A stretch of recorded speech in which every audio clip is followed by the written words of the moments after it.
The House will be in order. The chair lays before the House a communication from the Speaker. The Speaker's Rooms, Washington, D.C., February 5th, 2025. I hereby appoint the Honorable Mike Bost to act as Speaker pro tempore on this day. Signed, Mike Johnson, Speaker of the House of Representatives. The chair will receive a message. Mr. Speaker, a message from the President of the United States. Mr. Speaker, Madam Secretary.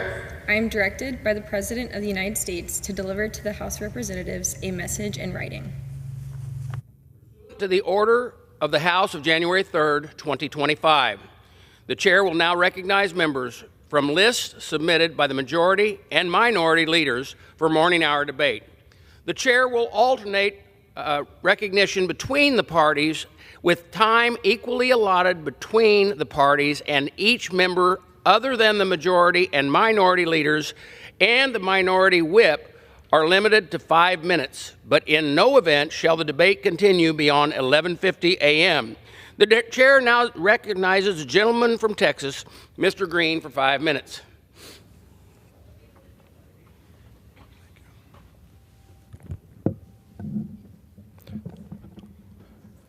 And still I rise, Mr. Speaker. And I rise today, Mr. Speaker, with a to whom it may concern message. To whom it may concern, ethnic cleansing in Gaza is not a joke, especially when it emanates from the President of the United States, the most powerful person in the world, when he has the ability to perfect what he says. Ethnic cleansing in Gaza is no joke, and the Prime Minister of Israel should be ashamed, knowing the history of his people, to stand there and allow such things to be said. Ethnic cleansing has been a crime against humanity. And I stand here today in the well to denounce what was said, to denounce what the President said, to denounce the complicity of the Prime Minister of Israel, and to remind people that Dr. King was right. Injustice anywhere is a threat to justice everywhere. And injustice in Gaza is a threat to justice in the United States of America. I rise to announce that the movement to impeach the president has begun. I rise to announce that I will bring articles of impeachment against the president for dastardly deeds proposed and dastardly deeds done. I also rise to say that the impeachment movement is going to be a grass-up movement, not a top-down. The people have got to move forward. The people have to demand it. And when the people demand it, it will be done. I did it before. I laid the foundation for impeachment, and it was done. Nobody knows more about it than I. And I know that it's time for us to lay the foundation again. On some issues, it is better to stand alone than not stand at all. On this issue, I stand alone, but I stand for justice. I yield back the balance of my time. The gentleman yields back. Members are reminded to refrain from engaging in personalities toward the president. The chair now recognizes the gentleman from Virginia, Mr. Klein, for 5 minutes.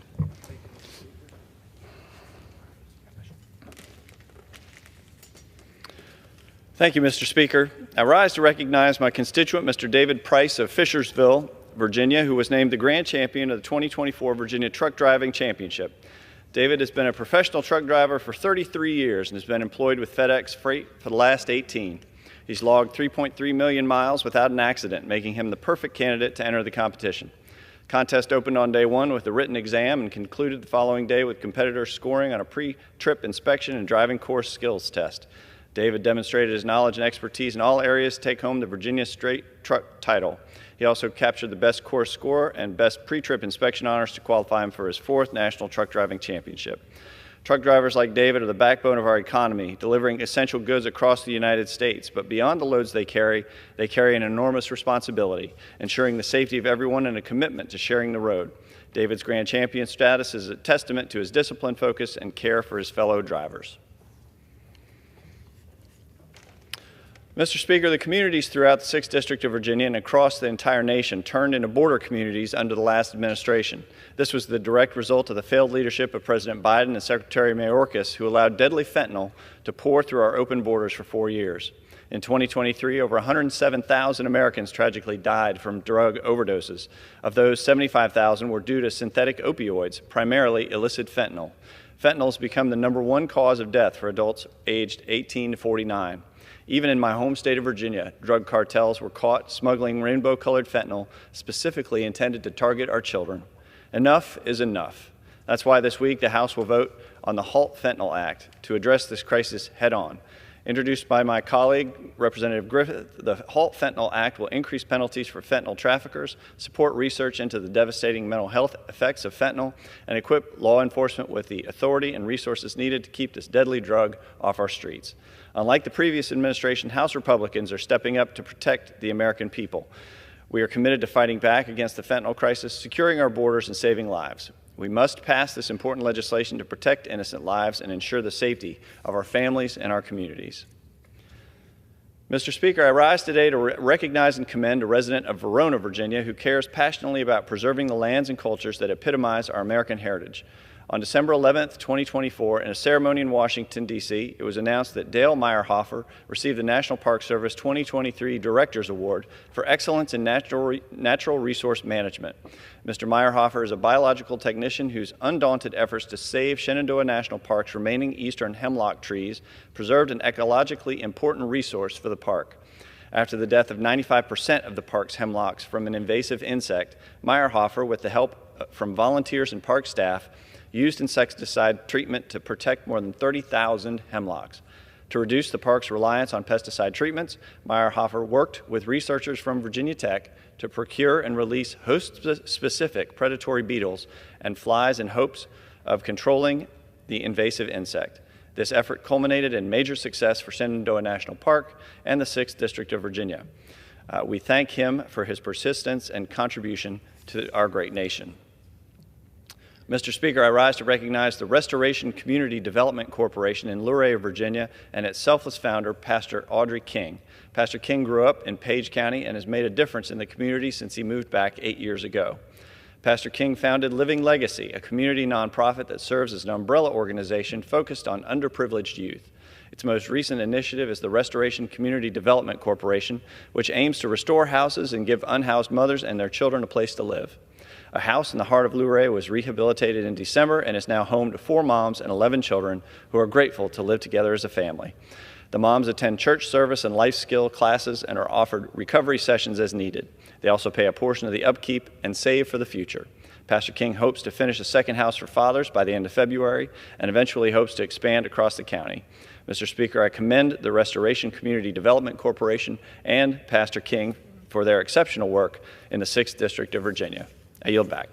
The gentleman yields back. For what purpose? Or I'm sorry. The chair now recognizes the gentlewoman from Ohio, Miss Kepter, for 5 minutes.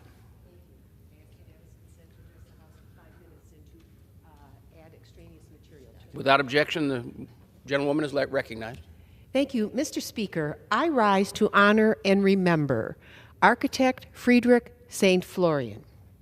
He was a visionary architect whose profound design of the National World War II Memorial on our National Mall has left an indelible, enduring mark honoring our nation's history along that historic Mall of Democracy, our collective memory. Friedrich's architecture does more than commemorate. It invites reflection on that area of the mall, of the sacrifices of the greatest and most unselfish generation this nation has ever seen, ensuring that their valor, unity, and sacrifice are honored for all time. Friedrich was born amidst the throes of conflict in Graz, Austria.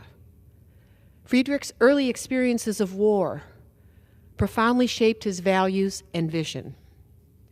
His architectural design of the World War II Memorial was not merely a professional task. It stands as his personal tribute to freedom and to democracy and its cost. He was deeply informed by his own moment of liberation at the end of World War II. How fortunate as an American he could connect that experience to our own. The memorial represents the 20th century's most valued achievement, the victory of liberty over tyranny.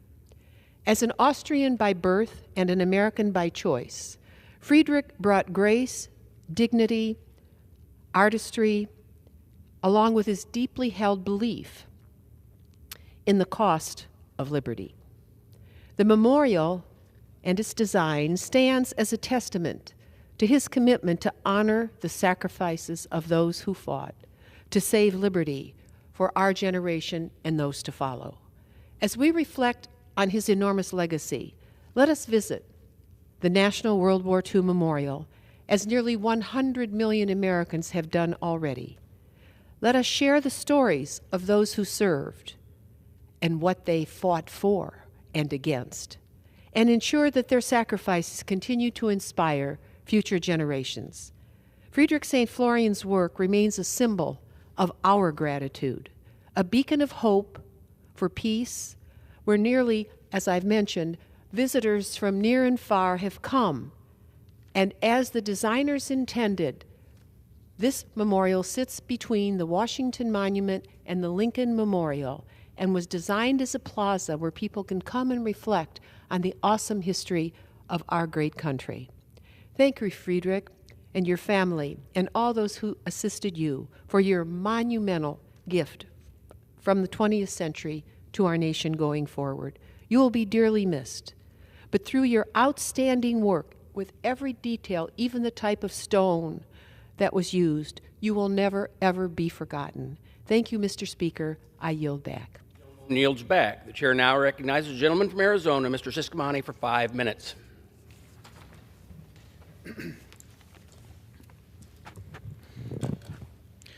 Thank you, Mr. Speaker. I rise today to honor the bravery and share my sincere appreciation to all the firefighters in my district and across Arizona who went above and beyond the call of duty to help our neighbors in Southern California during the recent devastating fires. In particular, I want to thank all the firefighters from the Tucson Fire Department, the Northwest Fire Department, the Golden Ranch Fire District, and the Fry Fire District, who took time away from their families and communities to be deployed to California to help. In this time of crisis, while others run away, our firefighters run towards danger, braving smoke and fire to protect life and property. Their selfless dedication, courage, and commitment to service embody the very best of our communities and reminds us of the unity that binds us all as Americans. These brave men and women put themselves in harm's way, working tirelessly in grueling conditions to contain the flames and provide relief to those affected. To the firefighters who answer the call, thank you. Your heroism does not go unnoticed. Your willingness to put yourself at risk for safety of others is a testament to your extraordinary character. On behalf of my constituents and a grateful nation, I extend my deepest gratitude. We honor your service today and always. Mr. Speaker, I rise today to celebrate a remarkable milestone in my district's history, the 150th anniversary of Pinal County, which happens to be on February the 1st. Now, since its establishment in 1875, Pinal County has grown from its rich roots in mining and agriculture into a thriving community shaped by the hard work, resilience, and spirit of its people. As we reflect on this historic occasion, let us give thanks to the men and women, past and present, who built Pinal County into such a wonderful place to live, work, explore, and visit. Representing the incredible people of Pinal County in Congress has truly been an honor of a lifetime, and I am so honored to have the opportunity to continue serving all of you. Whether it's working with mayors to revitalize historic streets in Eloy, improving operations at the Oracle Fire District, advocating for the expansion of the I-10, working to help students and educators in Casa Grande achieve their American dream, or spending time in the great communities in Saddlebrook, I will never stop fighting to make Pinal County the best place it can be. To all my constituents in Pinal County, thank you for being part of an incredible journey. The best is yet to come. Here's to another 150 years. With that, I yield back. Yields back. The chair now recognizes the gentlewoman from Pennsylvania, Ms. Scanlon, for 5 minutes.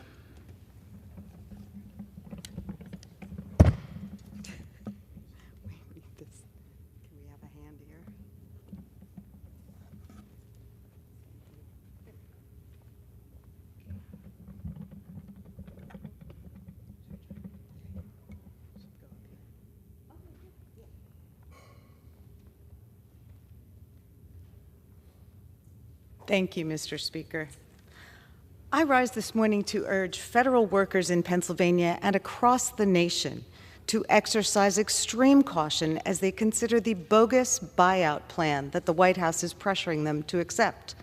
In a memo to federal workers last week, Trump's Office of Personnel Management notified federal workers across the country that they had just over a week until tomorrow, February 6th, to voluntarily quit their jobs in exchange for keeping pay and benefits for 8 months. The memo threatened that if they refused the offer, their jobs might no longer exist. Tens of thousands of federal workers in the Philadelphia region received that email and were rightly concerned. The workers impacted by the memo include those who care for our veterans, protect our ports and airports, fight corruption and drug traffickers, make sure that our food is safe to eat, and that our air is clean and our water is safe to drink. The OPM memo is one in a series of directives by the Trump White House aimed at gutting the federal government and the critical services it provides to Americans in order to justify massive tax cuts for billionaires and wealthy corporations. We've already seen illegal firings of hundreds of career civil servants and unconstitutional attempts to shutter entire agencies. Union leaders immediately began raising the alarm that the buyout offer could be a scam.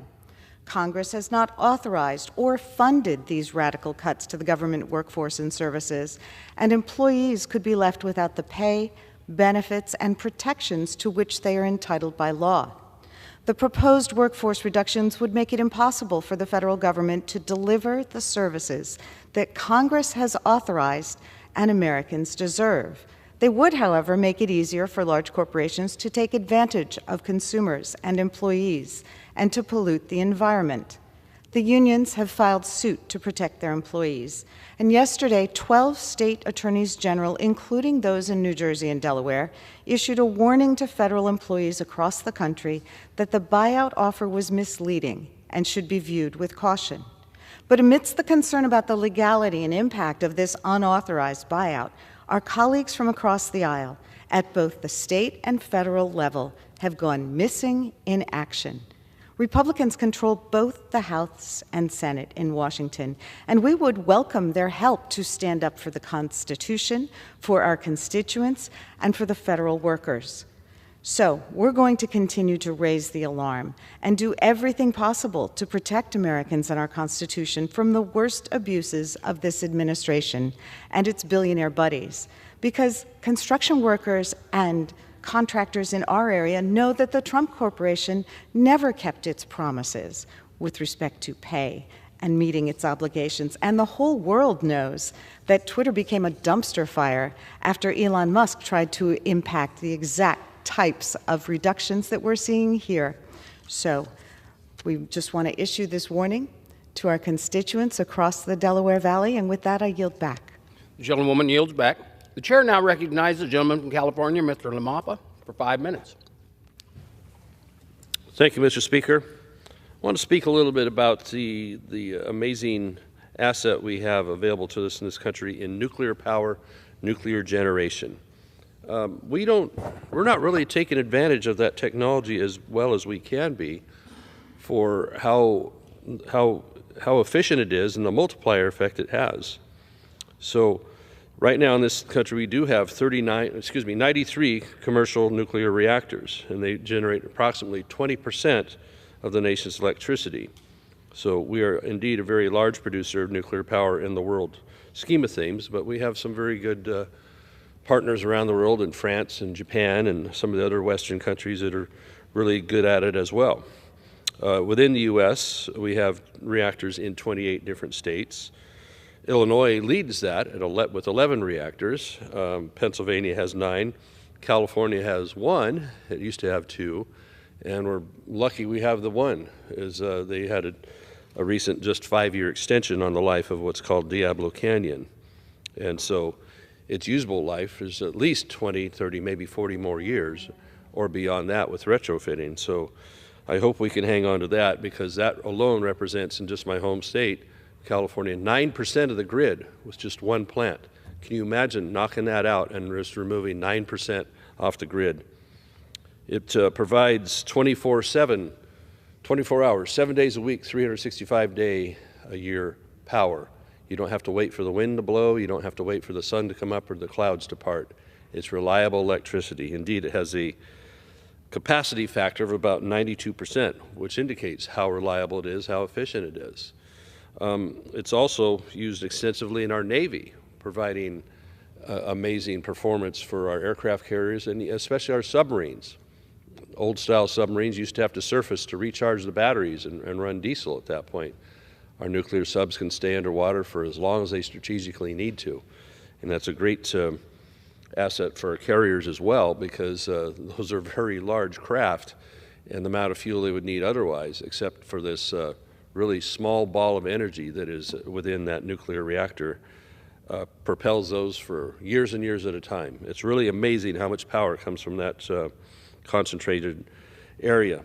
So when we talk about nuclear power plants and this conversation about carbon dioxide, the plants we have in this country avoid the production of about 476 million metric tons of carbon dioxide. Now, I'm not going to be the guy that stands here and complains about carbon dioxide. I think it's an essential building block. But for those that are, why aren't we doing more nuclear if carbon is a big concern of yours? Why aren't we doing more in that department to make more carbon-free power, which is nuclear, as well as hydroelectric power, which we have a fair amount of in Northern California in my district and other Western states as well, except for the fact that they tore down 4 hydroelectric dams just during this past year because of ostensibly a fish issue. So now we've lost that source of CO2-free power. But moving forward on the use of uranium, that amazing metal that can generate so much power, we need to be doing all we can here in Congress to help fund and to incentivize more nuclear power for this country, because it's going to be a very, very important part of our grid, and the ability to expand that technology is just, we're right on the cusp of that. Some of my colleagues are doing some very, very good work on that.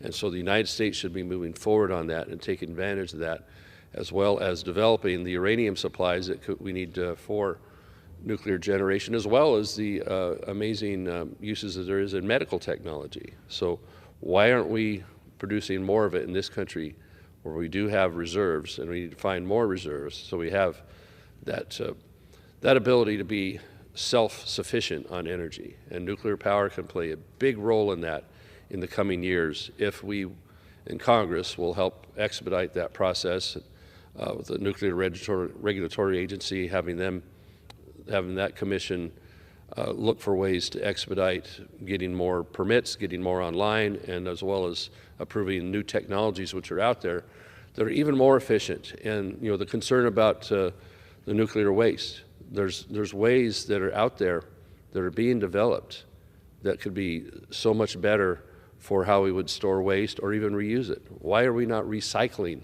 those fuel rods in this country? Why do we have arbitrary laws against the ability to recycle the rods, where we would be able to reduce the amount of that material by an additional 90%, put it back to work for us? It's because of hang-ups with the idea of what it might do side effect-wise. It's not a problem. It would be very good. Thank you, and I yield back. Gentleman yields back. For what purpose? The chair now recognizes the gentleman from Virginia, Mr. Vindman, for 5 minutes.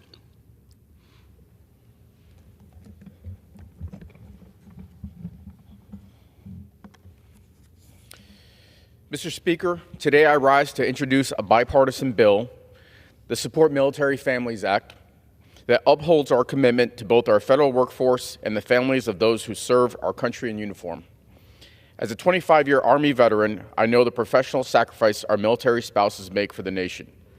My wife, Cindy, has had a wonderful career alongside mine, but it was a challenge to make it work with what the Army required of me. Last week, my office heard from a constituent who works remotely for the headquarters of a federal agency in Washington, D.C. Her husband is an active duty service member stationed in Virginia, and they cannot relocate. She only has 3 options to comply with President Trump's return to work executive order. Her husband can leave the military, she can drive 200 miles round trip to D.C. every day, or she can leave her job of more than 18 years. That's a choice that no military family should have to make. That's why I'm introducing this bipartisan bill, my first bill as a member of Congress, to exempt military spouses from the in-person work mandate. I do so with my good friend, Representative Rob Whitman, who is a tremendous champion for our military and their families. This common sense and simple solution guarantees that those serving our country in uniform can continue their mission, that our federal agencies retain experienced staff, and that military families remain together. Supporting military families is not a partisan issue. It's an American issue. And this isn't just one family story. It's a reality for countless military spouses across the country. I urge my colleagues on both sides of the aisle to join us in standing up for the military families who sacrifice so much for our country. Thank you, and I yield back. The gentleman yields back. The chair recognizes the gentleman from Alabama, Mr. Figures, for 5 minutes. Mr. Chair, I ask unanimous consent to address the House for 5 minutes. The gentleman is recognized. Thank you, Mr. Chairman. I rise today to first pay honor and respect to all of those who paved the way and had a hand in responsibility for me being able to stand here today as a member of Congress, a place where I could not stand in this capacity when this building was constructed. Both those historical figures as well as those who more presently were actively involved in supporting and praying for and campaigning for us to be here, and that includes my wife, Dr. Kalisha DeSource's figures, who I certainly would not be here without her support. I also rise to say happy birthday to my mother, who I call Mama. She celebrated a birthday while we were not in session, and I both literally and figuratively would not be here without her. So, Mama, thank you, I love you, and happy birthday. It's fitting, it could not be more fitting for me to be here and be discussing my mother, because one of the lessons that she repetitively ingrained in us as children was the concept of treating others the way you want to be treated. Treat others how you would like to be treated in the same or similar circumstances. And unfortunately, we find ourselves in a predicament as it relates to wildfire aid to California, where too many colleagues and our president is not abiding by that baseline principle. I'm just a freshman here. And so, there's the question of what do I know about how things work here? I'm still learning where the bathrooms are, as they say. So I don't have the relationships. I don't understand the dynamics. I don't know how things move here yet. But here's what I do know. I know about decency. I know about compassion. I know that when you come from a community like mine on the Gulf of Mexico, that names like Camille and Frederick and Ivan and Danny and Katrina, they mean a little something different to you. I know that I come from a community where the average individual median income, or the median individual income, is just south of $32,000. People cannot afford to just up and rebuild their lives without disaster aid. I know when you come from where I come from, it's not a question of if you will be hit by a disaster. It is a matter of when. It's not a matter of if your community will need federal disaster aid. It is a matter of how much you will need and how fast we can get it there. And so I stand here today in support of standing with California, because I know that by standing for California, I am standing for Alabama. By standing for Los Angeles, I am standing for cities like Mobile and Leroy and Jackson and Evergreen and Monroeville and Montgomery and Tuskegee and Eufaula and Phoenix City and Union Springs.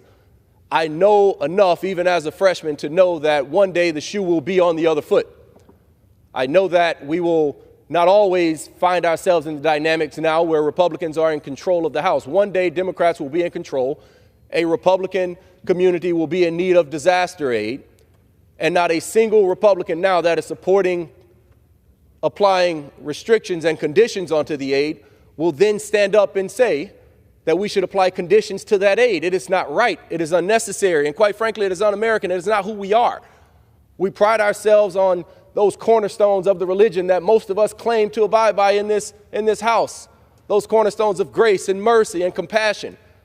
We pride ourselves on being able to say that we live in a country where we have the backs of the people that call themselves Americans as well. But this is not like us. It simply is not. California pays the most in federal taxes of any state in this union. They subsidize most of the states, or many of the states rather, including the state of the Speaker of House, of the Speaker of the House of Representatives, and Alabama. We need to be there for them. I know that today the LA that needs help stands for Los Angeles, but tomorrow that LA could be Louisiana, or it could be Lower Alabama, as some people call back home, or it could be FLA, as in Florida. We have to stand up for California now. We have to do better. And so as a freshman, I don't know much, but I know what my mama taught me. And I know this ain't it. And I know this is not what the mothers of my colleagues taught them. So we have to put aside the partisan nonsense and do right by American people, because one day your community will be in need as well. I yield back, Mr. Speaker. Gentleman yields back. The chair now recognizes a gentleman from Georgia, Mr. Carter, for 5 minutes.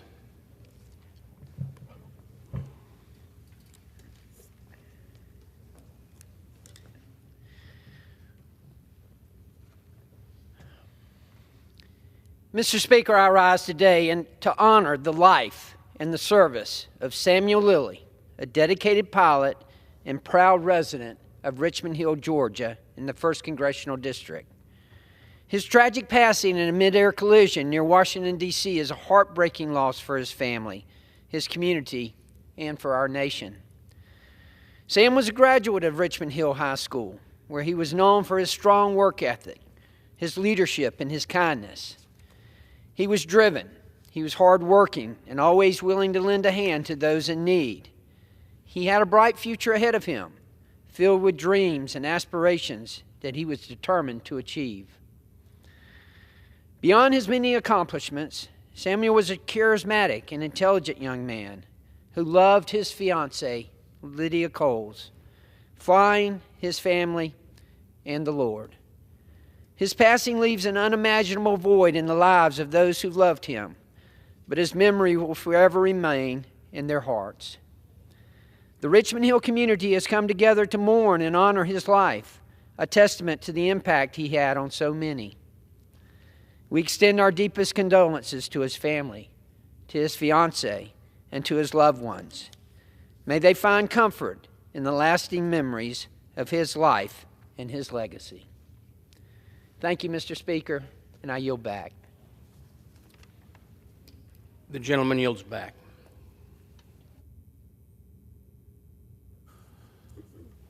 Pursuant to Clause 12A of Rule 1, the chair declares the House in recess until noon today.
The House will be in order. The prayer will be offered by Chaplain Kibben. Would you pray with me? Show us your unfailing love, O Lord, and grant us your deliverance. For we find ourselves in times of turmoil and tension, disagreements and dissension. But if we can open our hearts to receive your life-changing mercy and experience your soul-penetrating grace, we will be redeemed from our own discord, restored to common purpose and mutual respect. Let us listen that we will hear what you speak. When you pronounce health in our afflictions, may we receive it. When you promise peace to your people, may we live it. When we walk to the right or to the left, may our ears hear your word behind us saying, "This is the way, walk in it." The word of the Lord is alive and powerful, sharper than any two-edged sword. The voice of the Lord is over the waters. The glory of God is heard in the thunder over many waters. Lord, pierce our soul and our spirit, our joints and our marrow, and discern our thoughts and the intentions of our hearts. Then may we, in this place, hear and heed your word. It is on the foundation of this word we stand, and in the strength of your name we pray. Amen. The chair has examined the journal of the last day's proceeding and announced to the House the approval thereof. Pursuant to Clause 1 of Rule 1, the journal stands approved. The Pledge of Allegiance will be led by the gentleman from California, Mr. Whitesides. I pledge allegiance to the flag of the United States of America and to the republic for which it stands, one nation, under God, indivisible, with liberty and justice for all. The chair will entertain up to 15 requests for 1-minute speeches on each side of the aisle.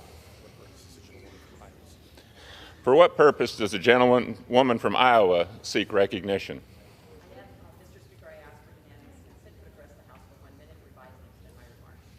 Without objection, the gentlewoman is recognized for 1 minute. Mr. Speaker, I stand before you today with a heavy heart to honor the life and the legacy of a dear friend, a true servant of our state, and an extraordinary public servant, Representative Martin Graber. His unexpected passing leaves a void that cannot be filled. For all who knew him, Martin was more than a colleague. He was a friend, a mentor, and a dedicated leader. A proud veteran with 32 years of service in the Iowa National Guard and a distinguished representative of House District 100, Martin was a man of integrity, always putting the people of Southeast Iowa first. His commitment to faith, community, and service will never be forgotten. To his beloved wife, Connie, their daughters, granddaughters, his entire family, and the rodeo family, we extend our deepest condolences. Martin's genuine care and unwavering dedication to those he served left an indelible mark on all of us. May God bless his memory, and may we continue to honor his spirit of service as we move forward. Thank you, and I yield back. Gentlelady yields back. For what purpose does the gentleman from Massachusetts seek recognition? Without objection, the gentleman is recognized for 1 minute. Mr. Speaker, Growing Places, an imaginative nonprofit based in Leominster, Massachusetts, is leading a new effort in our region to improve access to local fruits and vegetables.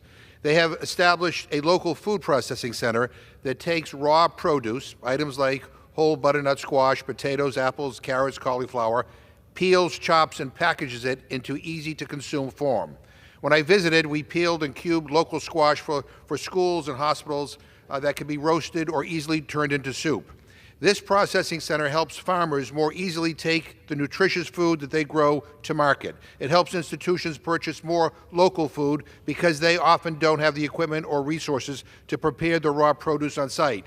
It improves access to local produce for families at school, at work, and at home through their produce delivery program. Thank you to the incredible Ann Yeagle and the entire Growing Places team for their work to improve our local food system, make us all healthier, and to end hunger now. I yield back. Gentleman yields back. For what purpose does the gentleman from Pennsylvania seek recognition? Mr. Speaker, request unanimous consent to address the House for 1 minute and to revise and extend my remarks. Without objection, the gentleman is recognized for 1 minute. Thank you, Mr. Speaker. I rise to recognize National School Counseling Week. Since its establishment by the American School Counselor Association, National School Counseling Week has highlighted these professionals' essential role in shaping the future. From helping students navigate academic challenges to providing critical support for their mental well-being, school counselors are instrumental in ensuring that every child has the tools they need to thrive. We all know that a student's success isn't just measured in grades or test scores, it's also reflected in their confidence, resilience, and ability to handle life's challenges. Additionally, school counselors provide critical information to students on all options available to them for their careers, including successful pathways through career and technical education. Mr. Speaker, I want to thank the school counselors who dedicate their lives to this mission. They are a steady source of guidance for students who need it most. Because of their dedication, we are building stronger schools, healthier communities, and a brighter future for the next generation. Let's continue to invest in our students' well-being and ensure that every child has the opportunity to thrive. Thank you, Mr. Speaker, and I yield back the balance of my time. The gentleman yields back. For what purpose does the gentleman from California seek recognition? Mr. Speaker, I ask unanimous consent to address the House for 1 minute and to revise and extend my remarks. Without objection, the gentleman is recognized for 1 minute. Mr. Speaker, I want to take a minute to talk about the events of this week and to rise on behalf of law enforcement in this country. I know that people across my district and across the country are deeply concerned about the personal data being exposed in an act of extreme government overreach. We are doing everything we can to put a stop to it. We're pursuing legislation that will stop it, and we will also work on legal avenues to prevent this and other unlawful executive actions taken by this administration. I also want to take a moment to talk about the recent attacks against the FBI and brave law enforcement officials who defended our Capitol on January 6th from a violent insurrection. In just the past 2 weeks, violent criminals were released from prison and have been making direct threats against public safety officers who helped put them away.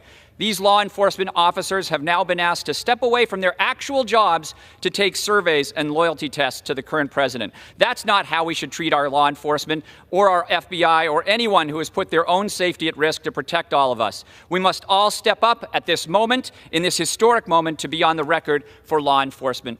I yield back. Gentleman yields back. For what purpose does the gentleman from California seek recognition? Seeking to ask consent to address the House for 1 minute and revise their remarks. Without objection, the gentleman is recognized for 1 minute. Thanks, Mr. Speaker. The issue of fentanyl is just not getting any better in this country. We hear more and more stories about yet another big cache of it being found, enough to kill millions of Americans. And so thankfully, President Trump is doing what needs to be done to control our border and make sure that Mexico and Canada are stepping up to do their part. What we have here available to us is the HALT Fentanyl Act, is critical legislation to help fentanyl-related substances permanently classified as Schedule I drugs. So law enforcement has this extra tool to help stop this poison from flooding into our country. Right now, fentanyl is a leading cause of deaths for Americans 18 to 45. Say that again. Leading cause of deaths for Americans 18 to 45 is this fentanyl coming across our border. It's being disguised as prescription pills, and just one mistake, one touch can be fatal. This crisis has been fueled by years of the previous administration, Biden's open border policies. They're made in Mexico with chemicals from China, and traffickers are bringing them across the border with little resistance, at least until now. If Congress doesn't act, the Schedule I classification will expire, making it harder for law enforcement to crack down on traffickers and stop these deadly drugs. The House needs to pass this bill immediately and get it done. I yield back. Gentleman yields back. For what purpose does the gentlelady from Michigan seek recognition?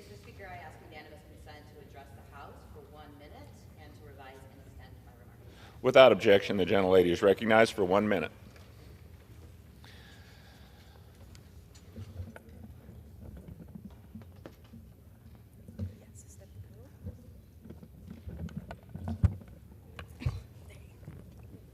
Thank you.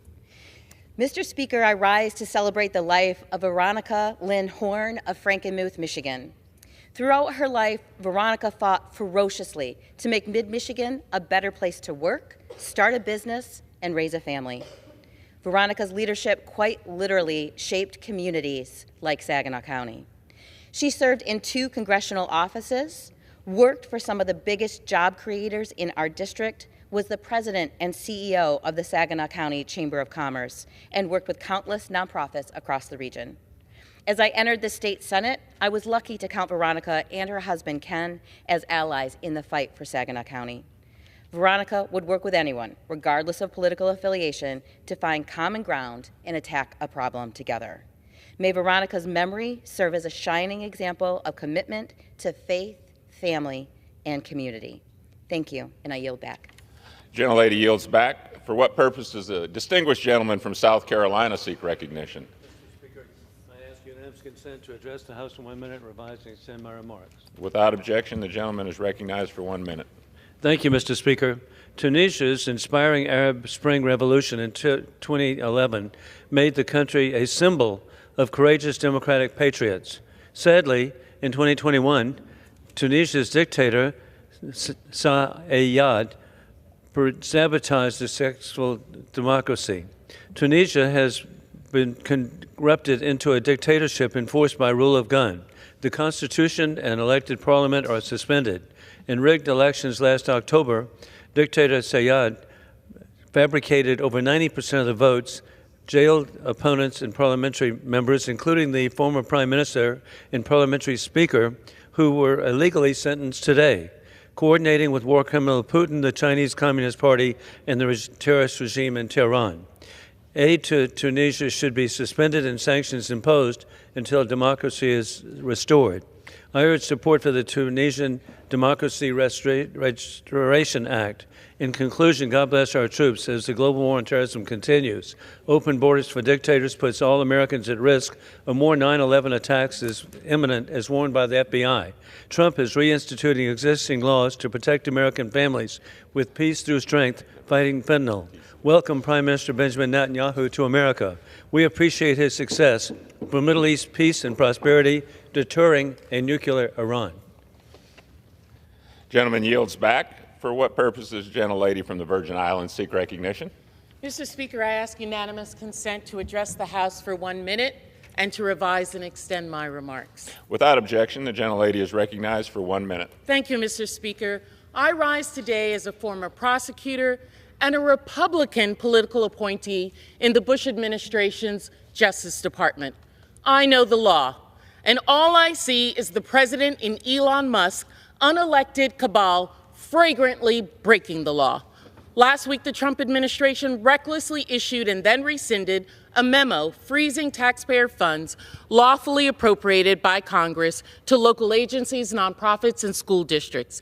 This week, Musk agents demanded access to the Bureau of Fiscal Service, overriding laws and regulations and accessing the most sensitive personal information of every American. Every promise to lower costs and putting the working and middle class first was a lie.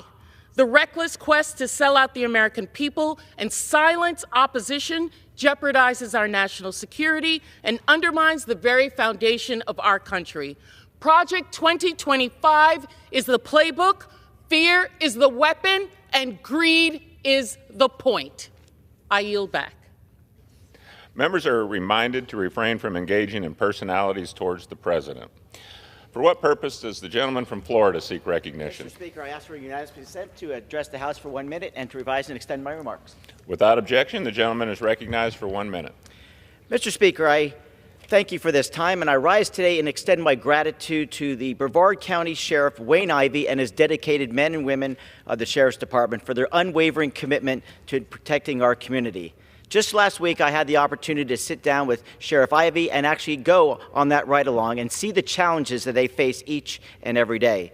That day, deputies actually arrested a man who was found to be in possession of enough fentanyl to kill 20,000 people. This dangerous reality that our law enforcement officers confront every day is due to the failures of the prior administration to secure our border. The deadly impact of fentanyl has devastated communities across America, and strong action must be taken to end this crisis. To Sheriff Ivey and the brave men and women of the Brevard County Sheriff's Office, I say thank you for this opportunity to see firsthand the challenges you face, and I will continue to stand with law enforcement as we fight to keep our community safe. And with that, I yield back. The gentleman yields back. For what purpose does the gentleman from North Carolina seek recognition? Mr. Speaker, I ask for unanimous consent to address the House for 1 minute, revise and Without objection, the gentleman is recognized for 1 minute.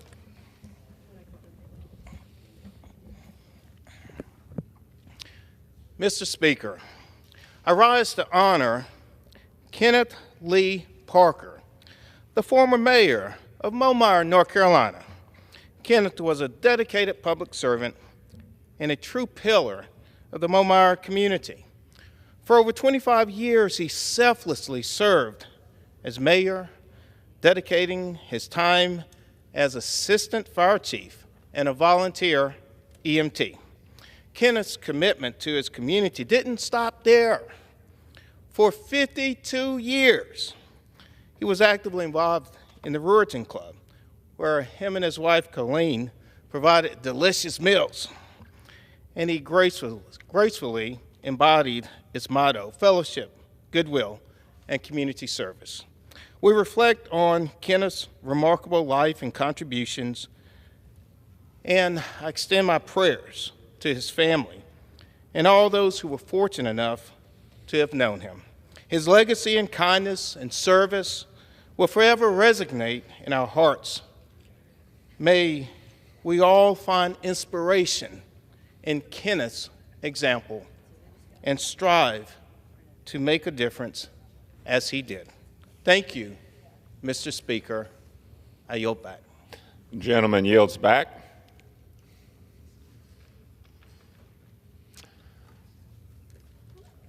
For what purpose does the gentleman from Virginia seek recognition?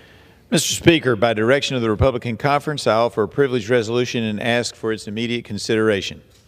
The clerk will report the resolution. House Resolution 107, resolved that the following named member be and is hereby elected to the following. The clerk will suspend. I ask unanimous consent that the resolution be considered as read and printed in the record. Without objection, the resolution is agreed to, and the motion to reconsider is laid upon the table. For what purpose does the gentleman from California seek recognition? Mr. Speaker, by direction of the Democratic Caucus, I offer a privileged resolution and ask for its immediate consideration. Without objection. Oh, the clerk will report the resolution. House Resolution 108, resolved that the following named member be. Mr. Speaker, I ask unanimous consent that the resolution be considered as read. The clerk will suspend. Without objection, the resolution is agreed to, and the motion to reconsider is laid upon the table. The chair announces the Speaker's appointment pursuant to Section 4A, the House Resolution 5, 119th Congress, and the Order of the House of January 3, 2025, of the following members to the Select Committee on the Strategic Competition between the United States and the Chinese Communist Party. Mr. Krishnamurthy of Illinois, Ms. Castor of Florida, Mr. Carson of Indiana, Mr. Moulton of Massachusetts, Mr. Khanna of California, Ms. Sherrill of New Jersey, Ms. Stevens of Michigan, Mr. Torres of New York, Ms. Brown of Ohio, Mr. Stanton of Arizona, Mr. Kuda of Hawaii. The chair lays before the House a message. To the Congress of the United States, Section 202D of the National Emergencies Act, 50 United States Code 1622D, provides for the automatic termination of a national emergency unless, within 90 days prior to the anniversary date of its declaration, the President publishes in the Federal Register and transmits to the Congress a notice stating that the emergency is to continue in effect beyond the anniversary date. In accordance with this provision, I have sent to the Federal Register for publication the enclosed notice stating that the national emergency with respect to the situation in relation to Burma, declared in Executive Order 14014 of February 10, 2021, is to continue in effect beyond February 10, 2025. The situation and in relation to Burma, and in particular the February 1, 2021 coup, in which the military overthrew the democratically elected civilian government of Burma and unjustly arrested and detained government leaders, politicians, human rights defenders, journalists, and religious leaders, thereby rejecting the will of the people of Burma and undermining the country's democratic transition and rule of law, continues to pose an unusual and extraordinary threat to the national security and foreign policy of the United States. Therefore, I have determined that it is necessary to continue the national emergency declared in Executive Order 14014 with respect to the situation in and in relation to Burma. Signed, Donald J. Trump, the White House, February 4th, 2025. Referred to the Committee on Foreign Affairs and ordered printed. For what purpose does the gentleman from Virginia seek recognition? Mr. Speaker, by the direction of the Committee on Rules, I call up House Resolution 93 and ask for its immediate consideration. The clerk will report the resolution. House Calendar Number 2, House Resolution 93. Resolved that upon adoption of this resolution, it shall be in order to consider in the House the bill, H.R. 27, to amend the Controlled Substances Act with respect to the scheduling of fentanyl-related substances and for other purposes. All points of order against consideration of the bill are waived. The amendment, printed in Part A of the report of the Committee on Rules accompanying this resolution, shall be considered as adopted. The bill as amended shall be considered as read. All points of order against provisions in the bill as amended are waived.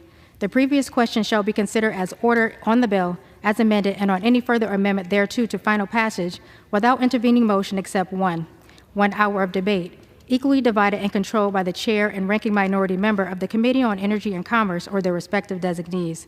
2, the further amendment printed in Part B of the report of the Committee on Rules, if offered by the member designated in the report, which shall be in order without intervention of any point of order, shall be considered as read, shall be separately debatable for the time specified in the report, equally divided and controlled by the proponent and an opponent, and shall not be subject to a demand for division of the question. And 3, one motion to recommit. Only, I yield the customary 30 minutes to the gentleman from Massachusetts, pending which I yield myself such time The gentleman will suspend.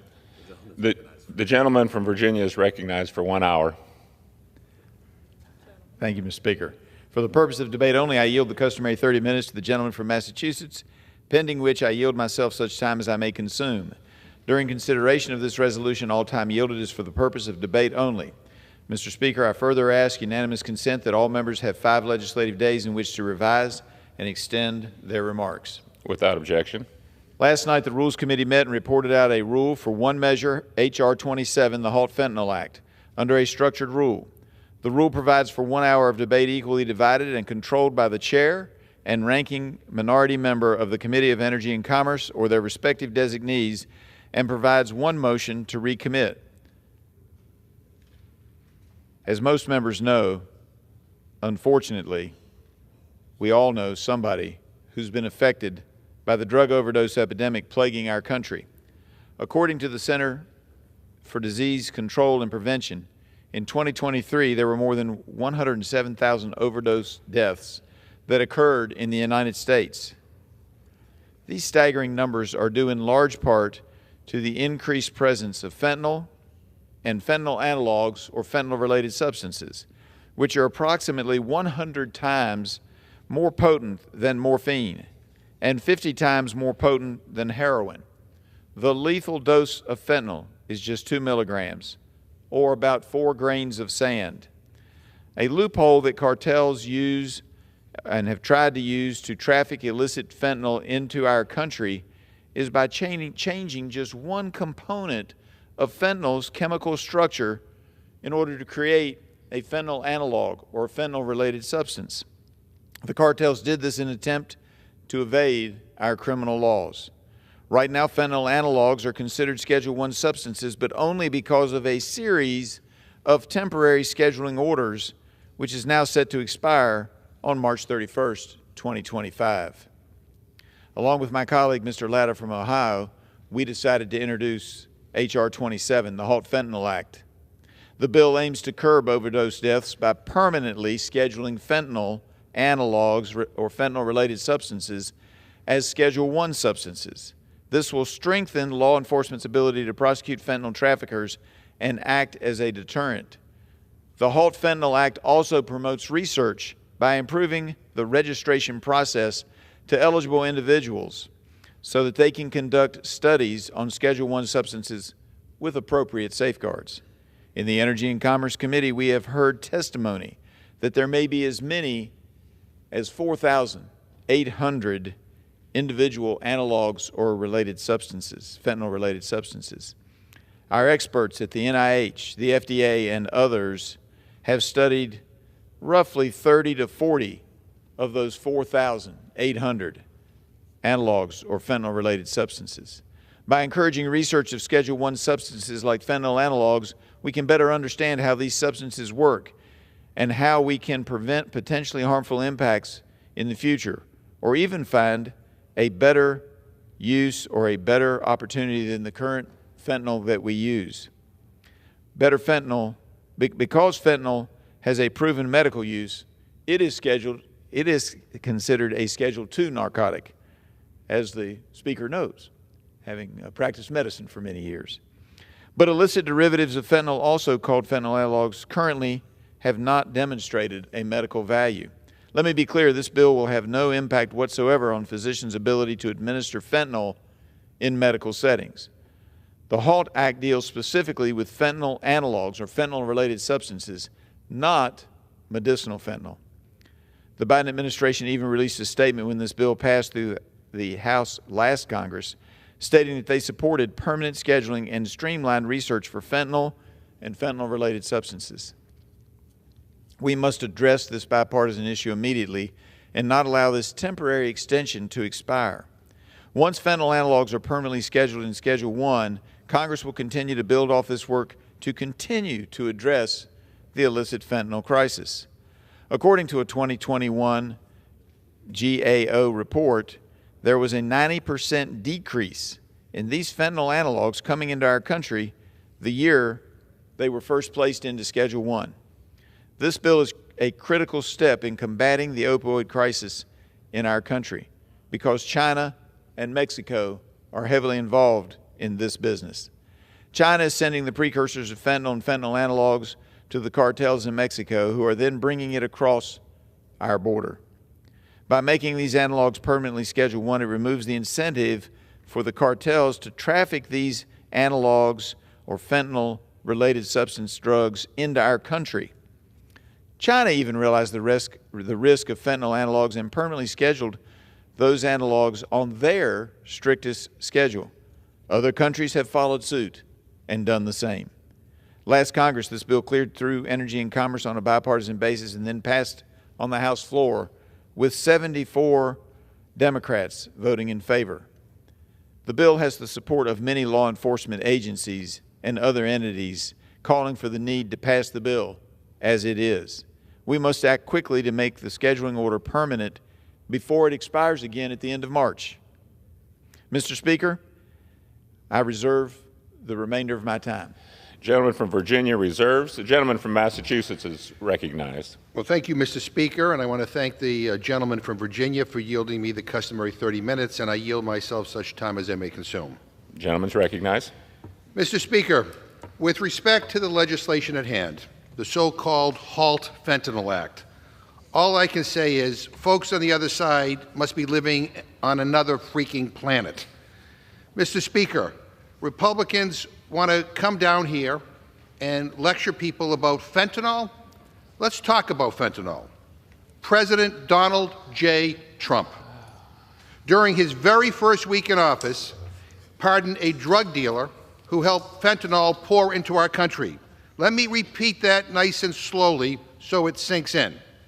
As one of his first acts in office, Donald J. Trump pardoned a drug dealer who was sentenced to life in federal prison who let the fentanyl into America. And I just have a simple question for my friends on the other side. Why? Why? Why isn't this guy still in jail? Why would Donald Trump let out a drug dealer like this? Guy sentenced to life in federal prison. I wish I had an answer. Maybe they can explain it to us. They like to talk so much about pardons, but they're silent on this one. We hear crickets from the other side. It makes you wonder what is going on here. Let me read the ICE press release from when this guy was arrested. And are you ready for this? ICE says that the guy Donald Trump pardoned helped, quote, thousands of drug dealers and other unlawful vendors distribute hundreds of kilograms of illegal drugs and other unlawful goods and services to more than 100,000 buyers and to launder hundreds of millions of dollars deriving from these unlawful transactions, end quote. It goes on to explain how he distributed narcotics that were linked to overdose deaths across the country. People died as a result of this criminality. This is a guy who made the cartels rich, who made it easier for China to mail fentanyl into our country. who let the drugs pour into our communities, tearing families apart, getting people sick, exposing people to danger, causing numerous deaths. And he was pardoned. He was pardoned by Donald Trump. And it takes a lot of nerve, Mr. Speaker, a lot of nerve to let out the fentanyl guy and then come down here with a straight face and tell people that we're all about stopping drugs into America. And let's not get started about the funding freeze that Trump is trying to put into place.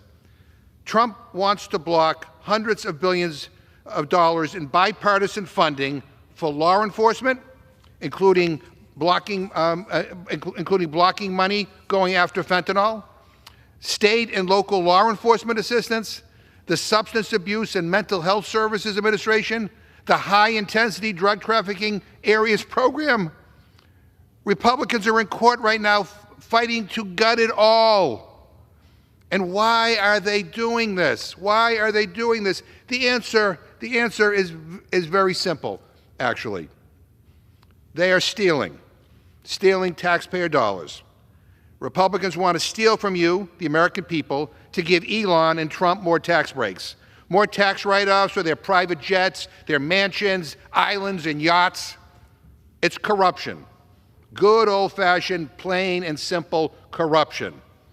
So then they'll come down here to the floor and pretend to care about fentanyl, while they pardon the drug dealers that profit off of people's pain and gut the programs that keep drugs off our street. And you know what, Mr. Speaker? Let's talk about those tariffs. Yeah, the tariffs that Trump kept bragging about, that he promised he was going to slap on our allies, Canada and Mexico.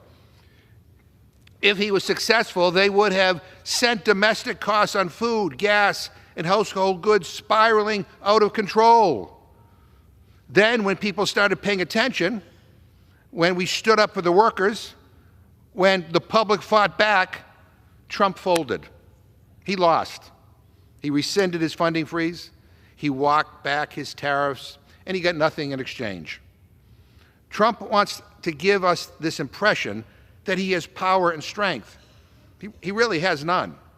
He backed down on his funding freeze. He backed down on his tariffs. The courts are rejecting his executive orders because guess what? He's not king, and we're fighting back. And I can promise you this, Mr. Speaker, we are going to fight back with every single ounce of strength we have to prevent this president and his billionaire sidekick from undermining the rule of law and stealing from the people we were elected to protect.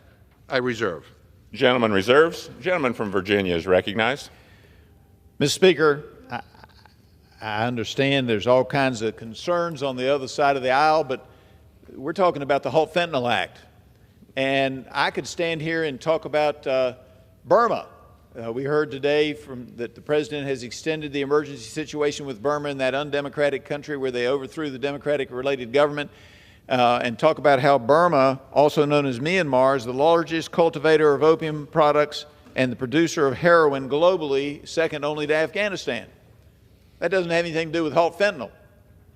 The Halt Fentanyl bill is a good bill. And here to talk about it some more is my good friend from New York, Mr. Langworthy, who I now yield 2.5 minutes time to. Gentleman is recognized for 2.5 minutes.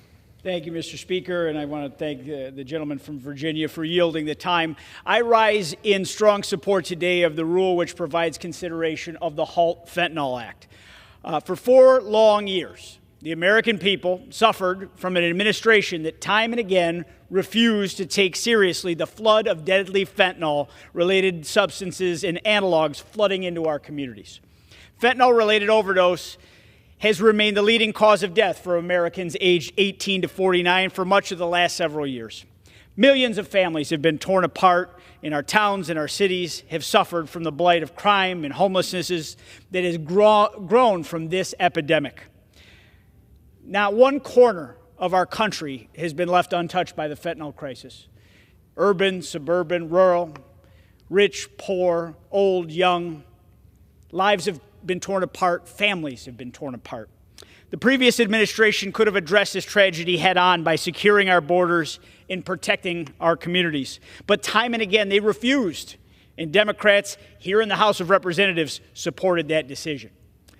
The HALT Fentanyl Act before us today permanently schedules fentanyl-related substances on Schedule 1 of the Controlled Substances Act, a crucial step that will ensure that law enforcement in our communities are empowered to address this deadly scourge head-on.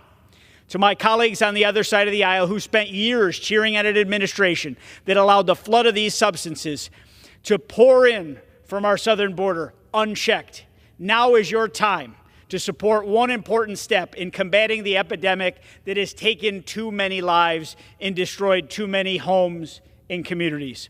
I strongly support the legislation under this rule today, Mr. Speaker, and I'm proud to be a co-sponsor of the HALT Fentanyl Act, and I yield back the remainder Gentleman of my time. from New York yields back. Gentleman from reserves. Virginia reserves. The gentleman from Massachusetts is recognized. Mr. Speaker, no response from either gentleman about why it was okay for Trump to pardon the guy who let the fentanyl into this country, who made hundreds of millions of dollars off of fentanyl. He's sentenced to life in prison, and he let him out. And you're okay with that, yet you're coming down here saying you really care about fighting fentanyl in our country. Not a peep from the other side justifying what Trump did. One of his first acts as president was to pardon this guy who received life in prison for his crime. Life in prison. Mr. Speaker, I'm going to urge we defeat the previous question, and if we do, I will offer an amendment to the rule to bring up H.R. 4531, the Support for Patients and Communities Reauthorization Act. Mr. Speaker, the Support Act reauthorization would permanently place Exelazine in Schedule 3 of the Controlled Substances Act, but unlike the bill before us today, it doesn't stop at scheduling. The bill reauthorizes resources for residential substance use disorder treatment for pregnant and postpartum women. It provides resources for training and education related to fentanyl and other illicit substances for first responders, and it ensures that Medicaid beneficiaries have access to medication-assisted treatment. But here's the best part, Mr. Speaker. This bill already passed last Congress with 386 votes. 190 Republicans voted for it. It was included in the end-of-year spending package, but guess what happened? Guess what happened? Elon Musk tanked that deal for reasons that no one seems to be able to explain to me, and this good bill was never signed into law. So, Mr. Speaker, passing this bill would mean, to quote the chairman of the Committee on Energy and Commerce, who helped lead this bill in the last Congress, that this bill can help save lives by preventing overdoses and providing access to immediate and long-term care recovery service. I ask unanimous consent to insert the text of my amendment to the record, along with any extraneous material, immediately prior to the vote on the previous question. Without objection. And to discuss our proposal, I'm happy to yield 3 minutes to the gentleman from New York, Mr. Tonko. Gentleman is recognized for 3 minutes. Thank you, Mr. Speaker, and I thank Ranking Member McGovern for yielding. If the previous question is defeated, Democrats plan to offer a vote on the Support for Patients and Communities Reauthorization Act. The Support Act, which House Republicans unceremoniously abandoned after billionaire-in-chief Elon Musk tanked the end-of-year bipartisan package, would have authorized a wide range of prevention, treatment, and recovery programs that included a 2-year extension of scheduling for fentanyl-related substances. This bipartisan approach, which focused not only on disrupting the drug supply, but also investing in the full spectrum of prevention, treatment, and recovery, passed the House overwhelmingly by a vote of 386 to 37, as was made mention by Representative McGovern in the 118th Congress.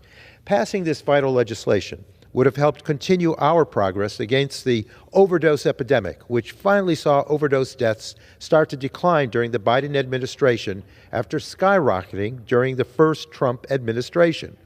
It is indeed clear that Republicans just aren't serious about addressing this crisis.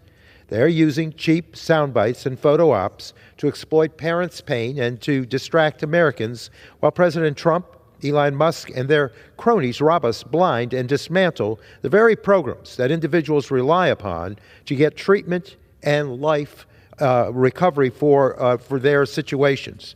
With last week's federal funding freeze, Trump and Musk immediately halted over some $8 billion in programs working to combat the opioid crisis.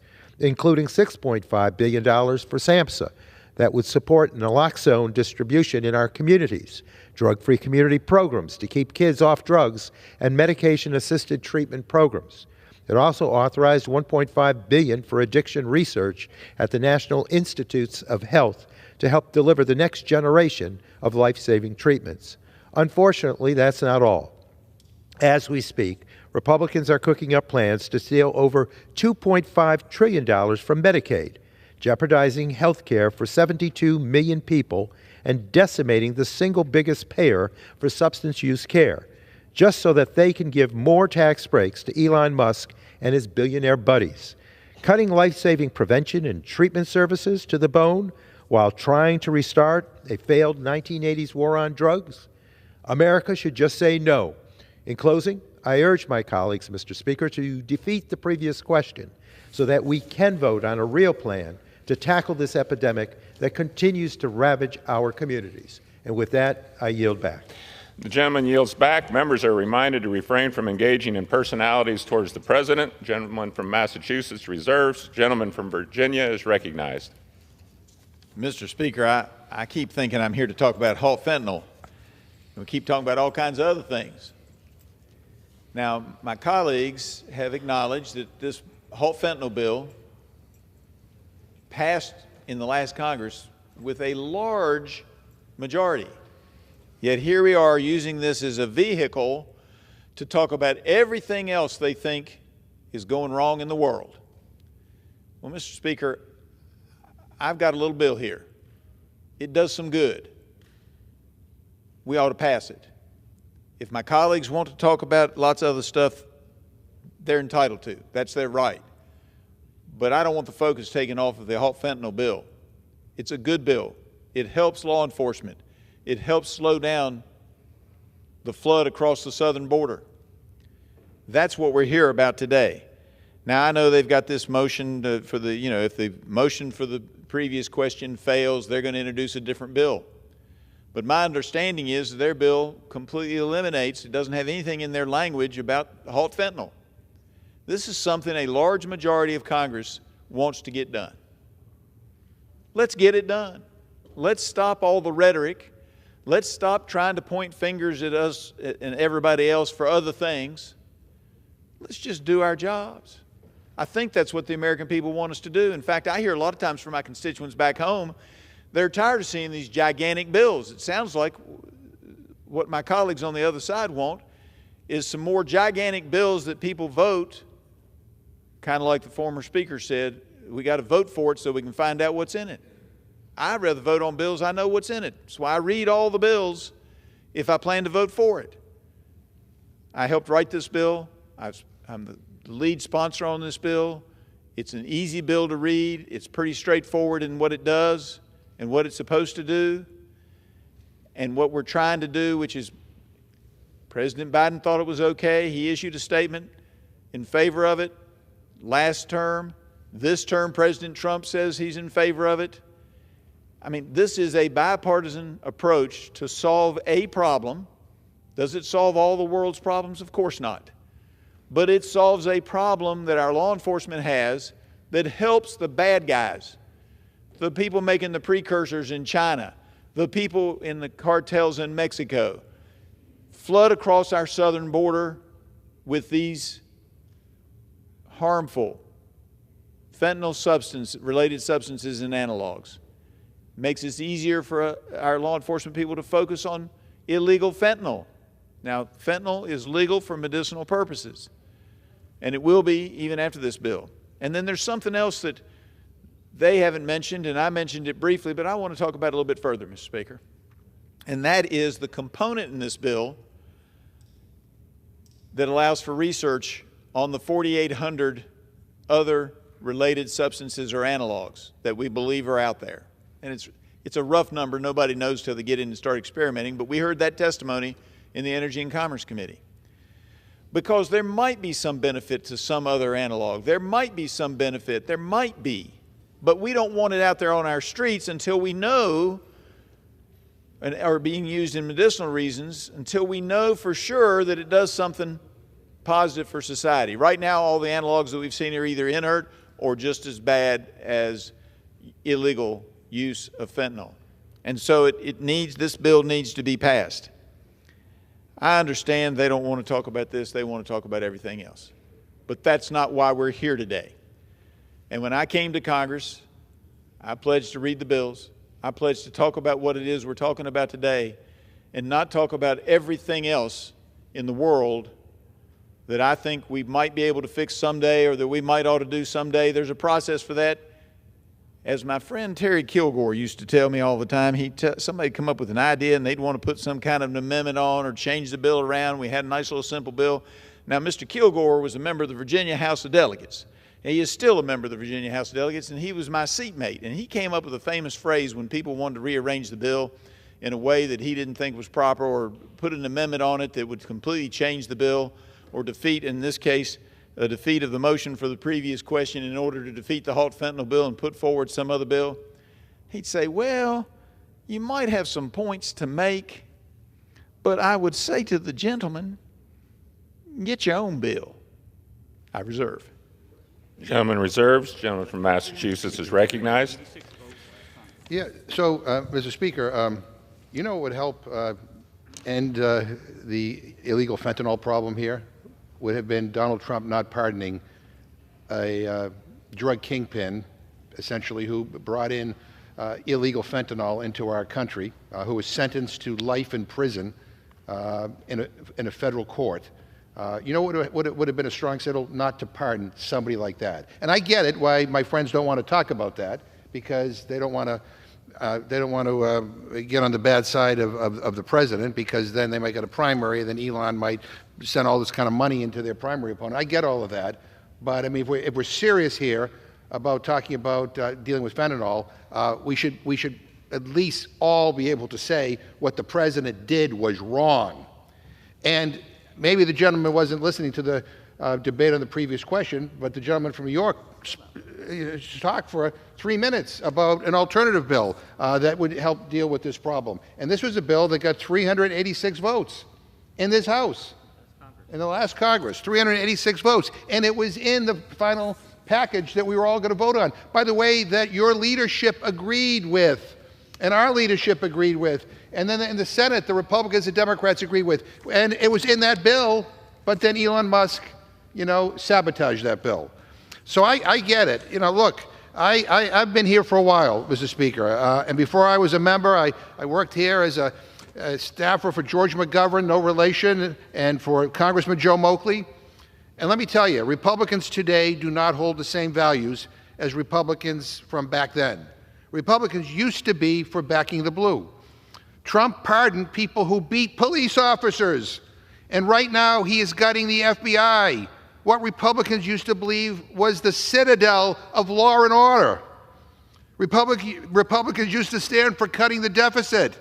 Now they are spending night and day planning to jam through a tax cut for the ultra-rich without pay-fors, which will blow up the deficit by trillions of dollars. It's what they did in 2017 for their billionaire tax cuts. Republicans spent decades claiming they were the champions of free trade. Just this past week, Trump and the Republican Party started a trade war with our neighbors.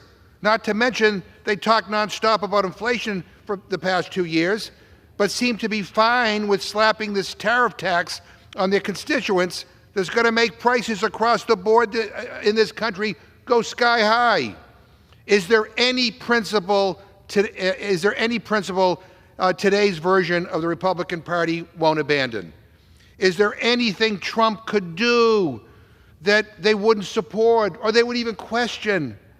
It would be almost comical how much they are willing to bend down and kiss the ring if we didn't currently find ourselves in multiple constitutional crises at the hands of Trump and his cronies. Again, I mean, the fact that we can't even get Republicans to say that it was wrong for the President of the United States to pardon this individual serving life in prison for bringing fentanyl into our communities, killing our constituents. The fact that they can't even raise that question, question whether it was the wrong thing to do, tells you everything you need to know. I reserve my time.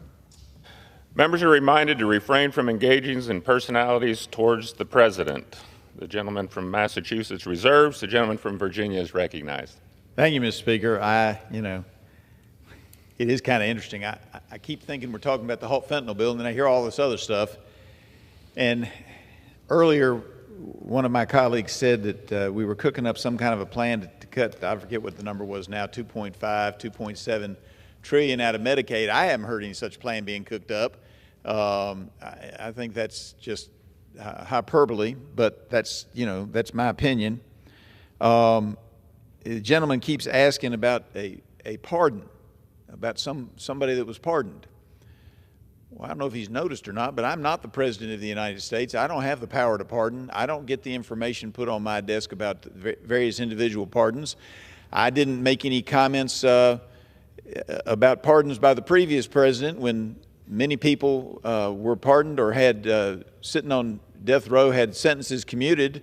That's not what we're here about today. I mean, we can get down into that trap if we want to, but I'm just telling you, we're here today to talk about one bill, a rule for a simple bill that the majority of this House supports, I believe, overwhelming majority. My colleagues have even admitted that 74, or I don't know if they admitted exactly 74, but they admitted it was a big vote last year. They admitted that it was a part of a package that they wanted to see pass the floor at the end of last year. I thought we were here to talk about this. I recognize that it's free for all on the floor, but I just hate to get into all those kinds of things and start talking about this or that and whether crossing the line or not, somehow casting aspersions that members over here don't have independent wills. We certainly do, and I think my colleagues might recognize that from some of the things I said last night when I was being questioned. Do I support the President? Well, of course I do. Do I agree with everything he does? No. As the old saying goes, I don't agree with my wife all the time. She certainly doesn't agree with me most of the time. But the bottom line is that I think the President is moving us in the right direction. And one of those right directions would be to pass the halt fentanyl bill. Another is closing down the border, shutting that border down. I mean, you want to talk about drugs coming across our southern border and you want to point to an individual that you think was a primary responsible for some of that. Well, how about the hundreds and thousands of people who were used by the cartels to bring illicit substances, whether it be at ports of entry or other places across our southern border? The President's cracking down on that too. But that's not what this bill's about. This bill is about making sure that when our law enforcement officers arrest somebody and their preliminary examination indicates that what they have is significant or even a small amount, but generally significant amounts of a fentanyl-related substance, that when they go to court, they don't have somebody arguing in court that, wait a minute, this is not the fentanyl on Schedule 2, this is a fentanyl-related substance, but it's a left-handed molecule instead of a right-handed molecule, or a right-handed molecule instead of a left-handed molecule. Those are kinds of arguments that I can tell you as a former defense attorney, I love those kinds of arguments. But as a congressman, it's our job to shut those arguments down. Halt fentanyl stops those arguments from being made in court, which are basically spurious attempts to help drug dealers. Now, I know my colleagues are not trying to help drug dealers. They're just here to try to make some other points today. But let's talk about this bill and the good that this bill can do. I mean, they brought up, substituting this bill with the Support Act. I'm a co-sponsor of the Support Act. It's carried by Chairman of Energy and Commerce, Brett Guthrie. That bill has a very good chance of passing this body. So let's let that bill go through its process, and let's let this bill, the Halt Fentanyl Act, finish out this process, get across to the Senate, get signed into law by the President, and start doing good work. And Mr. Speaker, you might be asking yourself, why do we have to do this at this moment? And the answer is, we've had a temporary rolling series of temporary bills on this and making the fentanyl-related substances Schedule 1 because we all recognize the danger that these present to the American public. So let's make it permanent and give our scientists an opportunity to look at some of those other 4,800 analogs or fentanyl-related substances to see if there's anything there that might be beneficial to mankind, that might be a reversal of overdose, that might be a better, less addictive pain reliever. Let's let them do that research. You can't do that research without halt fentanyl. And you can't cripple the efforts of the defense attorneys for the cartels by constantly just doing temporary, because any day that it's not in effect is a day that lawyers will take advantage of. I reserve. The gentleman from Virginia reserves. The gentleman from Massachusetts is recognized. So, Mr. Speaker, I understand that the gentleman is new to the Rules Committee, and I think this may be his first time on the floor handling a rule. But I will remind him that this is the rules debate. We're not having general debate on the underlying bill. And during the rules debates are about the majority's agenda, what you're bringing to the floor and what you're not bringing to the floor. You could have brought to the floor the bill that we want to bring to the floor that we talked about in the previous question debate that passed overwhelmingly in a bipartisan vote in the last Congress that my Republican friends allowed to get blown up at the last minute.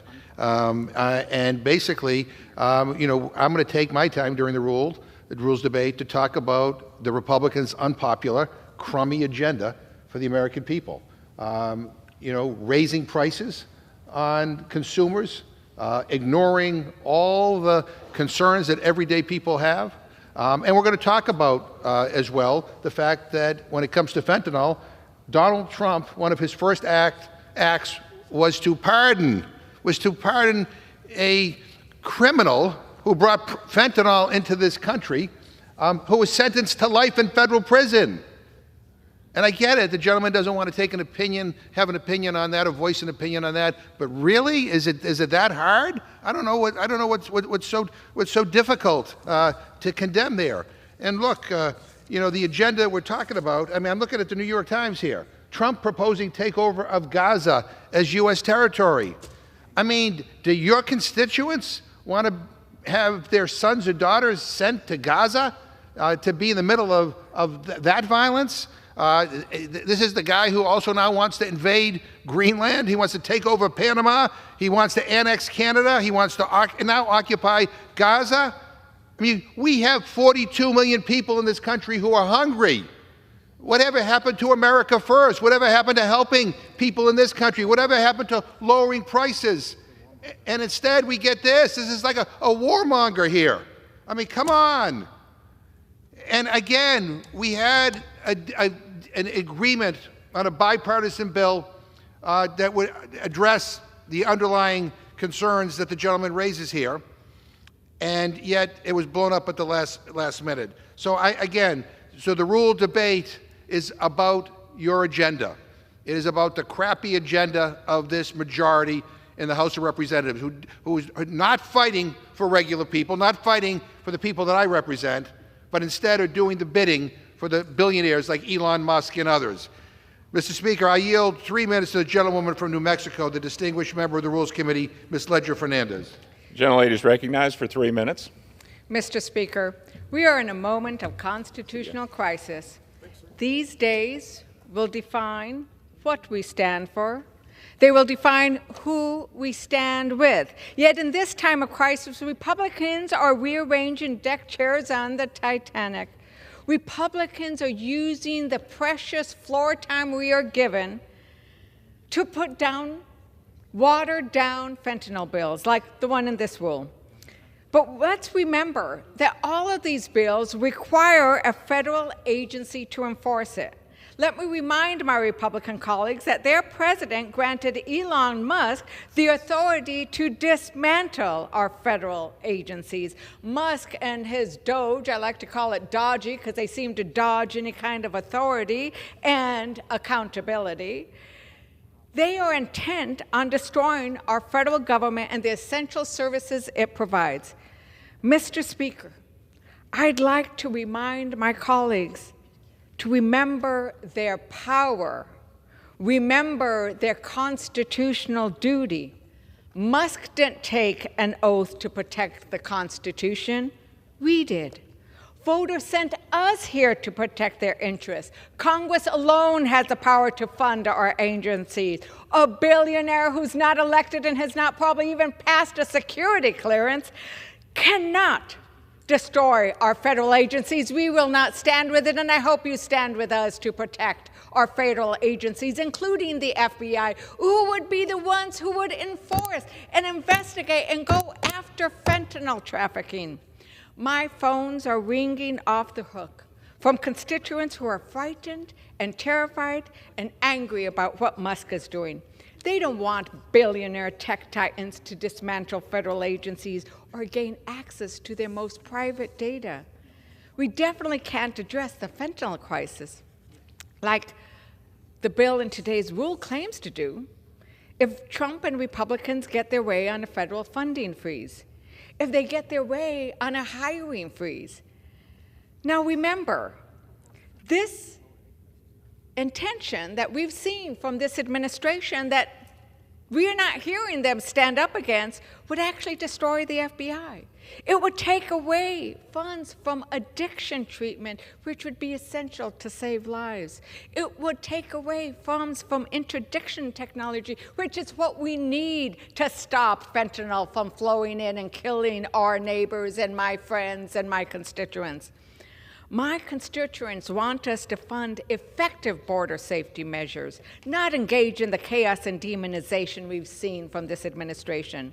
I've also heard loud and clear from my communities in New Mexico about the chaos that Trump's orders created. Trump is about chaos and Trump is about corruption. Yesterday, I went to the Treasury Department to demand answers about Musk's power grab and information heist. They didn't let members of Congress in that building, which belongs to the American people. They didn't let us in that building because they don't want Americans to know what they're doing. Mr. Speaker, I ask you and all my Republican colleagues, would you let Elon Musk and his interns rummage through your savings account, your tax return, your children's personal data? I just don't understand the point of putting bills like this on the floor if we're not going to have the courage to stand up to Elon Musk and his ripoff of Congress's power. I urge my colleagues to vote against the rule, and I yield back. The lady and members are reminded to refrain from engaging in personalities toward the president. The gentleman from Massachusetts reserves. The gentleman from Virginia is recognized. Thank you, Mr. Speaker. Darn. I wish I'd known 40 minutes ago we could talk about anything we wanted to, that this time was not really to talk about the rule present before us today or the underlying bill, but was to talk about whatever we wanted to, whatever was on our agenda, their agenda, or whatever. I just have to say, Mr. Speaker, this is why the American people don't have confidence in Congress, because they can't follow the bouncing ball. We're here to talk about hot fentanyl, and we're talking about everything, including the kitchen sink. I mean, if I had only known 40 minutes ago, I'd have brought over all my CRAs that I'm interested in getting passed, all my bills that I think are fascinating and interesting that I can't seem to get out of committee, at least not in the past. I mean, I could have talked about all kinds of things, but what we're supposed to be here, I understand that may not be the practice of the Rules Committee, and I am new, and the gentleman is absolutely right to remind me of that, and I've got no problem with that. I just didn't know that we could talk about whatever we wanted to when the subject of the day is, are we going to pass a rule that ultimately we hope will be put in place for the debate and passage of the Halt Fentanyl Act? But I've heard all kinds of things. And then I heard, amongst a number of things today that I thought were just kind of odd, I heard that my bill the Halt Fentanyl Act had been watered down.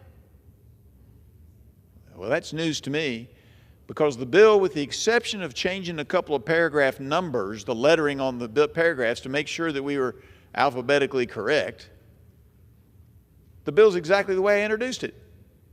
Now, I don't think that's a watering down. A watering down is when you take a bill that's 20 or 30 pages long, you make it into a 2-page bill, and you have it do half of what it was supposed to.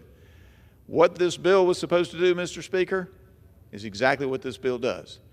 It takes and makes a permanent Schedule I classification for all of the 4,800 roughly fentanyl-related substances or analogs.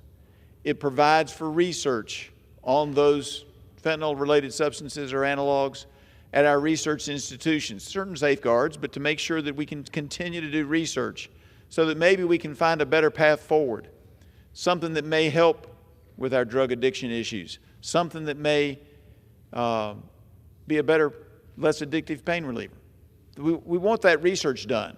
But until we have the evidence that one of those 4,800 analogs or fentanyl-related substances actually does good, we need to make them Schedule I. They need to be on there so that the cartels can't use this as some trick in the courtroom to get out of trouble, to get a proverbial get-out-of-jail-free card. And my colleagues want to talk about everything else coming down the road, including an individual, and I haven't reviewed his file, an individual who they claim was involved in the drug trade and who was pardoned. But I haven't heard them talk about LaRon Graham of Buffalo, convicted of heading a drug conspiracy and selling fentanyl, crack, cocaine, and heroin, who was pardoned by the previous president, Mr. Biden. I haven't heard him talk about Valentino Shine, convicted of narcotic sales along with sex trafficking and distribution of crack cocaine, who was pardoned by the previous president. Now, I personally don't think any of that is relevant to today's discussion. And I recognize that that's apparently the practice of the Rules Committee. I find it surprising. I think it's a sloppy practice. But if that's the practice, then next time I'll be sure to bring my wish list with me, and we can talk about everything except the bill we're supposed to be talking about. But it does make you wonder and make you think that everybody at home watching this, both of them, are confused because we're not talking about the bill that we're supposed to be talking about. I hope Congress someday gets around to talking about the bill that it's supposed to talk about, whether it's my bill or somebody else's bill.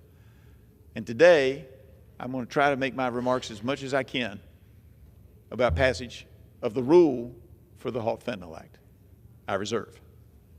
Virginia reserves. The gentleman from Massachusetts is recognized. Yeah, Mr. Speaker, does the gentleman really think that people dislike Congress because we're debating issues, because we're debating what's on their mind? No, I mean, I think people dislike Congress because politicians say one thing and do another.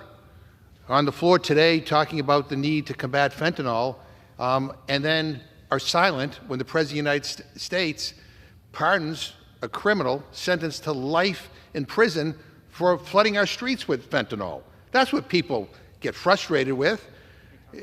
They're frustrated that we had a deal on a bill at the end of last Congress that everybody signed off on. It was fine. At the last minute, Elon Musk comes in and blows it up, and now we can't bring the bill up again. That's what people are frustrated with. I mean, my Republican friends like to talk about America first. Again, I mean, look at the front page of the New York Times today. Trump proposing takeover of Gaza as U.S. territory. I got to tell you, people voted for lower egg prices, not for a Middle East Mar-a-Lago. People did not vote to send their sons and daughters into the tunnels of Gaza so that Jared Kushner and Donald Trump can build Trump Tower Gaza.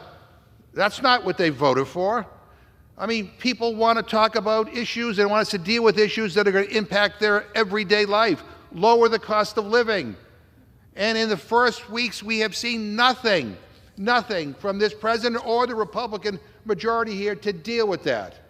So don't tell me that people don't like Congress because we debate issues. I'm sorry, we're debating your agenda even though it's unpopular. Mr. Speaker, I ask unanimous consent to insert into the record an article from the Associated Press entitled Elon Musk's Doge Commission Gains Access to Sensitive Treasury Payment Systems. Without objection. Mr. Speaker, I ask unanimous consent to insert into the record an article from the New Republic entitled 25-year-old Elon Musk crony has total control over Treasury payments. Also without objection. Mr. Speaker, I ask unanimous consent to insert into the record an article from Wired entitled Federal Workers Sued to Disconnect Doge Server. Also without objection. Mr. Speaker, I ask unanimous consent to insert into the record an opinion article from the Washington Post entitled Elon Musk Has Your Social Security Number. It's as scary as it sounds. Without objection.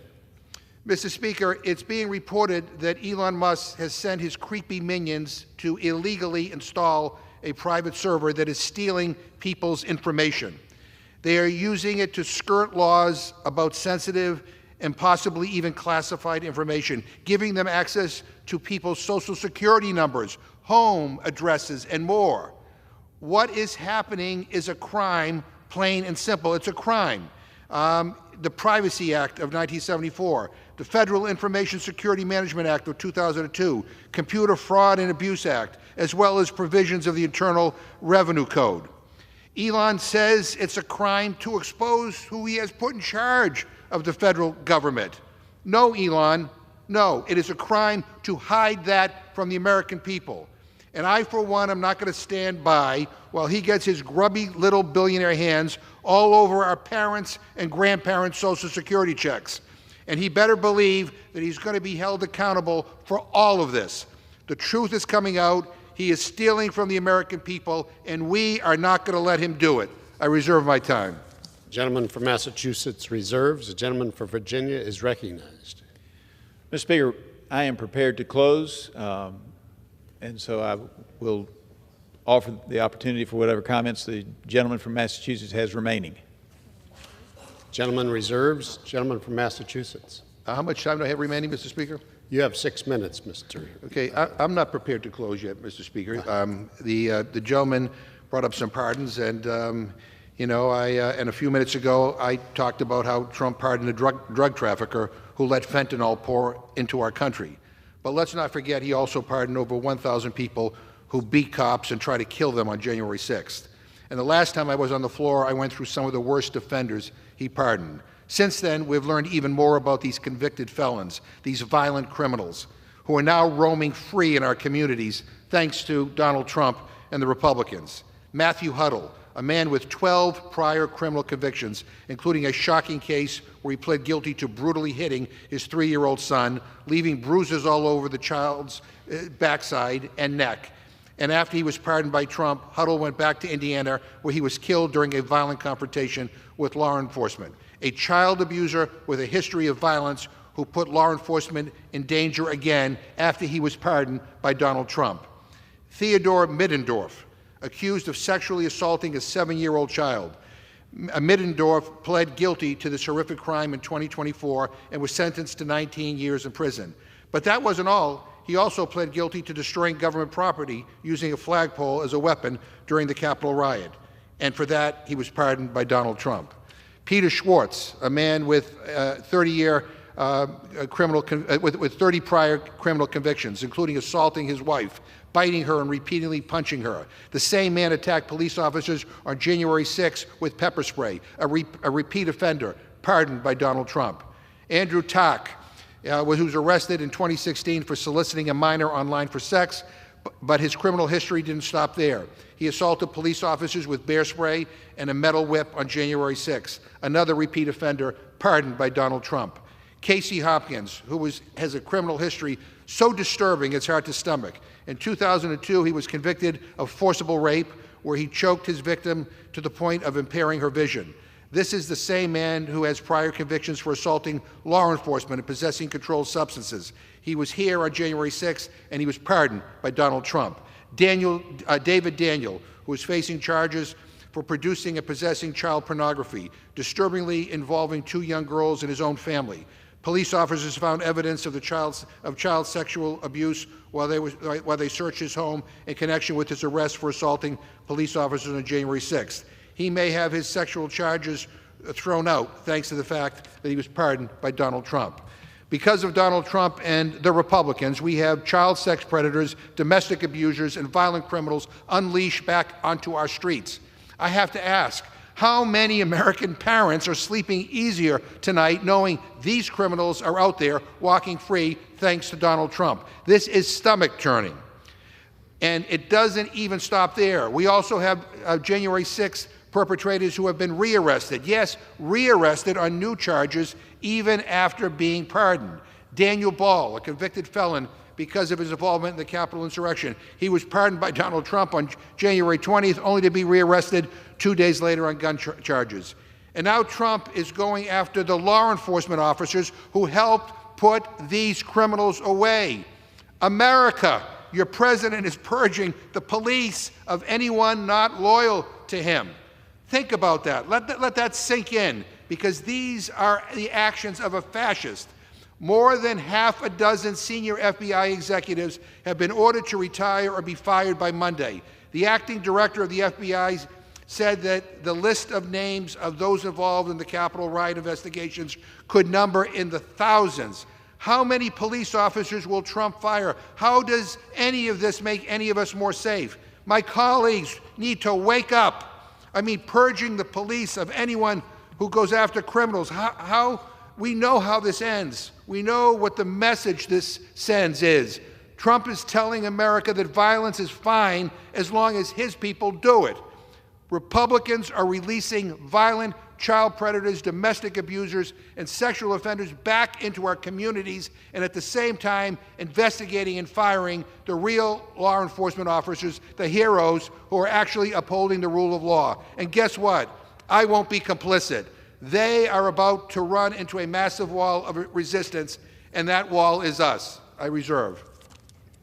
Members are reminded to direct their remarks to the chair, also to refrain from engaging in personalities toward the president.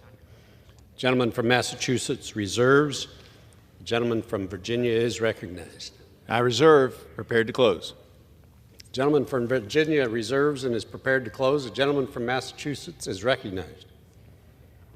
Mr. Speaker, I have so much more I want to say, but look, this all really boils down to one question. Whose side are you on, Mr. Speaker? Whose side are you on? Are you on the side of the American people or the billionaires who are stealing from them? Are you on the side of law enforcement or the guy who pardoned the drug dealer who let in all the fentanyl? Are you on the side of workers or the robber barons who want to fleece people out of their paycheck and rob them of their hard-earned benefits?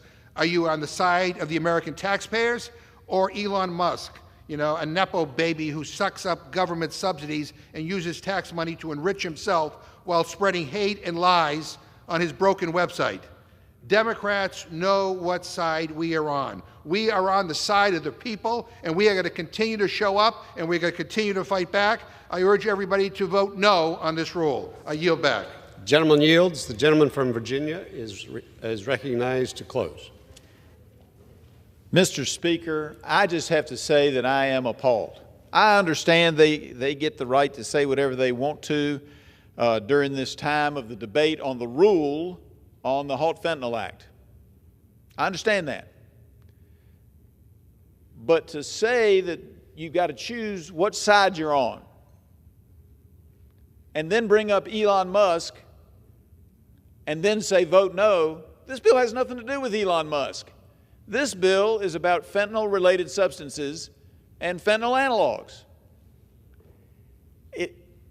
It perplexes me, other than it's an attempt to confuse everybody what this bill's about, as to why, if they want to make all those statements, they can, but I would think they'd be in favor of getting this bill done.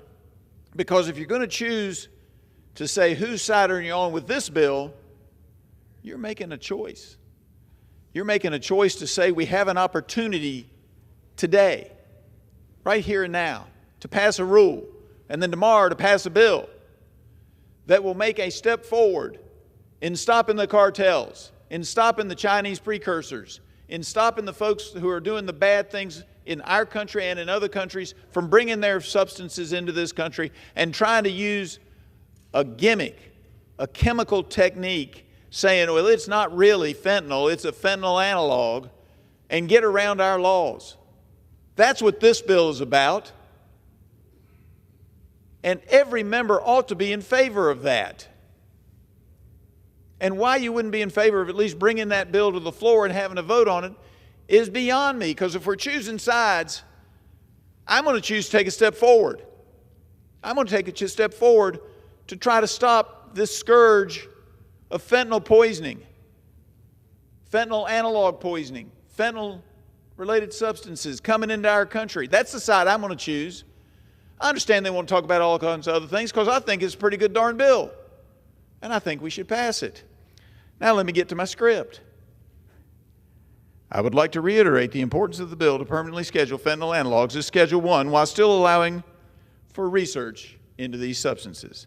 This is one small step in fighting the opioid crisis our country faces, and if we allow this temporary extension to expire, as it will if we take no action, if we choose the wrong side tomorrow and today, the temporary extension to expire in March, it will bring back the incentives for traffickers to bring these fentanyl analogs, fentanyl-related substances, bring back those incentives for bringing them into our country.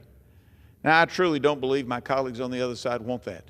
I understand you get fired up on the floor sometimes and you say things that maybe later in retrospect you think, maybe I shouldn't have gone that far. But if we're going to choose sides, I urge everybody to pass the rule and choose the sides of stopping the fentanyl scourge in our country, the fentanyl analog scourge in our country, and urge the passage of this rule and for final passage of the underlying bill. Mr. Speaker, I yield back the balance of my time and move the previous question on the resolution. The gentleman from Virginia yields. The question is on ordering the previous question on the resolution. Those in favor say aye. Those opposed, no. In the opinion of the chair, the ayes have it. Mr. Speaker. For what purpose does the gentleman from Massachusetts I ask seek for the yeas and recognition? nays. The yeas and nays are requested. Those favoring a vote by the yeas and nays will rise. A sufficient number having risen, the yeas and nays are ordered. Pursuant to Clause 8 of Rule 20, further proceedings on the question will be postponed.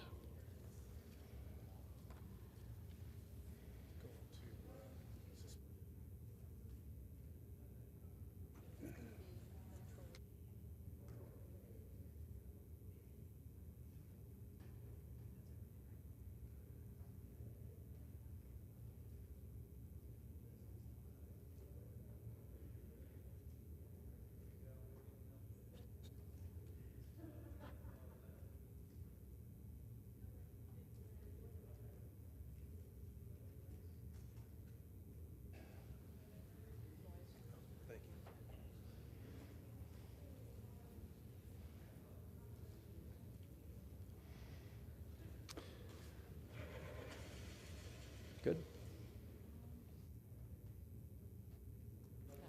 Pursuant to Clause 8 of Rule 20, the chair will postpone further proceedings today on motions to suspend the rules on which a recorded vote or the yeas and nays are ordered, or votes objected to under Clause 6 of Rule 20. The House will resume proceedings on postponed questions at a later time. For what purpose does the gentleman from Arkansas seek recognition? Mr. Speaker, I move to suspend the rules and pass the bill H.R. 836. The clerk will report the title of the bill. H.R. 836, a bill to require the Secretary of Agriculture, acting through the Chief of the Forest Service and the Secretary of the Interior, to conduct an evaluation with respect to the use of the Container Aerial Firefighting System, CAFS, and for other purposes. Pursuant to the rule, the gentleman from Arkansas, Mr. Westerman, and the gentleman from California, Mr. Huffman, each will control 20 minutes. The chair now recognizes the gentleman from Arkansas. Mr. Speaker, I ask unanimous consent that all members have 5 legislative days to revise and extend their remarks and to include extraneous material on H.R. 836, the bill now under consideration. Without objection. Mr. Speaker, I yield myself such time as I may consume. Gentleman's recognized. I rise in strong support of Congressman Valadeo's bill, the Emergency Wildfire Fighting Technology Act of 2025. This timely legislation offers us a chance to equip land managers with another tool in their arsenal to combat the catastrophic wildfire crisis by testing a new and innovative method for wildfire suppression. Last month, wildfires in Southern California took the lives of at least 29 people and changed thousands of lives forever. These fires destroyed more than 16,000 structures and racked up untold fire suppression costs and economic damages. This tragedy is a wake-up call for millions of Americans and demonstrates just how important it is to proactively address the wildfire crisis. Unfortunately, decades of inadequate forest management have created an unprecedented forest health crisis. Across our country, 1 billion acres are now at risk of wildland fire, and in the absence of dramatic change, the future outlook remains bleak.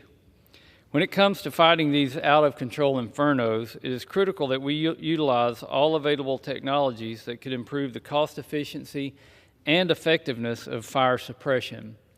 Wildland firefighters on the front lines of these disasters must have all the tools and methods available to fight fires and protect lives and property. Aircraft and helicopters provide life-saving support to ground crews, often by delivering water or fire retardant. In order to drop water or fire retardant from a plane or helicopter, the aircraft must be designed or retrofitted for such purpose, which limits the number of aircraft available. Representative Valadeo has worked with various stakeholders who have developed and improved container aerial firefighting systems that drops water or fire retardant from aircraft via disposable containers. This technology could decrease the response time to wildfires by increasing the number of aircraft available, which could, in turn, save lives and critical infrastructure. This technology is not new and is used successfully in other parts of the world. However, U.S. wildland firefighting agencies have not recently studied the system. H.R. 836 would require the U.S. Forest Service and the Department of the Interior to evaluate the use of container aerial firefighting systems in response to wildfires. The evaluation will focus on effectiveness, cost, ease of delivery, and safety. Directing our wildfire firefighting agencies to study new and emerging technologies is a win for the wildland firefighting crews and a win for those who live in vulnerable, fire-prone areas. I want to applaud Congressman Valadeo for his leadership on this important topic. His legislation passed the House unanimously last year and has also passed the House twice with bipartisan support as part of the Fix Our Forest Act. I support the bill and reserve the balance of my time. Gentleman from Arkansas reserves. The chair recognizes the gentleman from California. Thank you, Mr. Chair. So I rise in support of this legislation from Congressman Valadeo from California. I will also, in a few minutes, have a lot to say about one of the bills that was abruptly and outrageously pulled from our agenda today. But right now, I'm happy to support my friend's bill. I want to point out that the text of this bill passed the House as part of Chair Westerman's H.R. 471 less than 2 weeks ago, and I recognize that this is the beginning of a new Congress. Things are pretty chaotic, and our friends across the aisle want to appear busy amidst all the unconstitutional chaos and illegal action that is flooding our inboxes and our newspapers, and we are constantly on the defensive because our democracy is under attack by someone who doesn't want to be a president. He wants to be a king, has no regard for Article 1 of the Constitution. We have silence from our friends across the aisle about all of that, but I guess we have time today to move a bill that we've already passed and that nobody opposes. So congratulations for this particular head-scratcher. It is a real missed opportunity, since we could be using this time to talk about critical issues like the federal wildland firefighting pay benefits that are set to expire a few weeks from now. I think there's bipartisan support to extend those, but I can't get my friends across the aisle to talk about that, let alone come together and move some legislation to get it done. But of course, fixing firefighter pay wasn't in the recent Republican package. It's not on the agenda today either. I hope we get to it at some point, but we're not doing it today, and that's a shame. We should also be talking about disaster relief for California, but that's not on the agenda today either. Since we are considering this bill for a second time, Groundhog Day on this bill. Instead of all the other priorities, I will say the committee Democrats continue to support this bill. There's no opposition to this bill. We're going to pass it again and again, maybe if we run out of other things to do in this Congress. The legislation would require relevant federal agencies to complete an updated evaluation of the container aerial firefighting system to support wildland fire mitigation and suppression efforts across the country. The system involves using a box or a container for aerial drops of water or fire retardant. Its proponents claim that its utilization of this technology could improve delivery time and make it easier for aircrafts to fight fire. So that's fine. That's a good thing. However, back in 2011, the Forest Service conducted a study and determined that this particular system did not meet existing standards and posed safety risks for our communities and forests. And since that initial report, there have been technological advancements. This bill aims to take another look at a potentially useful tool while ensuring the Forest Service retains its authority to decide if the tool is ready to use or not. This is an important safeguard for wildland firefighters and the communities who are impacted by the wildfire crisis. As we saw in the recent Southern California fires, the climate crisis is clearly increasing the severity and duration of wildfire season. Evaluating new technology can help keep communities safe, and this needs to be a priority. So this bill is one of many examples of the potential for truly bipartisan collaboration on the issue of wildfire. I hope we can keep this work going. Hope we can extend it to actually a permanent fix for the firefighter pay problem that we need to address. And with that, I urge my colleagues to vote yes and reserve the balance of my time. Gentleman from California, and all members are reminded to refrain from engaging in personalities toward the president. The gentleman reserves. Gentleman from Arkansas is recognized. Thank you, Mr. Speaker, and I thank my friends across the aisle for their overwhelming support of Representative Valadeo's bill, as we should have that kind of support for a bill that's addressing a huge issue in our country with wildland fire and the dangers that it imposes. And Mr. Speaker, I believe you and Mr. Valadeo both serve on the Appropriations Committee, where Republicans brought an Interior Appropriations bill to the floor with firefighter pay funding in that bill, and it was voted down by our friends across the aisle. So we do need to take care of our firefighters, and when we get bills on the floor that increase pay for firefighters, I would hope we could get more bipartisan support on that. With that, I want to yield 3 minutes to the gentleman from California, the lead sponsor of the bill, Mr. Valadeo. The chair recognizes the gentleman from California for 3 minutes. Well, I thank the Speaker and I thank the Chairman for my time today. I urge my colleagues to support the Emergency Wildfire Fighting Technology Act, which would dramatically increase the number of airlift assets available for wildfire emergencies. Containerized aerial firefighting systems, or CAFs, are airdrop-capable disposable containers for water or fire retardant, which can be dropped from much higher altitudes and with less visibility than current aerial firefighting operations. Current operations depend on single-mission aircraft, but CAFs can be used by any standard cargo plane. The use of CAFs provides for more coverage for firefighters on the ground and allows teams to quickly respond to prevent smaller fires from raging out of control. These systems are used by other countries, but the United States has not utilized them. We have the technology that we can deploy to stop or minimize the devastation these fires cause, and we should be using it. I want to thank Chairman Westerman and his staff at the Natural Resources Committee for their work on this important bill to combat and contain wildfires in a quicker and more efficient way. And with that, Mr. Speaker, I yield back. Gentleman yields. The gentleman from Arkansas reserves.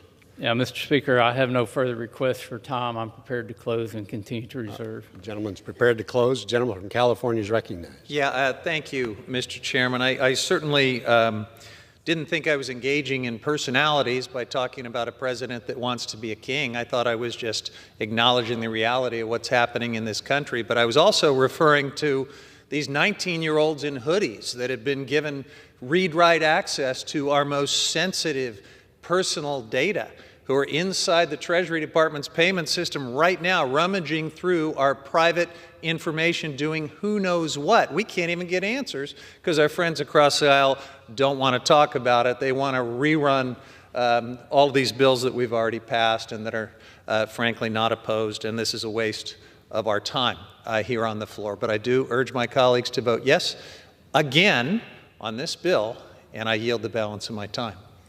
And again, I would remind members to refrain from engaging in personalities toward the President. With that, the gentleman from California yields. The gentleman from Arkansas is recognized. Mr. Speaker, again, H.R. 836 is a good common sense piece of legislation that has passed the House 3 times on a bipartisan basis. I commend Representative Valadao for his proven leadership on bipartisan solutions that meaningfully improve forest health and reduce wildfires. If we could get the Senate to act on some of these bills, we wouldn't have to pass them so many times. But I appreciate Representative Valadao being so persistent and continuing to work on his good legislation. I encourage adoption of the bill, and I yield back the balance of my time. Gentleman yields. The question is, will the House suspend the rules and pass the bill H.R. 836? Those in favor say aye. Those opposed, no. In the opinion of the chair, 2/3 being in the affirmative, the rules are suspended, the bill is passed, and without objection, the motion to reconsider is laid on the table.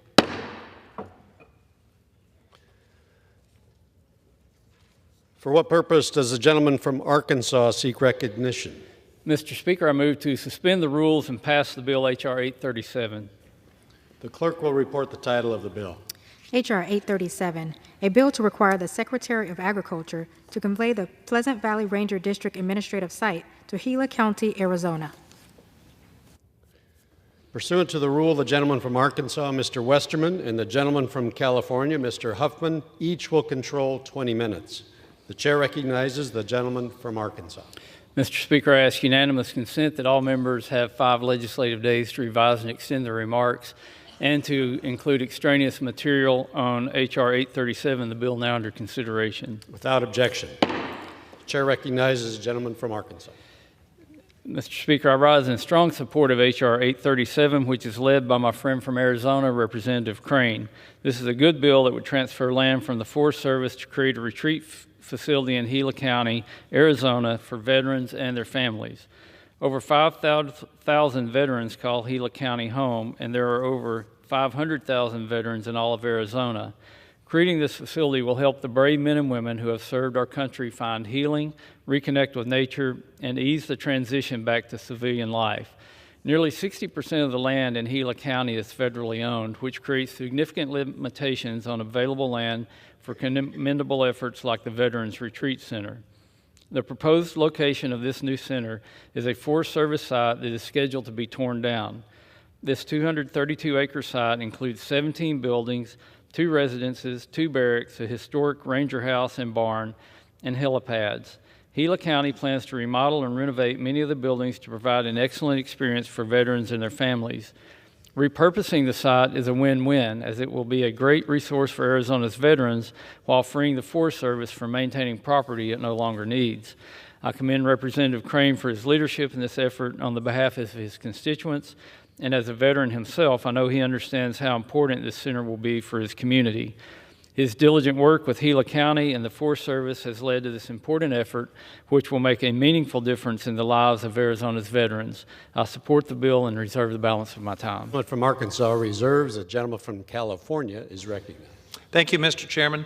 I do rise in support of this legislation. My Democratic colleagues and I agree that it is a good idea to authorize the conveyance of the Pleasant Valley Ranger District administrative site to Gila County in Arizona. But I do want to talk about the broader context for this bill, because it was supposed to be considered today alongside a Democratic-led bill, the National Museum of Play Recognition Act. It's about as innocuous as it gets. This is a bill that has a Republican co-lead. It would merely confer the title of national to this museum in Rochester, New York, which is a unique institution dedicated to the exploration of how play serves to promote learning, creativity, discovery, and cultural history. The bill wouldn't provide federal funding or any other benefits that my friends across the aisle could object to. I'm talking about conferring an honorary title on a children's museum. It has areas for kids to play and imagine that they're in Sesame Street or the Berenstain Bears books. Unfortunately, House Republicans have pulled the bill from today's agenda at the last minute because we are told that many Republicans think the museum is too woke and too DEI. That's right. That's the explanation we've been given for why the deal's off and the Democratic bill can't be considered today. Now, I don't know the names of who made this decision or what specific complaints are behind it, but I am guessing that some of my Republican colleagues don't like the museum, don't like the fact that the museum currently has a small temporary exhibit called Black Doll Designers that lets visitors, and I quote, learn about the pivotal role that black designers have played in diversifying toy aisles, end quote. In September, the museum also posted on Instagram about Hispanic ballerina Barbie and how the My First Barbie line of dolls, and I quote, come in various ethnicities and styles, encouraging inclusivity and diversity, end quote. Now, that doesn't strike me as controversial or offensive in any way, but is that why we can't have a vote on this bill here today? Some unidentified Republicans are triggered by that, by Hispanic ballerina Barbie? Or are our Republicans' friends just taking their orders from the far-right website Breitbart, which posted yesterday attacking this museum for its content and for offering what it called diversity and inclusion internships. I guess those are dirty words these days, and that's how it works these days. Shortly after the Breitbart post went up, this bill disappeared from the agenda. It was pulled. That's how it works these days. Breitbart posts something, Congress reacts. Elon Musk tweets, Republicans in Congress walk away from a bipartisan budget deal. Mr. Speaker, this is disgusting. Are my colleagues now puppets on a string, something that maybe should be an exhibit in the Play Museum that we're talking about here? It sure would seem so. There's nothing more I can say. I believe this is disgusting. I will save my comments about the remaining bill on today's agenda for later, and I reserve the balance of my time. Gentleman from California reserves. The gentleman from Arkansas is recognized. Mr. Speaker, I yield 3 minutes to the gentleman from Arizona, the lead sponsor of this bill about a Veterans Retreat Center, Mr. Crane. Gentleman from Arizona is recognized for 3 minutes. Thank you, Mr. Speaker. Thank you, Mr. Chairman. Today I rise in support of my bill, which passed the House last Congress and was the first piece of legislation I introduced in my first term. It is a testament to veterans in Arizona. Specifically, my bill would enable Gila County, Arizona, to operate a Veterans Center on 232 acres in Young, Arizona. As a former Navy SEAL, I know the importance of providing this resource cannot be understated. This legislation will serve our state and its heroes well. The Veterans Center would protect and maintain the rich history of the property while providing family housing, meeting and activity spaces, resource rooms, veteran ceremonial grounds, and outdoor recreation. It would be the first of its kind in northern Arizona, providing resources and support to primarily rural veterans and their families. Furthermore, this legislation is an exemplary model of efficient land management.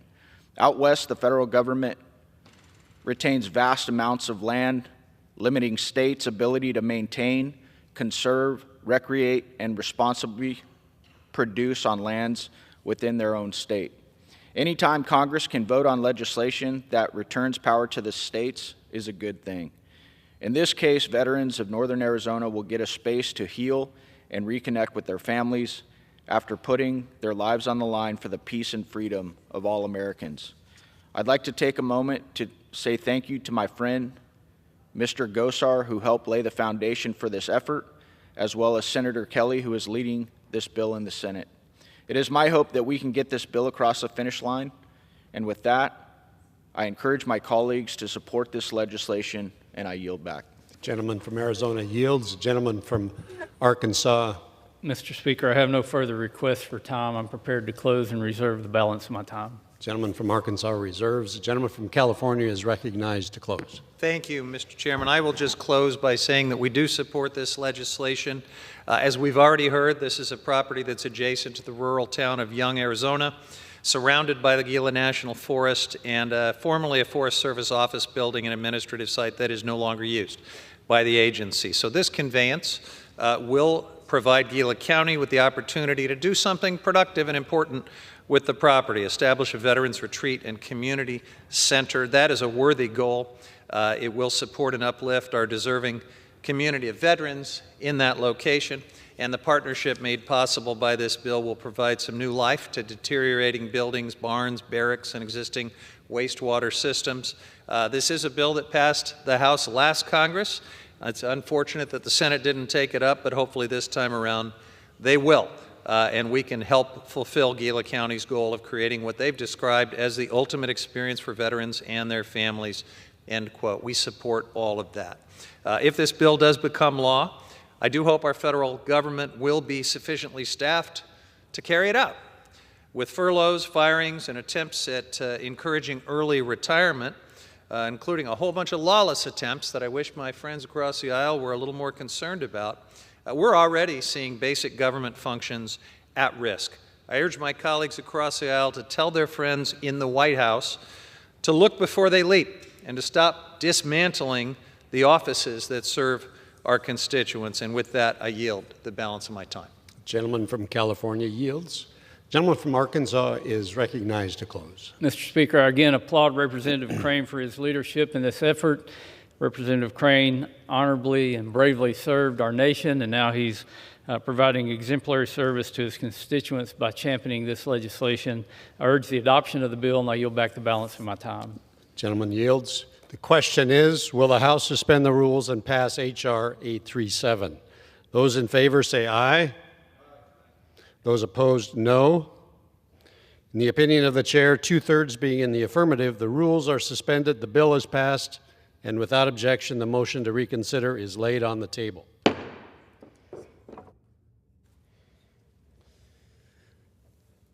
Pursuant to Clause 12A of Rule 1, the chair declares the House in recess, subject to the call of the chair.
The House will be in order. Proceedings will resume on questions previously postponed. Votes will be taken in the following order. Ordering the previous question, the House Resolution 93, and adoption of House Resolution 93 if ordered. The first electronic vote will be conducted as a 15-minute vote. Pursuant to Clause 9 of Rule 20, remaining electronic votes will be conducted as 5-minute votes.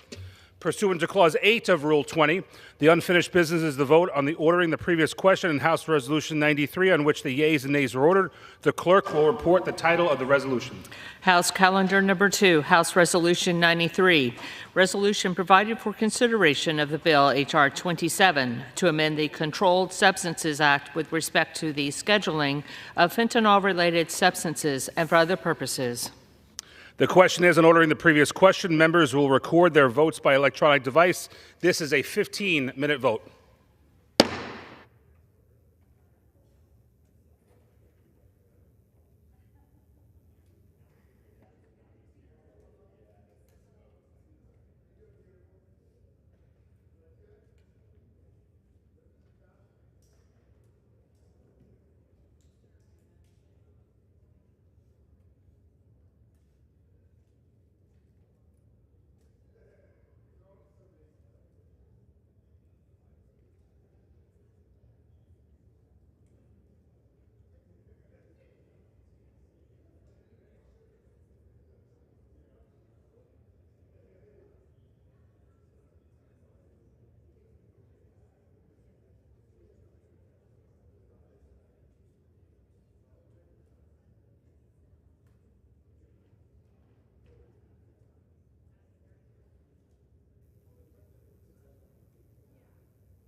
On this vote, the yeas are 212, the nays are 208.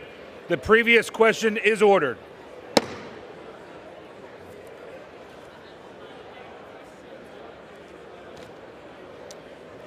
The question is on the adoption of the resolution. Those in favor say aye. Those opposed say no. In the opinion of the chair, the ayes have it. Mr. Speaker, For what purpose does the gentleman seek recognition? I ask for a recorded vote. A recorded vote is requested. Those favoring a recorded vote will rise. A sufficient number having risen, a recorded vote is ordered. Members will record their votes by electronic device. This is a 5-minute vote.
On this vote, the yeas are 215, the nays are 208. The resolution is adopted. Without objection, a motion to reconsider is laid on the table. Thanks a bunch.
The House will come to order.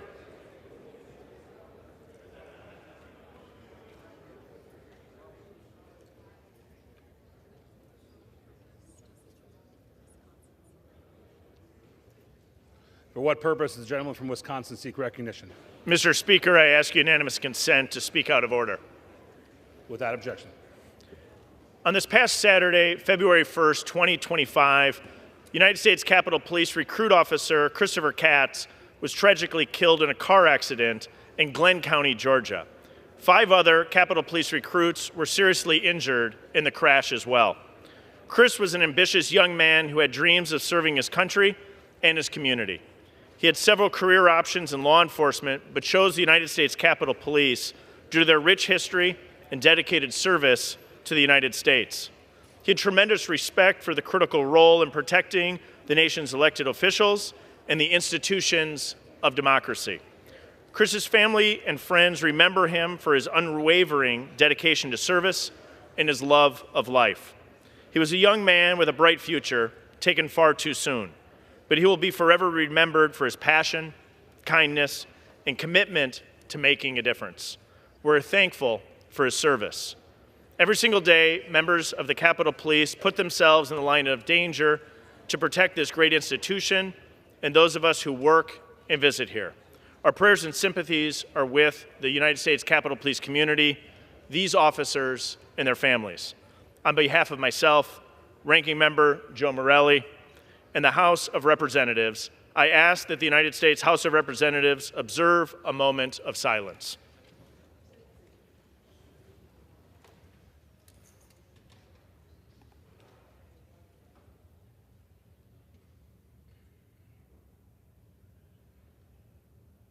Thank you, and I yield back.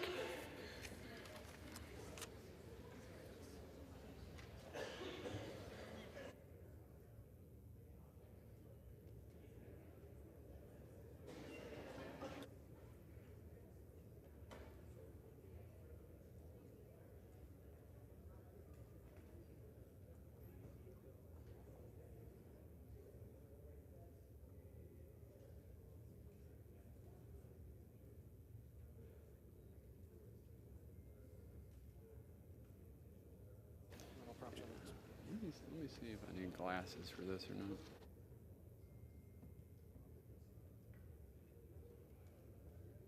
Okay, the chair will now entertain requests for 1-minute speeches. For what purpose does the gentleman from Georgia seek recognition?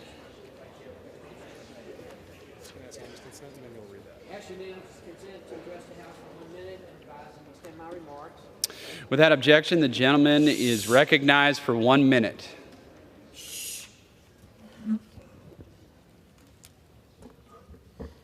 Mr. Speaker, I rise today to honor Mr. Kevin Jones, who retired as the Brunswick Police Chief after an exceptional 30-year career in law enforcement. His dedication to service has had a lasting impact on the community.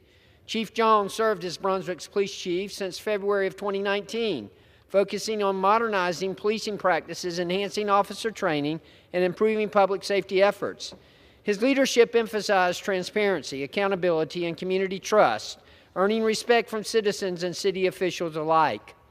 Under his guidance, Brunswick experienced a significant reduction in crime, a revitalization of neighborhood watch programs, and improved police-community relations. His dedication made Brunswick a safer place to live, strengthened ties between the community and law enforcement, and increased confidence in the department. Chief Jones announced his retirement in October of 2024, ensuring a smooth leadership transition for the department. He has mentored many officers, ensuring the next generation of leaders is ready to step up. Chief Jones leaves behind a legacy of integrity, leadership, and service that will continue to inspire the community for many years to come. Thank you, Mr. Speaker, and I yield back.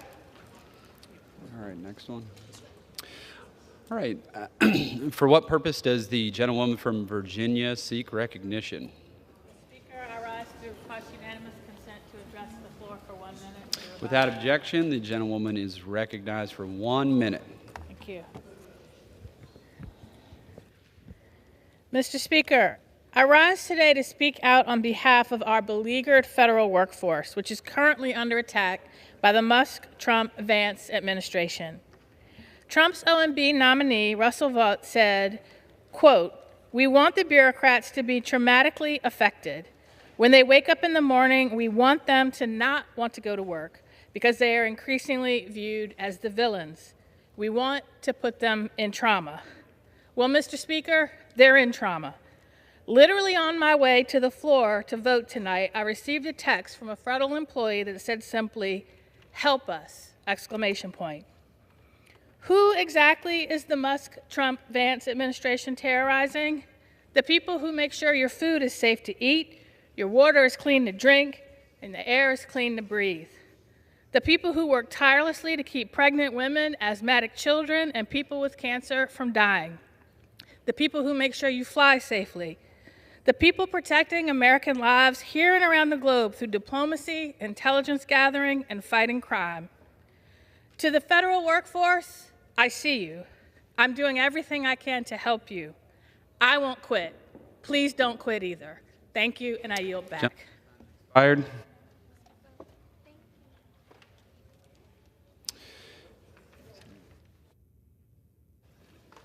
Members are reminded to refrain from engaging in personalities toward the president. For what purpose does the gentleman from Georgia seek recognition? Mr. Speaker, I ask unanimous consent to address the House for 1 minute and to revise and extend my remarks. Without objection, the gentleman is recognized for 1 minute.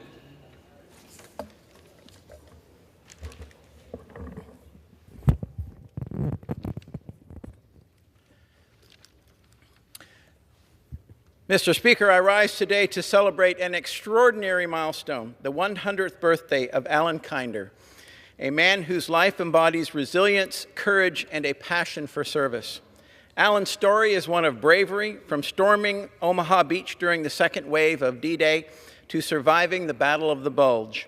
After his heroic service in defense of our nation, he returned home to build a life filled with family, purpose, and more adventure. Alan has been both a witness to history and a keeper of it, reminding us all of the sacrifices made for our precious freedom. And yet, it's his warmth and compassion that shines the brightest. Both Alan's kindness and the stories of his remarkable service have left an indelible mark on every person lucky enough to know him. Alan, on behalf of the 9th District, I wish you a wonderful and very happy 100th birthday and entire 100th birthday year. And I thank you for your service, your stories, and your example. Mr. Speaker, I yield back. For what purpose does the gentlewoman from New Mexico seek recognition? Thank you, Mr. Speaker. I ask for 1 minute to address the House and to revise my remarks. Without objection, the gentlewoman is recognized for 1 minute. Mr. Speaker, I rise tonight to speak directly to the American people and to our federal workers, not only across the country, but especially in New Mexico. I know that many of you are feeling frightened, uncertain, and under attack, but I want you to know that Democrats have your back and are fighting back using every tool that we have, the courts, the Congress, fighting back in our communities, fighting back against an unqualified, unvetted billionaire who is stealing your data, taking your jobs, dismantling our federal agencies, and freezing the funds that make our communities run. You have dedicated your careers to ensuring that this great nation can serve our people, and we say to you, hold the line, because we have your backs. I yield back. For what purpose does the gentleman from Wisconsin seek recognition? I'd like to ask to speak for a minute. Without objection, the gentleman is recognized for 1 minute. Thanks. There's been such good news coming. It seems like every day out of the White House, it's easy to lose track of some of the executive orders coming from President Trump. But I'd like to bring attention to one today, and this is one that once it's in effect, there's nothing they're going to be able to do to stop it, and that is his order reinstating service members discharged under the military's COVID-19 vaccination mandate. It's hard to believe that only 4 years ago we had people who were demanding that, or a president who was demanding that all our brave service members had taken experimental vaccine, and if they didn't take it, they would be removed from the service. President Trump has reinstated these folks, a great man of compassion, a man who respects independent thought, unlike a lot of people who feel, oh, you know, one guy who went to college told me this, I better do it. I know a lot of other people who didn't get the vaccine. They were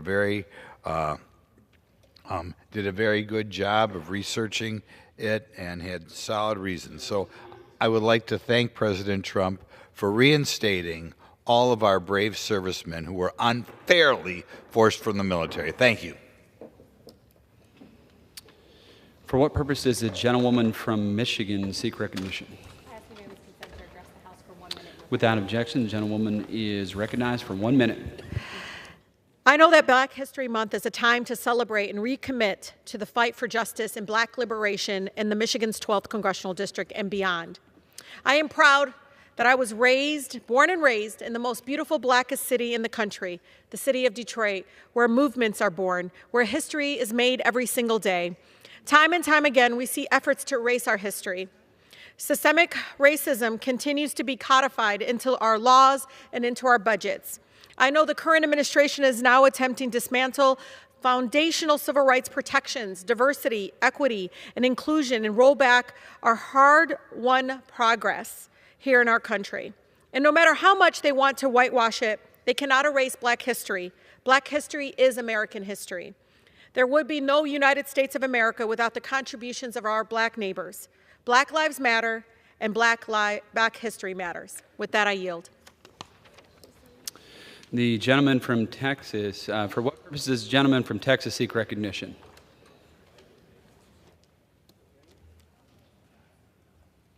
I'd like to seek unanimous consent for my 1 minute remarks and to revise and extend. Without objection, the gentleman is recognized for 1 minute. Mr. Speaker, I rise today to stand in unwavering support of our nation's federal employees, many of whom live and work across the Texas 18th Congressional District.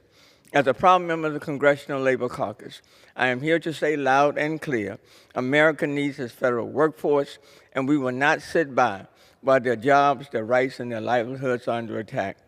Federal employees ensure the safety and well-being of every American, and these efforts to reduce federal workers will only bring them harm. Thousands of federal workers in Texas' 18th Congressional District serve vital roles, including health care, transportation and safety, Social Security, and much more. To every dedicated federal employee, our message is clear. We have your back. We will fight in Congress to protect your rights, your jobs, and your ability to serve the American people. Your work does not go unrecognized. I urge my colleagues to stand against this calculated attack on federal workers and the values of public service. Thank you, and I yield back the balance of my time. For what purpose does the gentlewoman from the District of Columbia seek recognition?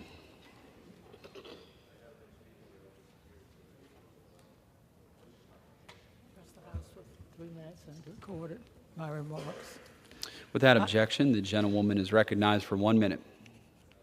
I thank the gentleman for yielding to me. These are unprecedented and extraordinarily difficult times for our federal employees. The Trump administration seems intent on dismantling much of the federal government in violation of the Constitution, federal statutes, and federal regulations. The administration has relentlessly attacked federal employees, subjecting them to chaos and fear. The administration has imposed a hiring freeze, offered deferred resignation,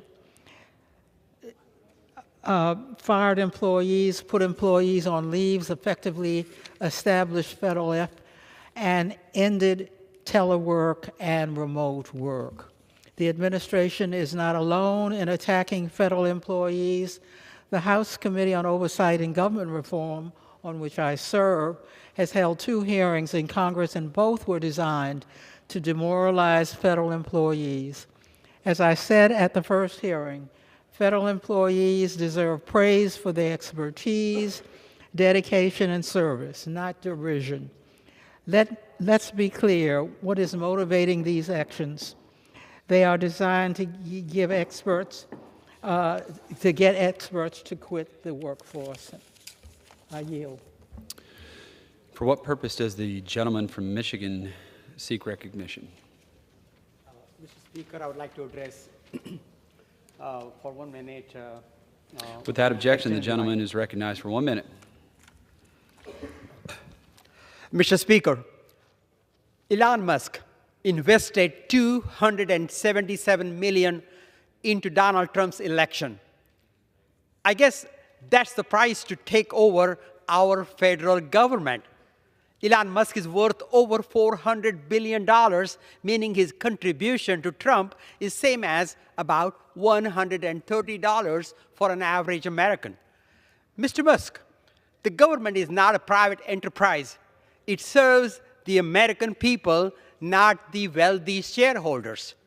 Thousands will die around the world because U.S. aid won't deliver life-saving food and medicine. Millions will lose control of their personal information, social security numbers, banking information, social security checks, Medicare benefits. Elon Musk does not care about you because he does not have to and he does not want to. Rest assured, Democrats care, I care, and we will be using every tool at our disposal to get rid of this unelected, power-hungry, egocentric billionaire. And with that, I yield back. For what purpose does the gentleman from Florida seek recognition? Without objection, the gentleman is recognized for 1 minute. I rise for every American whose life is made better because of the work of federal civil servants.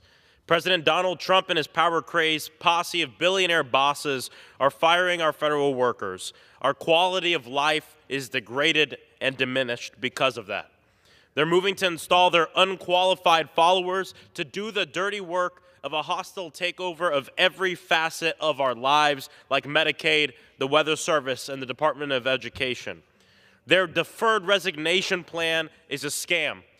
Firefighters, nurses, TSA agents, park rangers, foreign aid workers, they are refusing to go quietly in the face of an authoritarian, and I commend them. America is indeed at a fork in the road. Do we want qualified, respected workforce serving us, or do we want an army of clueless yes men working to serve the selfish rich? I know what I want, what the American people want, and what the people deserve: a government that works for them. Thank you to our federal workforce and our civil servants. I yield back.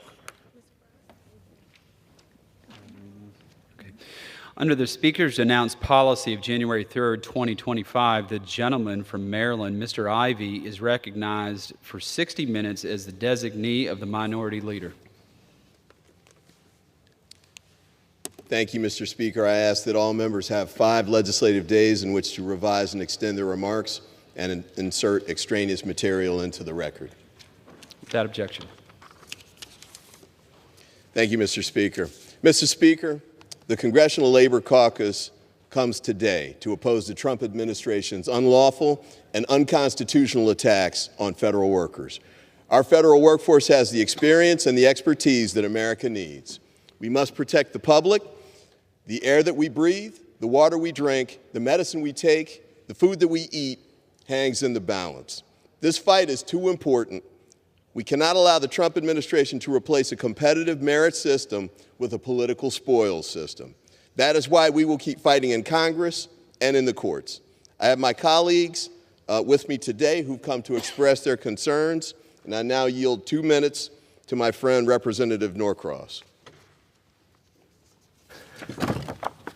Thank you. Mr. Speaker, as co-chair of the Labor Caucus, we're here to speak today on something I didn't think we ever had to do. We had to talk about the hard work of our federal workforce, those federal workers who get up every day to go to work, the ones that keep our food safe to eat, the water safe to drink, and the air safe to breathe. Federal workers are nurses, they're doctors, they're in the VA taking care of our vets each and every day. They're civilian DOD workers. That's right, working in the Pentagon and around the world to make sure that our military is ready to go. They're the ones who are processing Social Security checks for our seniors. Yes, the TSA agents every time we go to the airport.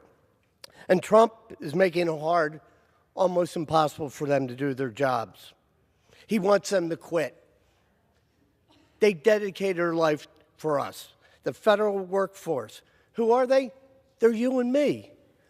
They say they have to come back to the office when it's more efficient for a person agreed upon with management to work from an absolute different location. I would suggest, if you really want to know where federal workers are, they should go look at the offices where your member is supposed to be showing up. Tell me how many times they go to the office. But that's what we're dealing with. Trump is revoking their union contracts. The contracts which they negotiated legally and trying to be enforceable. So important. Trump doesn't have the authority to change his agreement, but he's doing it, and it's going to take our courts to turn this around. America's civil service is a merit system. Trump signed another executive order to remove jobs from the nonpartisan civil service. So here we are, folks, back again. Your civil servants who wake up every day to help us. I'm not seeing any of those civil servants fly in their private airplanes like Mr. Musk and Mr. Trump. They're just regular people like you and me trying to get by. And as we have this discussion with all the Labor Caucus, I want to just take a minute to thank Glenn Ivey, who represents so many federal workers back in his district, Stephen Lynch, who's been leading our fight at the Postal Service. But folks, at the end of the day, we have to stick together. Right there, carved into the wood, says union, and that's what we have to do. God bless you. And to every federal worker, thank you for what you do. And I yield back. Thank you. I now yield 1 minute to Ms. Schakowsky of Illinois. I want to thank Congressman Ivey for yielding to me. This is so important. And yet, we should be ashamed of the way the Trump administration has been absolutely attacking our federal workers, the people who go to work every single day to do important functions. They don't have any ulterior motive. They are doing things like making sure that our senior citizens get their medications, that we take care of our veterans who need help. These are the kinds of things that they are servants to all of our people. They are doing their best job, and yet they are being criticized. And I think that we want to say a big thank you. And I pledge to all of our federal workers that I will be here to praise you, to protect you, to say that you have not only every right, but every privilege of serving the American people as you have done day in and day out. So I say hooray to the workers who do so much every single day, not asking for any special awards, but do the work that the people of the United States need, and we have to thank them every single day for their work and not denigrate them as the Trump administration has done. With that, I yield. I thank my colleague and now yield 2 minutes plus to Representative Sanchez. Thank you. I want to thank Glenn Ivey for his wonderful work. And Mr. Speaker, I rise today in support of our nation's federal workers. As a member of the Labor Caucus, I stand with the essential workers who provide critical services to the American public. Make no mistake, we are seeing a direct attack on our democracy right now. Efforts to shut down federal agencies are designed to erode our nation's foundation. No one, not the president, not an unelected billionaire, has the right to single-handedly dismantle federal agencies created and funded by the Congress. Yet that is exactly what is happening. President Trump has surrendered control over to Elon Musk, allowing him to dismantle our institutions without any oversight. This is a blatant abuse of power, and it's happening on this Congress's watch. They've attacked federal workers, replacing skilled civil servants with political loyalists. They've targeted and smeared public employees who have served this country honorably, many for decades. They're even rejecting union contracts that were lawfully negotiated between the government and workers. This is union busting, plain and simple. As a former union member, I won't stand for that. These contracts are protected by law and cannot be changed on a whim or, more likely, on a tantrum. It gets worse. Elon Musk's Doge has even infiltrated the Treasury Department. He and a bunch of 20-somethings now have access to the federal payment system and the confidential data of almost every American. Why on earth do a bunch of kids who are not even legally old enough to rent a car need access to Americans' personal information and data? Why should they have their hands on your Social Security or Medicare payments, or see whether you or a loved one has a disability, or whether or not you received a tax refund? This isn't just a violation of privacy, it's a breach of the trust of the American people that they put in government. Doge needs to be held accountable for its unlawful actions, and Democrats are and will continue to fight back. We are demanding hearings, investigations, and supporting lawsuits that seek to protect your very personal information. But we need the few Republicans in this body who care about the rule of law to join us in this fight. We need to defend Congress's constitutional authorities, the power of the purse, and oversight of the executive branch. We need Republicans to stand up for all Americans. To all federal workers, please know, you are essential. America values you, we need you, and we have your back. When you're attacked, every American who depends on you is also attacked. I once again thank my colleague, Mr. Glenn Ivey, and I yield back. Thank you. I now yield 2 minutes to my colleague, Representative Pocan from Wisconsin. Thank you. I want to thank Mr. Ivey for convening this special order hour and for his hard work on behalf of the federal employees and all workers in his district. As a co-chair of the Congressional Labor Caucus, I'm proud to stand with our essential workers who keep the government running every day. But since day one of this administration, President Trump has relentlessly attacked federal employees as he and Elon Musk seek to eliminate many nonpartisan career public servant jobs across the country. These attacks on federal workers are straight out of the Project 2025 playbook. Unelected billionaire Elon Musk has been bulldozing through the federal workforce, demanding the firing of hundreds of thousands of employees whose only fireable offense is trying to serve the American people. Federal workers are nurses and doctors at veterans hospitals. They process Social Security checks for seniors. They are TSA agents and air traffic controllers who keep us safe when we fly. More than 85% of the federal workforce operates outside of Washington, D.C. In my home state of Wisconsin, there are 18,000 federal civilian employees, including over 5,800 federal workers in my district alone. In the last 2 days, my office has gotten over 1,000 constituent calls with people angry, hurt, and terrified that the services they use every day will vanish along with the workers who make these programs run. An attack on federal workers is an attack on the services that Americans rely on every day.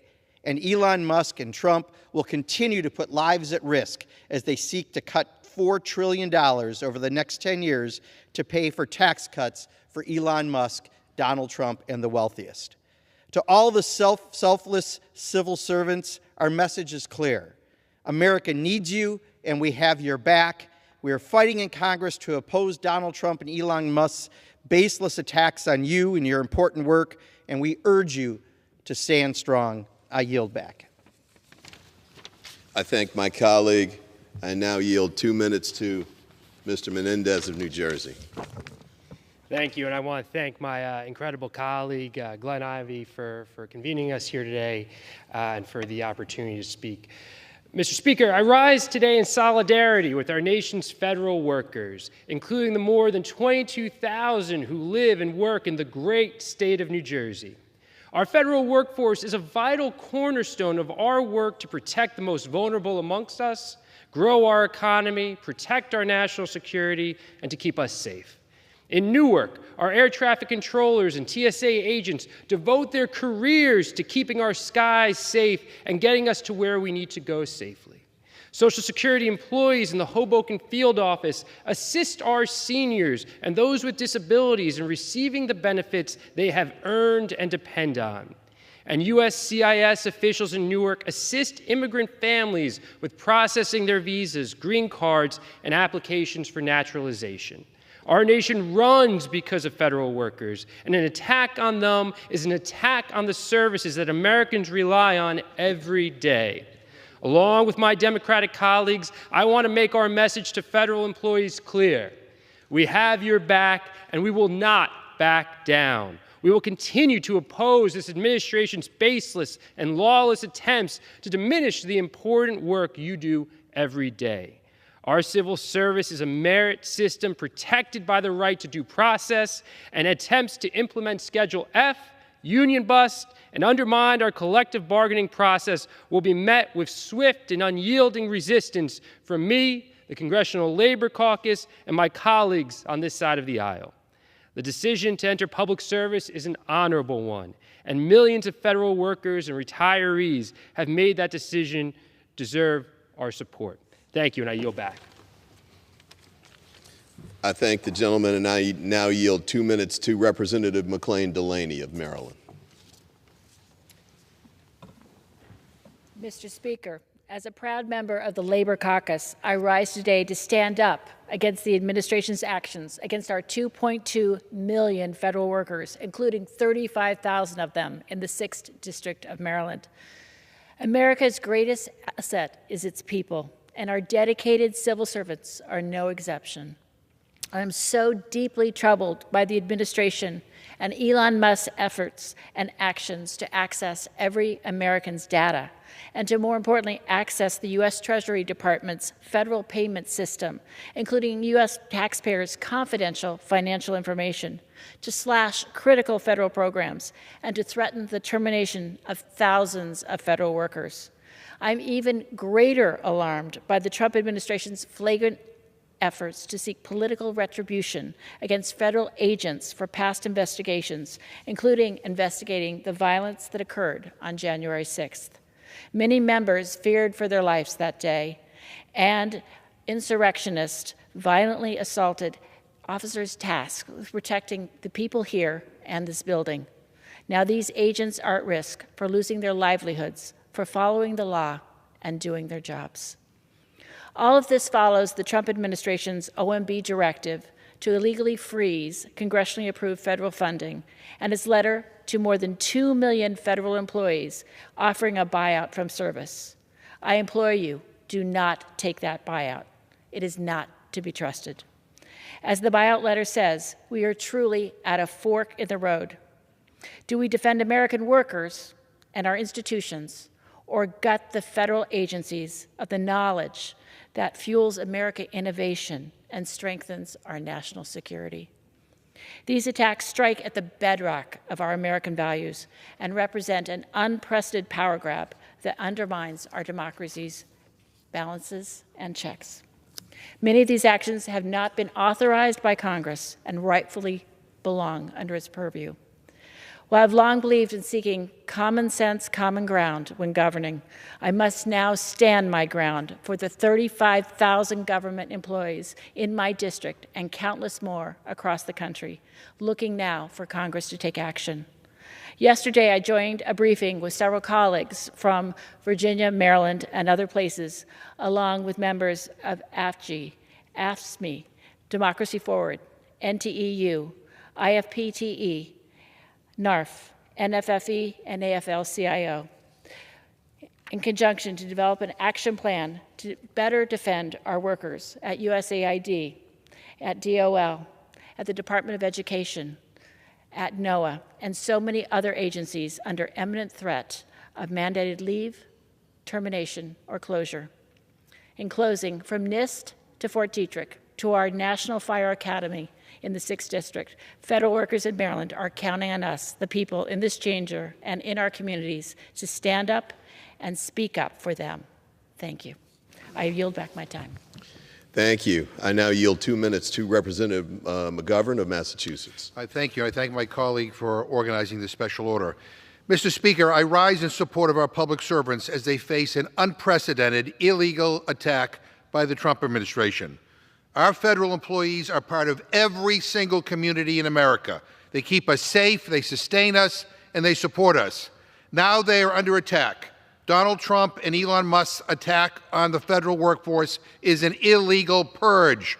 Don't let anyone call it anything else. This is a purge. It is an unlawful attempt by a reality show wannabe king to install cronies and bootlickers.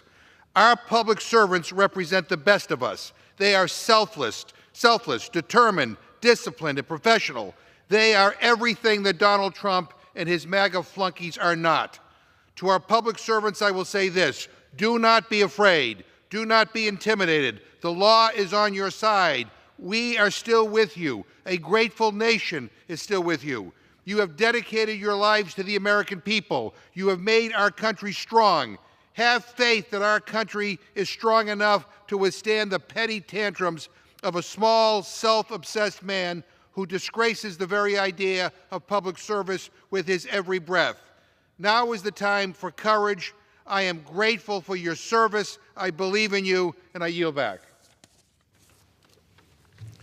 I thank the gentleman, and now I yield 2 minutes to Representative Landsman of Ohio. Thank you, and I rise today also to support our federal workers. These are public servants who live and work all over the country. The vast majority of our federal workers do not live in the Washington, D.C. area. It's a big misconception. People think, well, these are federal workers. They're just here in D.C. They're in our districts. Each one of us has probably tens of thousands of federal employees in our congressional districts, meaning that we serve them. And it just so happens they serve us. But Trump and Elon Musk have been setting these fires all over the federal government. They've launched this reckless trade war with China. They tried to stop federal funding from going into our communities. These are our tax dollars. Trump gave an unelected tech billionaire access to our Social Security data, to all of our data, to our federal payment system, and empowered him to purge as many public servants from our federal agencies as he possibly could. One of those public servants is a constituent of mine in Southwest Ohio. She lost her job.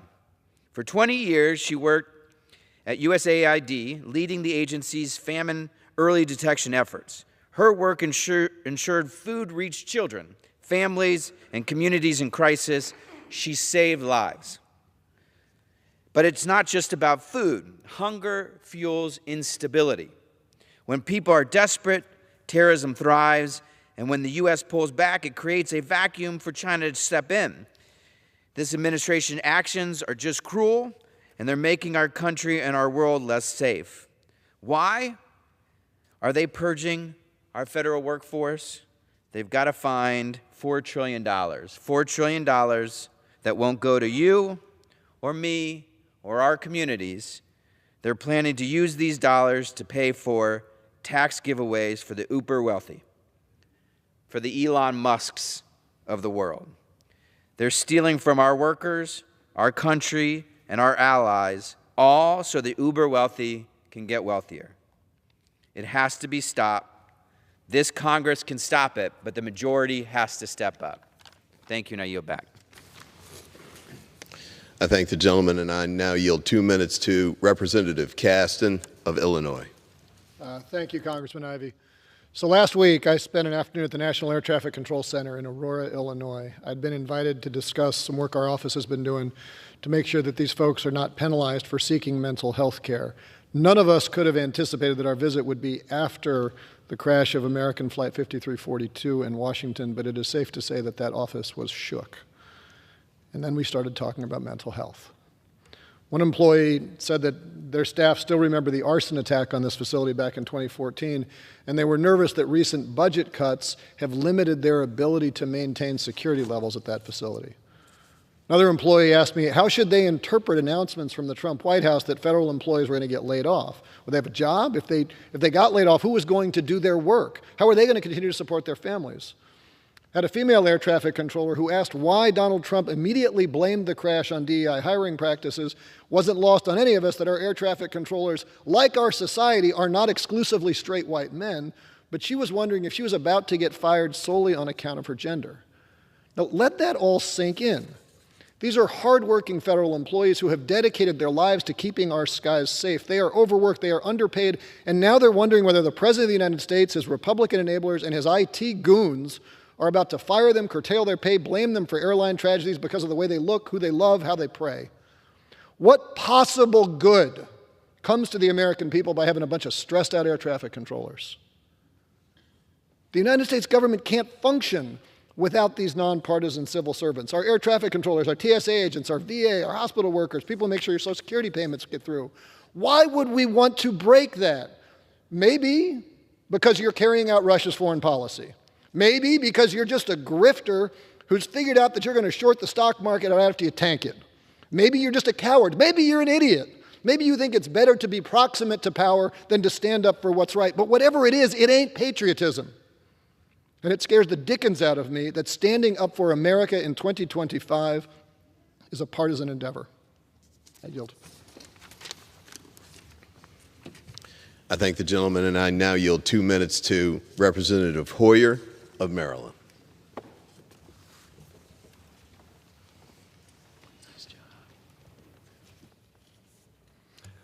I thank my colleague for taking this special order.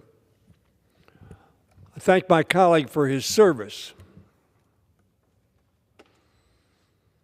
In full disclosure, my colleague and I probably represent between us about 150,000 federal employees. But I rise not for those federal employees, who I care a lot about, as does Mr. Ivey, but I rise for the federal employees throughout America, but not just for them. I rise because they serve America every day in critical places for veterans, for homeowners, for moms, for dads, for teachers, for doctors, for nurses, all of whom rely on the federal government so that they can give services needed by the American people. Why are we doing this? I just said upstairs that I've been here for 44 years. This is an unprecedented move taken by the Trump administration and the Musk administration in the first 15 days. No thought, no planning, no consultation. It is a blitzkrieg on the American government. Now let me give you the words of Russell Vought, who's going to be heading up apparently the OMB, the Office of Management and Budget. This is what he said not so long ago. We want the bureaucrats to be traumatically affected. When they wake up in the morning, we want them not to want to go to work because they are increasingly viewed as the villains. We want their funding to be shut down. I was referring to EPA, but he's aimed his objective at all of the agencies of government.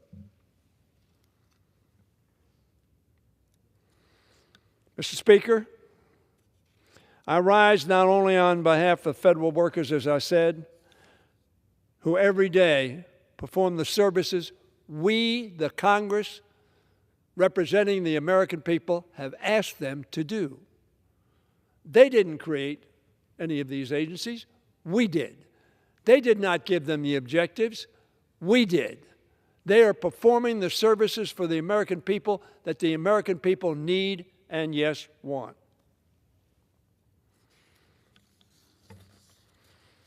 The initial notice went out to 2 million people, approximately all of the civilian employees of the Federal Service. I want everybody to think for just 1 second, what if all 2 million of Americans, civil servants, said, okay, we're gone, and then promised to be paid for 7 months for doing no work? And the government shut down. Business, commerce, education, health care, public safety would all be shut down. That is not what the American people voted for. Are the people who help feed our seniors, our children, who provide medical care to our veterans, who keep our communities clean and safe, who help Americans recover from disasters, who defend our national security and provide countless other services to American people, villains? Hell no, they are heroes and absolutely essential for America to be great. When you treat federal workers as villains, you turn the American people into victims. That is what this administration is doing. They've offered federal workers a buyout with a deadline, just hours away, without any consultation to determine the adverse or, frankly, positive impact of such an action. That's not what the American people expect us to do. I and the members who speak here, and I hope all the members of this House, will do what the Founding Fathers thought we should do: be an independent branch of government to set policy and not allow the federal workers or the federal government to be run over by somebody who likes firing people. I yield back the balance of my time.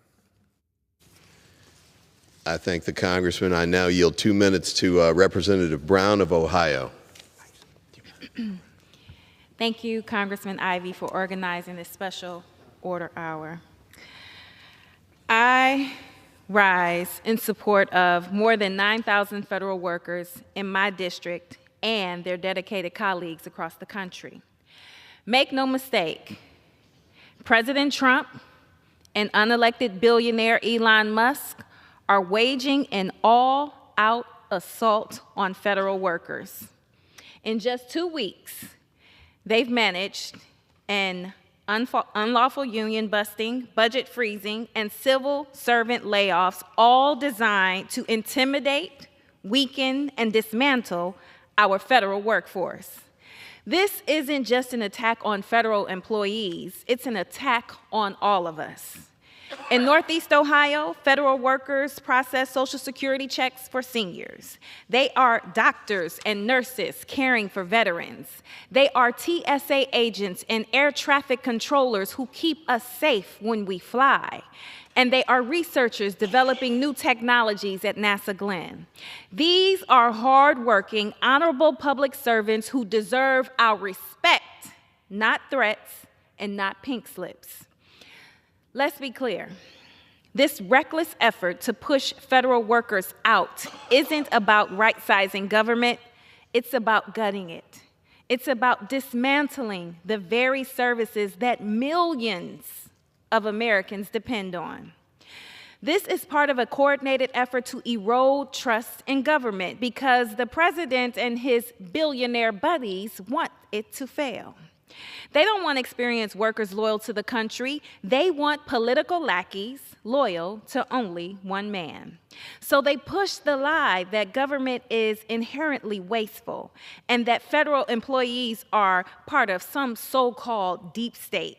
It's nonsense. It's dangerous. And here's why they are really doing it: to strip away labor, consumer, and environmental protections. And most notably, to hand billionaires and their corporations massive tax breaks while sticking it to working Americans. So we have to ask, is this a government of the people, by the people, and for the people? Or is it a government of the billionaires, by the billionaires, and for the billionaires? Federal workers don't serve a president or his billionaire buddies. Let me say that again. Federal workers don't serve a president or his billionaire buddy. They serve the American people, and we stand with them. And with that, I yield back. Thank you, Mr. Speaker. How much time remains?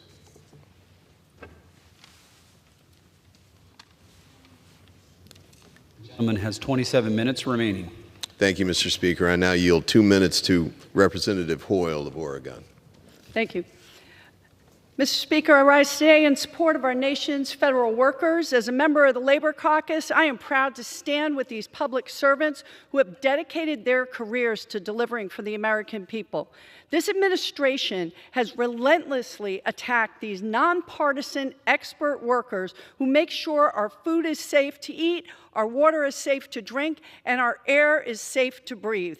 As a third-generation union member, I am particularly outraged by the obvious intimidation and union-busting tactics that this administration has used on these essential workers. But these actions are not just an attack on federal workers. They are an attack on the services that these hardworking people of my district and this country rely on every day. Let's be clear. Firing federal workers means delays in receiving Social Security checks and fewer law enforcement officers keeping our communities safe. If Department of Labor doesn't have sufficient personnel, it'll be easier for employers to commit wage theft, workplace safety and rights violations. And who does that benefit? Not the American people, not working people. In my district, we know federal workers are not lazy or ineffective. They're our friends, our family, and our neighbors who support us every day. They get up and they go to work for the people of this country and not for a political party. Federal workers, you've had our backs, and I assure you, we have yours. I yield back. Thank you. Mr. Speaker, I now yield 2 minutes to Representative Kennedy of New York. Thank you, Mr. Speaker. I want to first thank Congressman Ivey for putting this together here today and for his leadership. I rise today to stand in unwavering solidarity with the hardworking men and women of our federal workforce. As a member of the Labor Caucus, I'm proud to support the public servants who dedicate their lives to keeping our country running, including the 8,500 federal employees who call my district home. These workers are not faceless bureaucrats. They are the backbone of our communities. They are our neighbors. They are our friends. They process veterans' benefits, ensure Social Security checks go out on time, make Medicare payments to our seniors' physicians, ensure our air and water is clean, and keep our nation safe, and much, much more. And yet right now, they are under attack from a president who's outsourced his own power to a billionaire hell-bent on dismantling our government to serve his own greed. The administration and so-called Department of Government Efficiency are purging career professionals, politicizing civil service, and handing over even more power to the ultra-wealthy. I've been hearing from constituents all week, and this is not what people in my community and across America want. They do not want an unelected billionaire who, I might add, has made billions off taxpayer-funded contracts to actively weaken our government. They do not want an unelected billionaire to create a system where the rules don't apply to him and democracy takes a back seat to his own profits. And they do not want an unelected billionaire to attack our federal workers whose love for our country keeps our community safe and our society functioning. We will not stand by while they buck the rule of law to dismantle the very institutions that protect hardworking families, seniors, veterans, and our democracy. Make no mistake, this is an attack on federal workers that will allow those at the highest levels of our government and their billionaire buddies to exploit the concerns of our constituents, take power away from the people, and enrich themselves at the expense of hardworking families in America. America's civil service is a pillar of our society, and we will defend it. I say to the federal workforce, thank you for your service. We have your back. We will fight for your jobs, your dignity, and the services that millions of Americans rely on. I yield back. Thank you, Mr. Speaker. I now yield 2 minutes to Representative Ballant of Vermont. Thank you, Mr. Ivey. Thank you, Mr. Speaker. I'm here today to stand with our federal workers and civil servants and to tell them that we will fight these illegal actions. The Trump administration is treating our federal workforce as if they are the enemy. These are regular Americans who work important jobs all over the country, not just in D.C., but in all of our districts. In fact, 85% of the nonpartisan civil servants are spread around the country. Vermont is home to 8,000 of these federal workers. They're part of the 2 million federal workers that operate our national parks. They're scientists at the FDA. They work at hospitals, at NASA. They protect our national security. In fact, 70% work on behalf of our national security and defense. And I will tell you, Mr. Speaker, I am deeply concerned that the illegal purge of our civil servants at the Department of Justice and at the FBI will lead to another 9/11 terrorist attack. And Americans, I ask you, do we really want to put our nation at risk so that billionaires can get a massive tax cut? Follow the money. That's what this is about. Firing our federal workforce to fund tax cuts for billionaires. Don't be fooled by what's happening here. It is about the money. Follow the money. Our federal workers are civil servants because they're here to serve the people. They are hired on a nonpartisan basis because they keep our country running. They keep us safe. What is happening, is an illegal takeover of our government,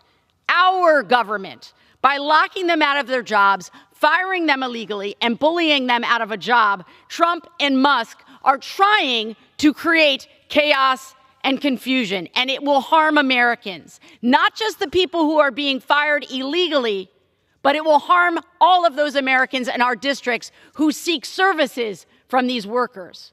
And none of this is about making our government work better for Americans. It is a well-worn tactic used by authoritarians and dictators like Orban in Hungary and Bolsonaro in Brazil. And they do it to destroy government services so that they create chaos and they create confusion, and then we turn against each other. This administration is using chaos and cruelty to amass power and wealth, but not for us, not for Americans, only for them. I yield back. Thank you. I now yield 2 minutes to Representative Johnson of Georgia. I thank the gentleman from Maryland, and I'm here on behalf of the House Labor Caucus, and I thank the gentleman for convening us today. And Mr. Speaker, I rise in strong support of our nation's federal workers who are under a brutal and heartless assault by Elon Musk and his co-president, Donald Trump. A week ago, they sent the now infamous fork in the road email to 2 million federal employees, trying to trick them into a quick decision to retire immediately and receive 8 months of severance pay, which is false, while threatening that if you refuse to retire, your job might be eliminated. My brothers and sisters, don't fall for the okey-doke. Don't retire. Stay on the job. You have rights that protect your job. So don't let them intimidate you into retirement. Your country needs you to continue your work. You are a professional and a highly skilled person, and we know you work long hours, often under difficult circumstances, and you do so because you believe in the importance of public service. We will not allow Elon Musk and Donald Trump to replace you with people willing to kiss Trump's ring rather than serving our country. Stay the course, keep your eye on the prize, and House Democrats, we've got your back. And thank you for your service. And with that, I yield back, but not before pointing out that they're doing this with House Republicans and House and Senate Republicans letting it happen. Don't fall for the okey-doke. Thank you, and I yield back.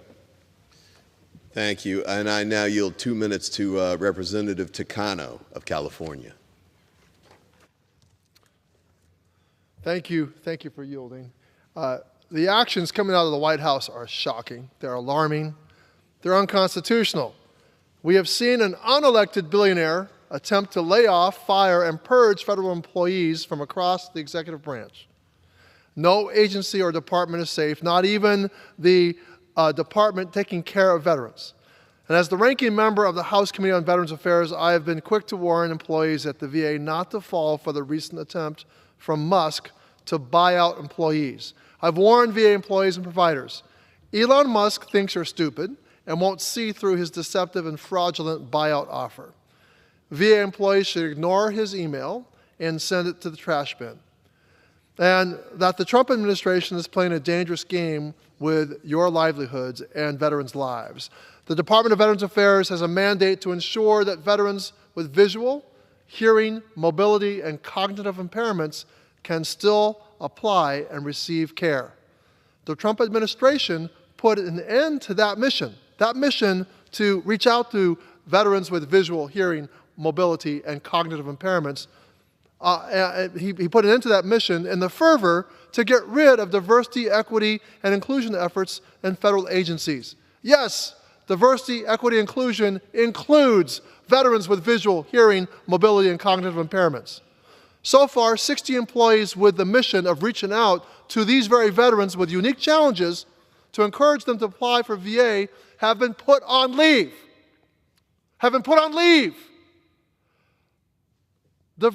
We're talking about veterans with visual, hearing, and mobility and cognitive impairments. The federal hiring freeze has the federal hiring freeze initiated on President Trump's first day in office has left approximately 700 open positions that cannot be filled. These are 700 opportunities to increase veterans' access to care that will instead stay unfilled. And what is even more shocking is that my Republican colleagues have stayed silent while veterans' care is being impacted by DOGE. I challenge my Republican colleagues who sit idly by to stand up to the richest man in the world. Stand up to this would-be autocrat. Stand up to this bloodless coup. Stand up for federal workers and your constituents. I yield back. I thank the gentleman. I now yield 2 minutes to Representative Carter of Louisiana. Thank you, Mr. Ivey. Thank you, Mr. Chairman. I rise today in strong support of our nation's federal workers. As a proud member of the Labor Caucus, I stand with these professionals who keep our government running. Their work is vital to our health, safety, and security of the American people. Since taking office, President Trump has attacked federal employees, seeking to replace nonpartisan civil servants with unqualified political loyalists. These workers ensure our food is safe, our air and water clean, our veterans are cared for. They process Social Security benefits, safeguard our airports, and protect our communities. More than 85% of federal workers serve outside of the national capital region, meaning these attacks impact every single congressional district in our nation, including mine in New Orleans and the river parishes. Firing federal workers leads to delays in Social Security payments, longer VA wait times, fewer law enforcement officers on the street. We cannot allow reckless policies to dismantle these vital services. Trump's administration recently issued a deferred resignation offer, claiming employees could resign by February 6th and still receive pay benefits until September 30th, 2025. There's no evidence that this is legal or even real. Federal employees who accept this offer may face retaliation, unemployment, and no recourse. This is a calculated effort to weaken agencies and cut services. Simply put, it's a sham. We must also oppose Schedule F, which would strip civil service protections, making employees at will and vulnerable to political purges. Our government should be staffed by professionals based on merit, not political loyalty. The American people deserve a government that works for them, not for some partisan politician. Finally, Trump's union-busting tactics, including rejecting legally bargained contracts, cannot stand. The right to collective bargaining is a fundamental right, and these agreements must be honored. To all federal workers, America needs you. The Labor Caucus has your back, and we will fight for your rights, your jobs, your dignity, and your livelihood. Stand strong. We are with you. Don't fall for the okey doke. And know this, that we stand with you and we've got your back. I yield back. I thank the gentleman. I now yield 2 minutes to the representative from Maryland, Ms. Elfreth. Thank you, Mr. Speaker. 44,000 civil servants, hardworking, qualified, passionate public servants call Maryland's 3rd Congressional District home. And in the last week, thousands have reached out to my office, concerned, anxious, and wondering if their government actually values the work they do on behalf of the American people. It's clear that through the fork in the road email that 2.2 million federal employees received in attempts to expand Schedule F that President Trump and Elon Musk are trying to remove civil servants from the civil service. Instead, they want to fill our federal workforce and put life-saving services for the American people in the hands of unqualified political cronies in a modern-day spoils system. The irony, of course, is that the civil service was created to avoid this situation. The Congress recognized that cronyism and corruption did not serve the American people and did something in 1883 to create a merit-based civil service system. So, Mr. Speaker, on behalf of my constituents, as the proud daughter of 2 civil servants and as a proud member of the Labor Caucus, I stand here appalled by this administration's changing of the rules on these workers. I'd like my district, everyone in my district, and every federal worker in this nation to know that House Democrats have your back. And with that, I yield my time. Thank you. I now yield 2 minutes to Representative Magaziner of Rhode Island.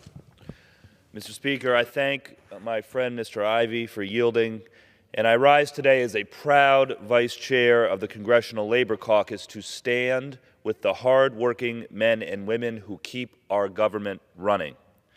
Federal workers show up every day to serve their neighbors and our country. These are the workers who make sure Social Security checks go out to your parents and grandparents. These are the men and women who deliver our mail no matter the weather. The doctors and nurses at the VA who provide care to our nation's bravest. And when Donald Trump and Elon Musk attack these public servants, it means fewer law enforcement officers working to keep us safe, slower disaster response for families hit by severe storms, longer wait times for Social Security and Medicare. But attacking these workers is exactly what Donald Trump and his co-president Elon Musk have set out to do. They are attacking air traffic controllers, postal workers, food inspectors, people who keep us safe. And why? To find money to pay for tax cuts for billionaires. That's right. Their goal here is to line the pockets of the wealthy off the back of working people and the services that all Americans rely on. These attacks on federal workers are an attack on all working people across this country. And I want to tell the federal workers in Rhode Island and across the United States that House Democrats stand with you. We see your dedication. We know the positive impact that you deliver every day. And the best resistance is to keep showing up, keep doing what you do best. This country runs because of you. And here in Congress, we are going to fight to oppose Donald Trump and Elon Musk's baseless and cruel attacks against those who have devoted their lives to service. And I yield back to Mr. Ivey. Thank you. I now yield 2 minutes to Representative Takuda of Hawaii. Thank you, Mr. Speaker. I rise today in solidarity and with much aloha for our nation's federal workers.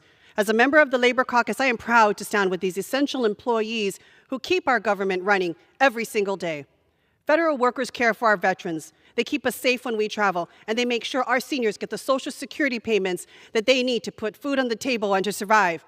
Our federal workers were also the ones who were first on the scene when fires ravaged Maui. They saved lives, they provided food and shelter, replaced documents, they gave our people hope.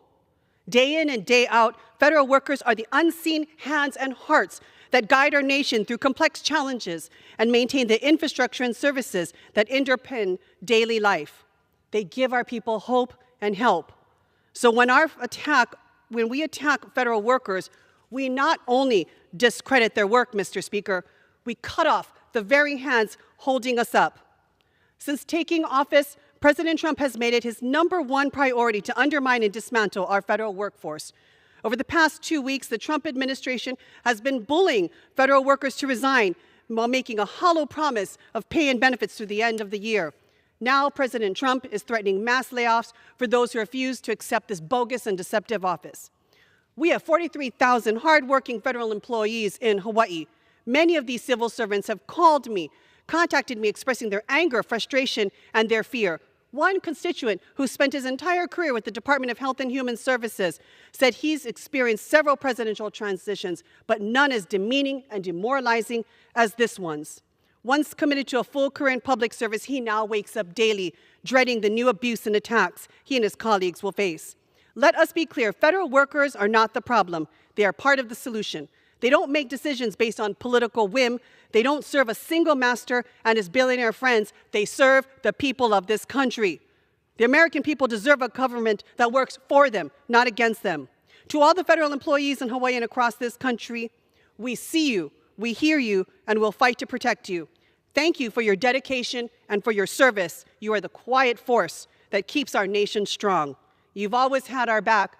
Now it's time we have yours. Thank you, Mr. Speaker, and I yield back. Thank you. I now yield 2 minutes to Representative Dexter of Oregon. Thank you to the Congressman from Maryland for making this opportunity. Mr. Speaker, I rise as a proud member of the Congressional Labor Caucus in support of our federal workers today. I introduced new legislation earlier today to protect federal workers who stand up against Elon Musk's grotesque seizure of critical government agencies. My bill, the Stop Musk Act, would prevent retaliation against any federal employee who resists illegal or unconstitutional efforts led by Elon Musk. In the last week alone, Musk has seized control of the U.S. Department of Treasury's payment system, exposing Oregonians' personal financial information, has shuttered the U.S. Agency for International Development, USAID, putting the lives of millions of people at risk, and threatened the National Oceanic and Atmospheric Administration, otherwise known as NOAA, undermining our work to combat the climate crisis. And this is just the beginning. Under this legislation, federal employees who resist, circumvent, or prevent Musk's illegal and unconstitutional takeover would be protected against retaliation for their efforts to fight back. The world's richest man should not have the power to unilaterally dismantle the federal government and the critical services it provides Oregonians. Federal employees are at the forefront of fighting Elon Musk's power grab, and we must protect them. All week, I, like all my colleagues, have been hearing from constituents who are demanding action. Let me be clear. We will use every legislative, judicial, and public pressure tactic to stop Musk's takeover and protect our workers. This multi-front battle will be fought in the courts, the halls of Congress, and in the public sphere. We must stay loud, we must stand tight, and we must press on. Thank you. I yield back. Thank you, Mr. Speaker. How much time do I have remaining? The gentleman has 2.5 minutes remaining. Thank you, Mr. Speaker. I just would like to say that a few hours ago I stood with members of unions, employees at the Department of Labor, and people walking down the street who saw what we were doing and wanted to join in and support the cause. And as I stood out there and spoke in favor of the efforts that they were making to be heard, to protect their jobs and protect their ability to work for the American people, it reminded me of my father, who had worked in that same building 4 decades ago until he was forced out during the Reagan administration. To my colleagues who were there today, I want to thank them for joining. To the employees who were out there, I want to say this. I lived through what you are going through right now, and I understand. And for that reason, I recommit myself to working hard to protect your rights, to make sure that you don't get forced out of government, even though you haven't done anything wrong. You've got the experience and the expertise to do the work that the American people need, and we want to make sure that you have a chance to continue to do that. And I want to thank the Congressional Labor Caucus as well for standing up and making sure that we continue to fight here in Congress to protect their rights. And lastly, I'd like to thank all of those people out there, whether they're union members or attorneys or employees who are fighting every day to get their point across and make sure that we're heard by the Trump administration. Thank you for what you're doing. And I want to urge you to continue to do the work that you're doing because it's making a difference. The Trump administration has made many moves. Many of them have been, in my view, unlawful and unconstitutional. And these, especially the ones that are impacting the employee rights that these government employees have earned over the decades, like my father, who joined the Department of Labor after his service in the Air Force, they deserve to be treated fairly, with respect, and with recognition of the legal rights that they deserve to have. So with that, I want to thank the members of the Congressional Labor Caucus and yield back the balance of my time. This one. Members are reminded to refrain from engaging in personalities towards the President and to direct their remarks to the Chair. Under the Speaker's announced policy of January 3rd, 2025, the gentleman from California, Mr. LaMaffa, is recognized for 60 minutes as the designee of the Majority Leader. Thank you, Mr. Speaker. I appreciate the time and the opportunity to shed the light on several subjects that we could cover here tonight, and indeed much going on and much to be excited about as well. In my home state of California, we have several issues I'd like to touch upon. It'll have to do with water supply, fire and forestry, and some rebuilding that'll need to be done around our state. But my colleague also here tonight has joined me, and I would like to yield him as much time as he'd like to consume. My good friend Glenn Grothman from Wisconsin he's been a strong leader on immigration and more specifically controlling our border and also sticking up for our families in this country, of the values it's going to take to have strong families and maintain the values that really were founding values and the one that are going to make our country strong. So I appreciate his work and his articulation on that. So I yield to my colleague. Thank you. There has been so much in the news in the last 2 weeks, it's hard to know where to start. I'd like to cover a couple issues that the mainstream media has picked up on, though perhaps not done the best job on covering, and one issue that made a huge difference in the lives of the most vulnerable of us, that Donald Trump weighed in, not by doing something, but by allowing an administrative rule to die. The first great victory for Donald Trump, which hasn't been reported out there, concerns the effort by the Biden administration, which ran out of time, to get rid of what they call 14C certificates. Everybody may be familiar with light manufacturing or packaging done in their district by people who are handicapped. Maybe they have spina bifida, maybe they have Down syndrome, but in any event, for this reason, they are not able to be profitably employed for above minimum wage or minimum wage dollars.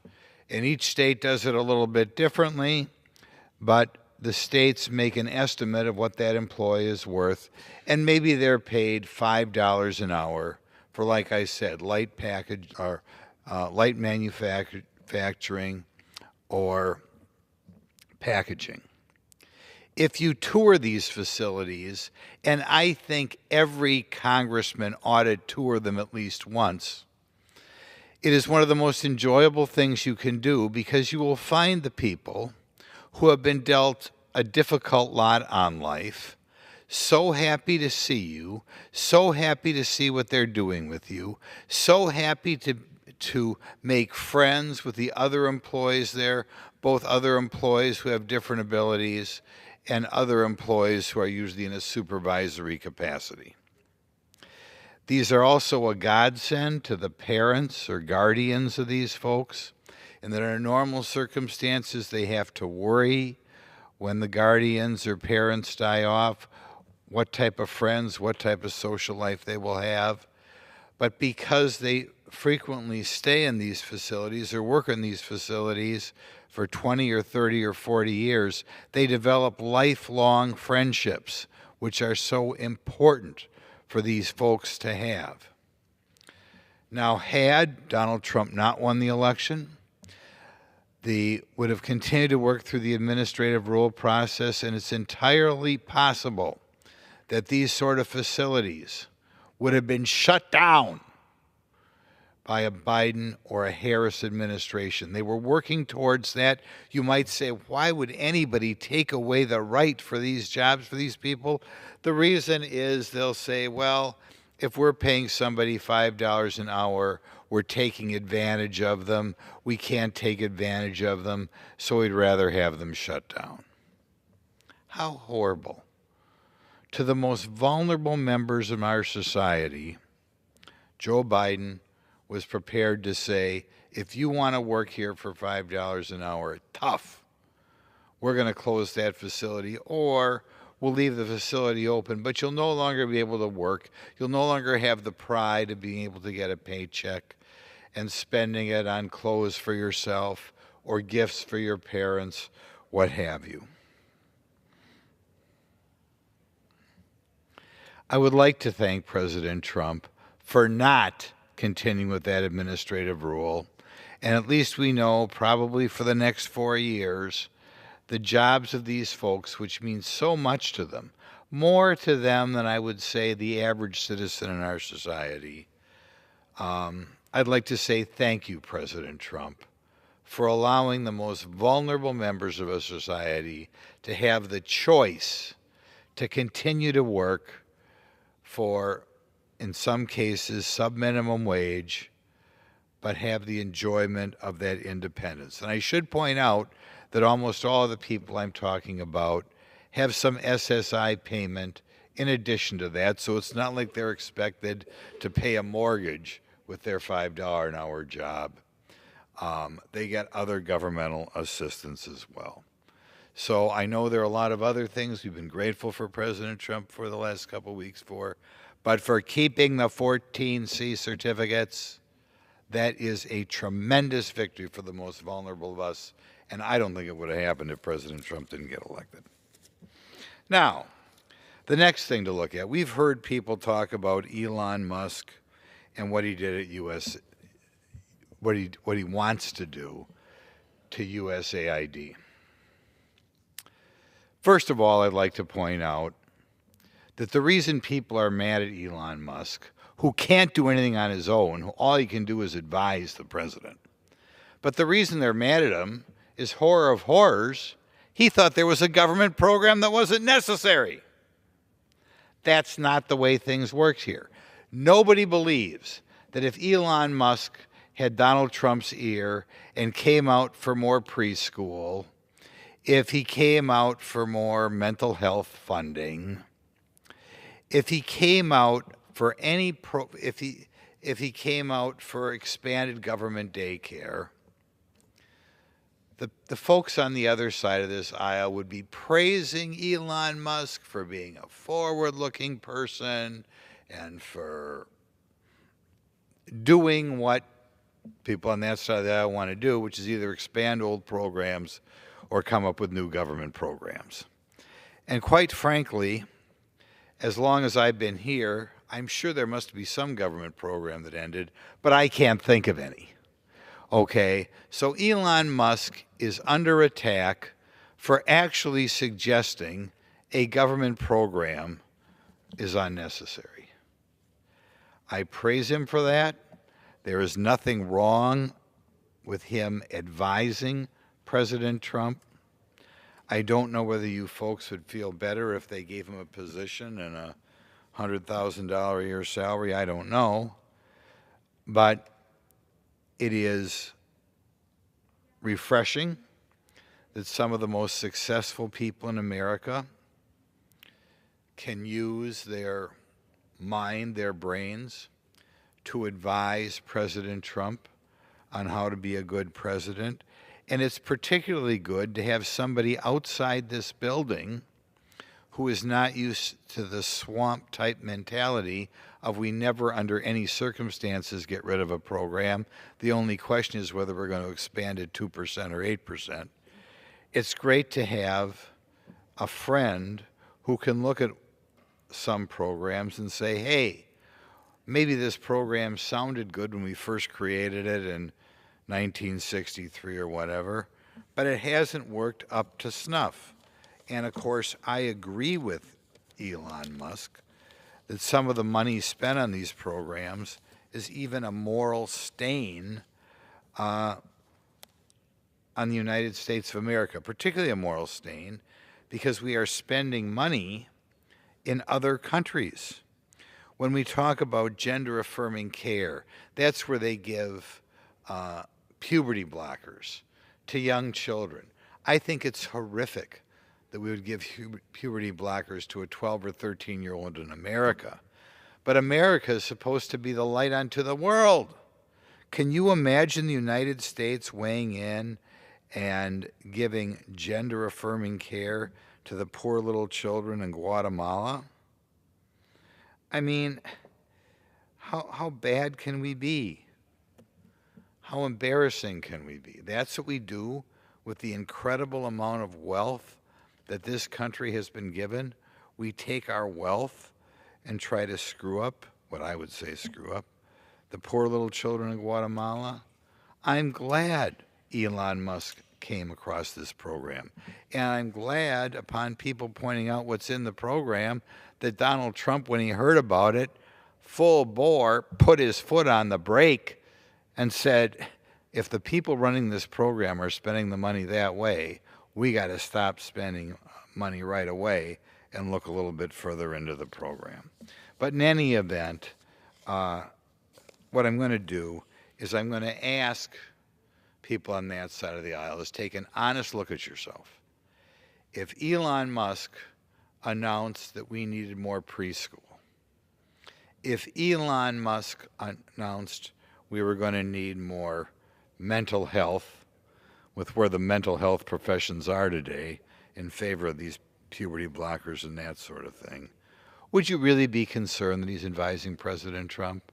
Or would you be praising him? And would the Washington Post and New York Times be praising Elon Musk for being open-minded and ignoring the hidebound conservative members of the Republican Party? Of course they'd be praising him.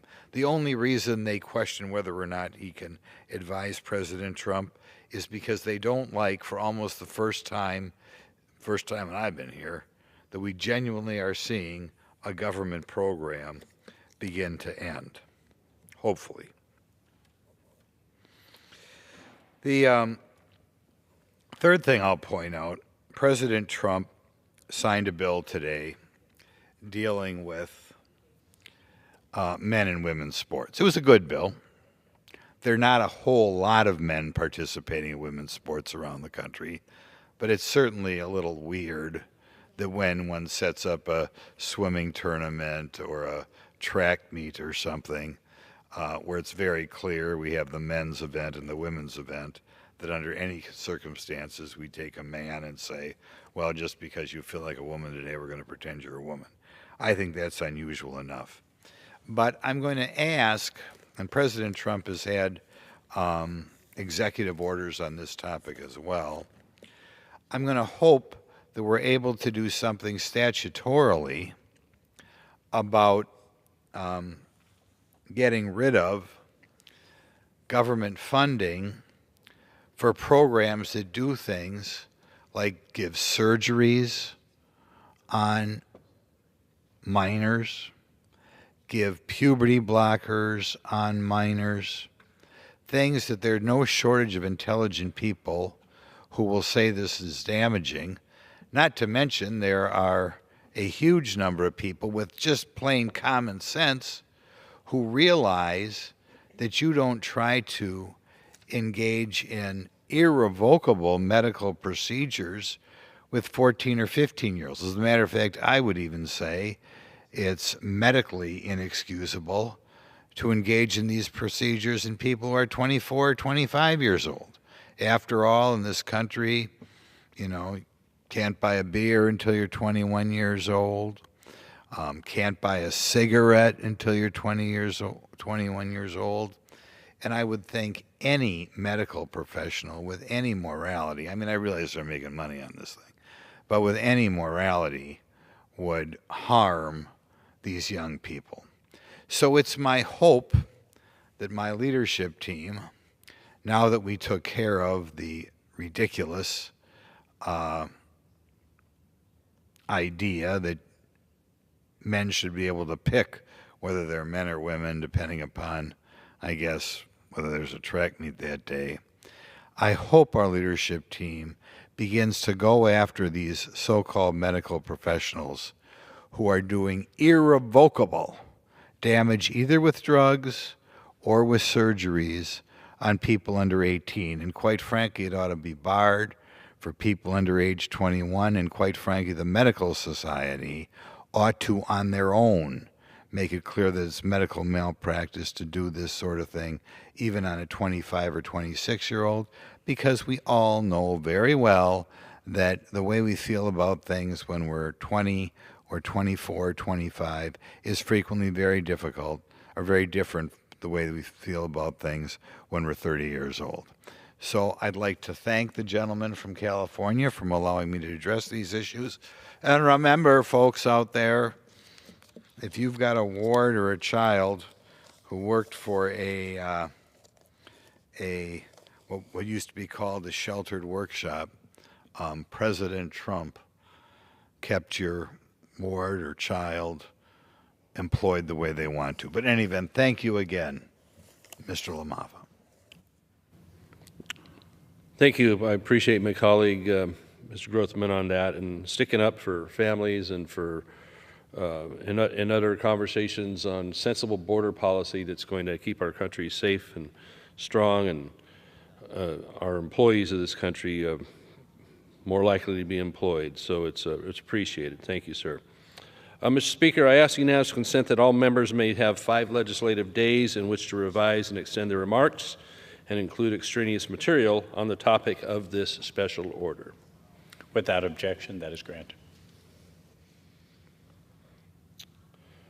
All right, and picking up a little bit on what Mr. Grossman was saying here a moment ago, I'd like to point out as well, I think just a real national heroine, who's a young woman who's really stepped up out of necessity, but also out of a strong desire to do the right thing and have the right thing. And I'm talking about Riley Gaines, a collegiate swimmer who had swam so successfully, did much winning at the University of Kentucky.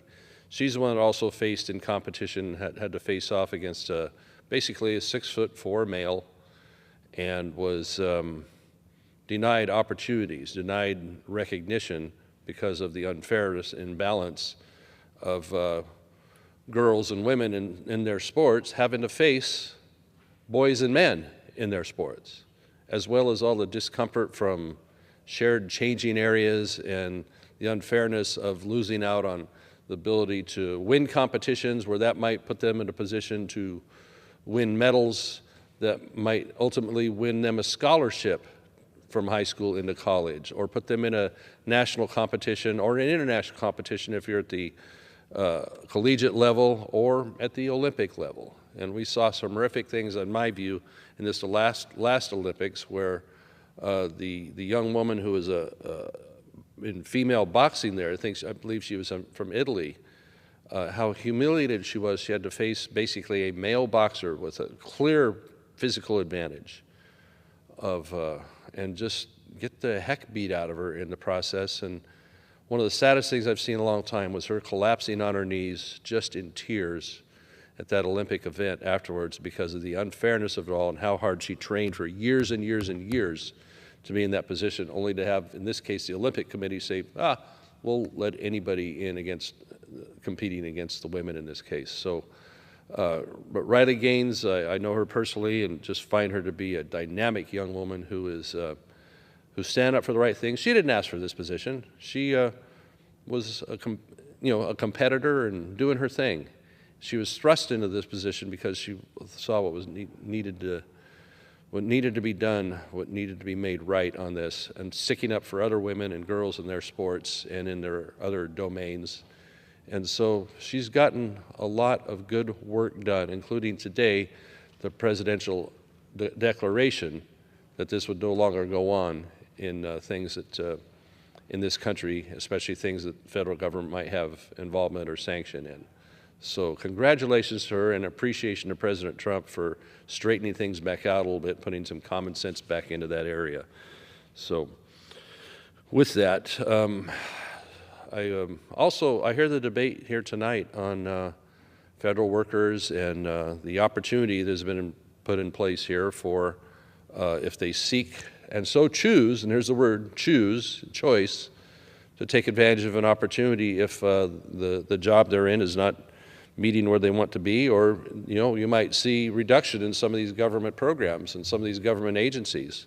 It's a pretty generous exit of 8 months of pay and such to retire from that job or move on that one and go seek other opportunities. We hear a lot of caterwauling about that tonight, about, I guess, the essentialness of every single government agency and every single worker.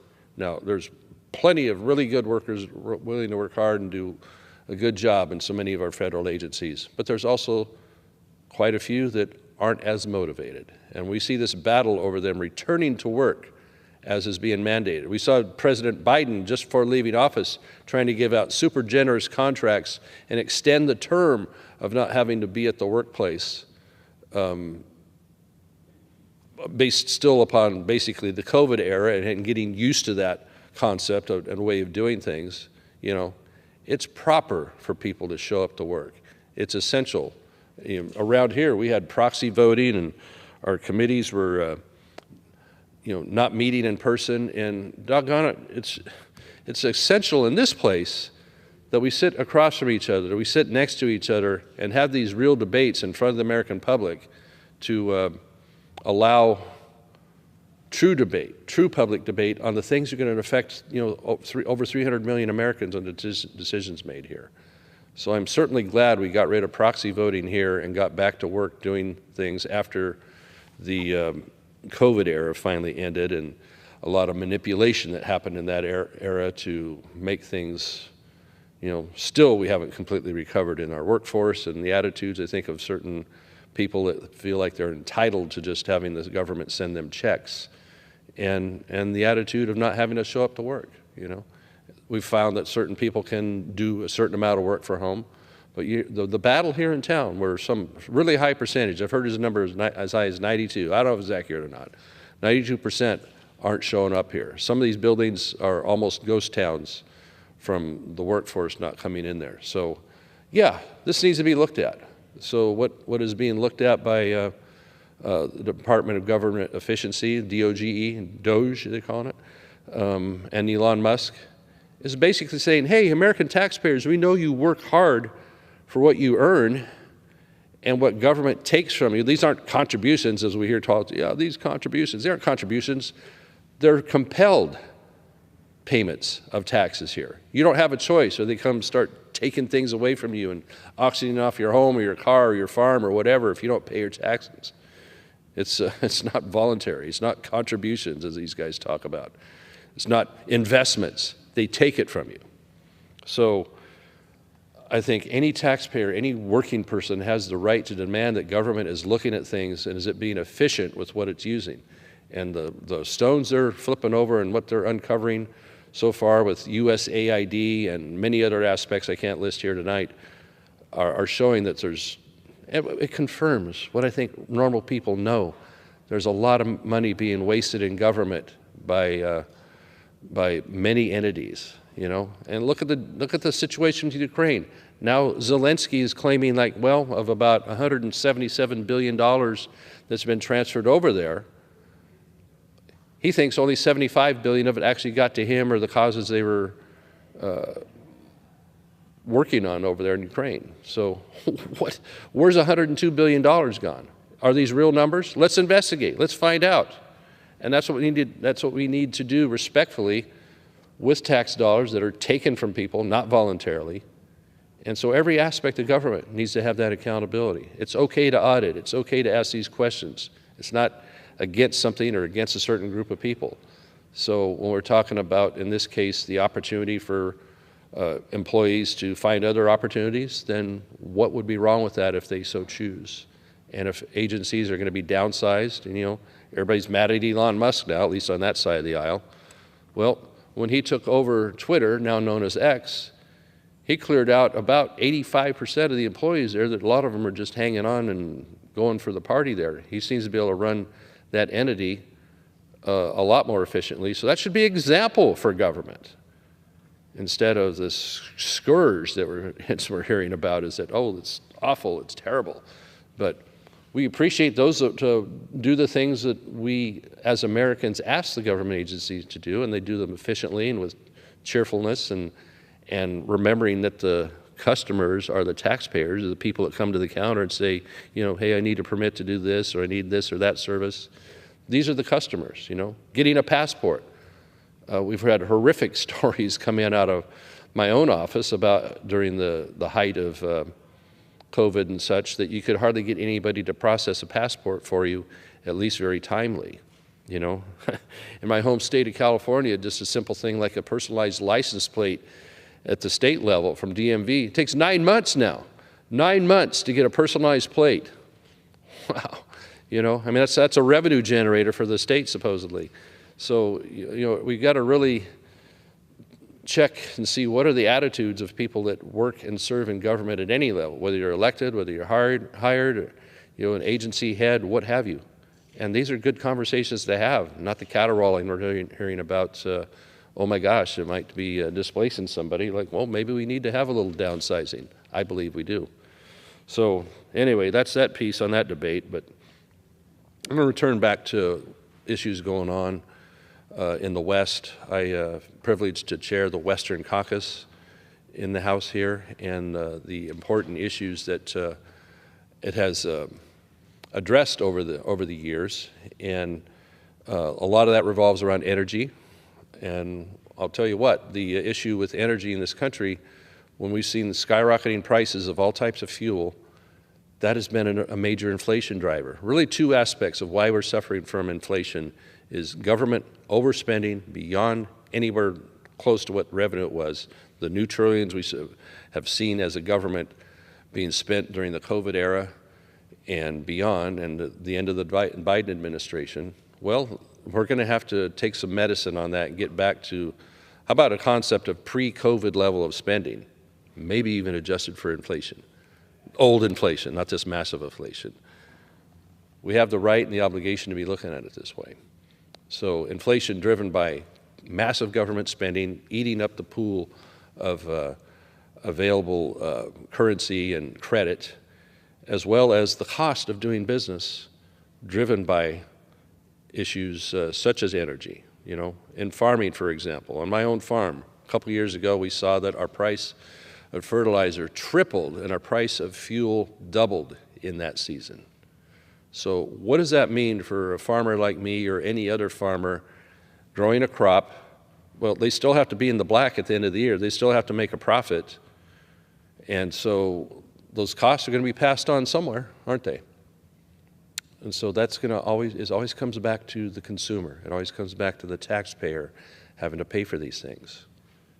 Because on one hand, government massive overspending here at the federal level, and things that drive inflation, such as the cost of fuel, and all the things that are related. There is so much that depends on energy and any type of production that is going to have an impact on price. You know, so take diesel fuel. You know, we'll take a food product.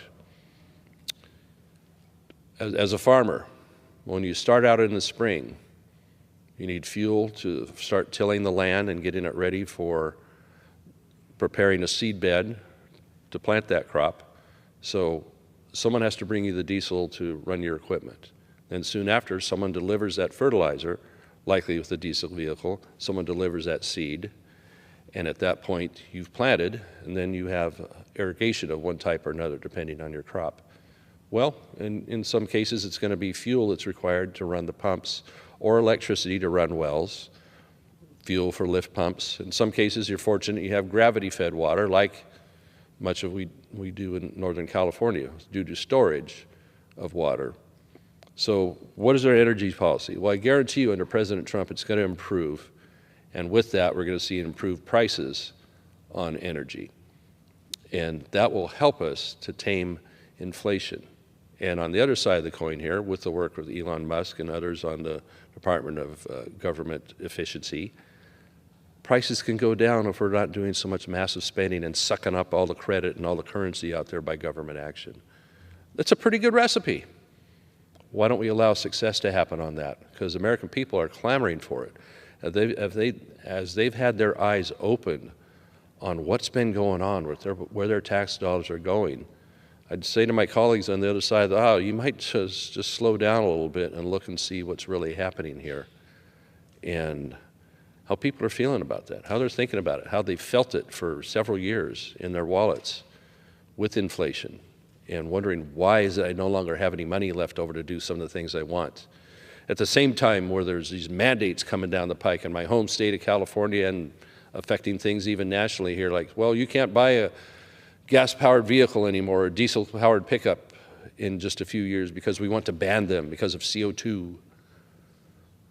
Well, that's taking away choices from people. And it's giving them unaffordable alternatives, especially the more they ban and the more they drive up the cost of fuel. In my own home state, they keep adding on new taxes for climate taxes or CO2 taxes, or they have auctions for the privilege of making CO2.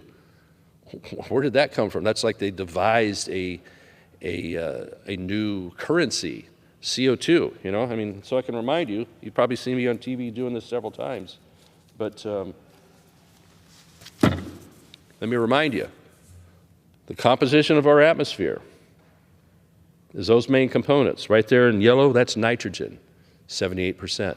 Now I ask people, how much CO2 do you think there is in the atmosphere?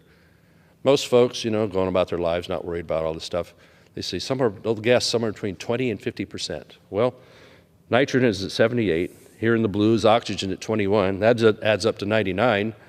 Third place, here in the green, argon, 0.93%. So we're already at 99.93% that is not CO2.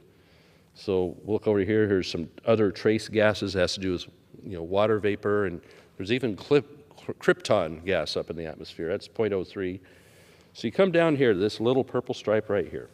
CO2 is 0.04%. 0.04%. It's practically a rounding error when you look at it on this chart, okay? And you would think it's an existential crisis the way, you know, John Kerry and all the others are taking their private jets over to Davos and talking about how we need to change our life, and that the people with the Paris Accord and the World Economic Fund or others all want to make sure the United States is paying a heavy price for this. Meanwhile, China builds more and more coal-fired power plants and does what they wish. They're not part of that Paris Accord. So, you know, again, a little reminder on CO2 and what that is actually going to be costing us. So let's get back to other forms of energy here. I'm showing you a picture of Shasta Dam. Now, it's actually starting to fill up right now. We're getting massive rains in Northern California. And on the Shasta Dam, they're actually not dumping the water at a high rate. And so that makes hydroelectric power, you see, coming out. It actually comes from the bottom of the dam is where the hydro plant is. Here, this is that's a different form of spilling there that comes out of the spillway when, you know, they feel like they have an excess. So hydroelectric power, if you want to play the CO2 game for a moment, is CO2-free power.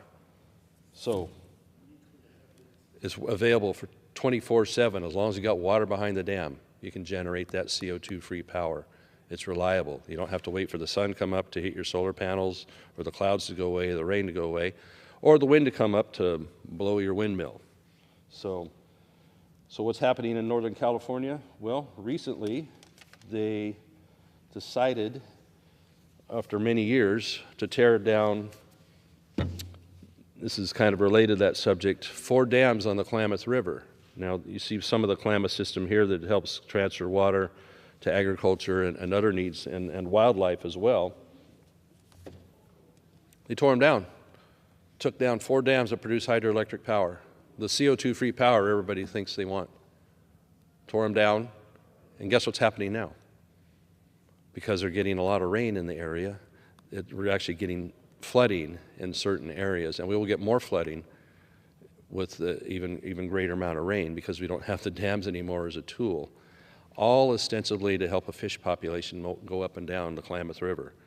Well, the flaw in that thinking is that the Klamath Lake is actually a system that is based on a very shallow, rather warm lake up here that feeds the rest of the system here that is not really the best for the salmon that they're talking about. But we gloss over that because we just want to tear the dams out and score a win. Well, they got their way, they scored them, and now the whole basin here is being affected, the river system is being affected by where there used to be water, and now you're getting sloughing, you're getting the people that live along the area, their property is now worth a lot less, all because of, I think, fraudulent environmental claims that really have never been proven. And so what's some of the other effects of watching those dams be torn out? The initial happening was dead fish, ostensibly 4 fish. When they removed those dams, there was a great concentration of silt that had built up behind them over 50, 60, 100 years, depending on the age of which of the 4 dams. And so we had this massive kill of this and a whole bunch of other wildlife up and down the river as that silt is now being pushed the 170 or so miles it is out to the ocean. So these salmon live on a 3-year cycle. So if this silt doesn't wash all the way out to the sea in that 3-year period, what does that mean long term for salmon populations? Will they die off as all the different cycles of salmon will be gone? So here's the dead fish. You had dead deer out there getting trapped in this silt. All sorts of wildlife, turtles, you name it. But in the name of the environment, putting our heads back, or pinning our ears back and just going, they tore the dams out anyway. And they have their sights on more. One called Lake Pillsbury in Mendocino County, which a lot of people rely on for drinking water as well as agricultural water. And it used to be a power generator in that area as well. But the utility decided it's not worth the fight anymore, so they've abandoned it. And if they get their way, it will be torn out soon too. So, you know, it's just one losing combination after another on this, all in the name of the environment, and another loser for the people. The tear out of the Klamath dams cost the people $450 million to remove those. $250 million of it came from a state water bond. Now, the rest of the bond is supposed to be actually building water supply, including the Sites Reservoir I can talk to you about here in a little bit. And another $200 million came from the ratepayers of Pacific Corp, where they were charged a surcharge to put money aside for the dam removal, so the company could skate out of there without any real liability on the dams they owned. So that was the honey deal that was put together for that. So when I come back to this picture of Shasta Dam here, when the water's not being run through the turbines at the bottom of the dam, or like the one at Lake Oroville, then you miss out on an opportunity of generating low-cost, highly reliable, CO2-free power. So Shasta Dam isn't currently doing that right now, but Lake Oroville, nearby, also in my district in Northern California, is dumping water. And I understand Army Corps of Engineers has a goal of making sure there's enough storage to make up for mass amounts of rain. And indeed, we've gotten a lot of rain lately. Shasta Dam had a peak inflow of 120,000 cubic feet per second. I think it was yesterday. And Oroville, I think, peaked at about 107,000 cubic feet per second. But guess what? Both of those dams have still a mass amount of space behind them. Oroville, I think it's 400,000 more acre feet of space, maybe 450, and Shasta Dam's about still 500,000 acre feet of space. And so this storm is going to end mostly, I think, tomorrow. And at that point, those numbers, they've already tailed off from those peaks, I said, in the 100,000s. Each of them are down now about 50 to 60,000 CFS coming in. And so those numbers will continue to tail off as the rain stops. And so we'll have a situation where, yeah, we got a good influx of water that's going to help fill the lakes. As I said, they're each still far from their goal of being full. And when you recall that we went nearly 0 for January on rainfall in Northern California. We got some on the very last day.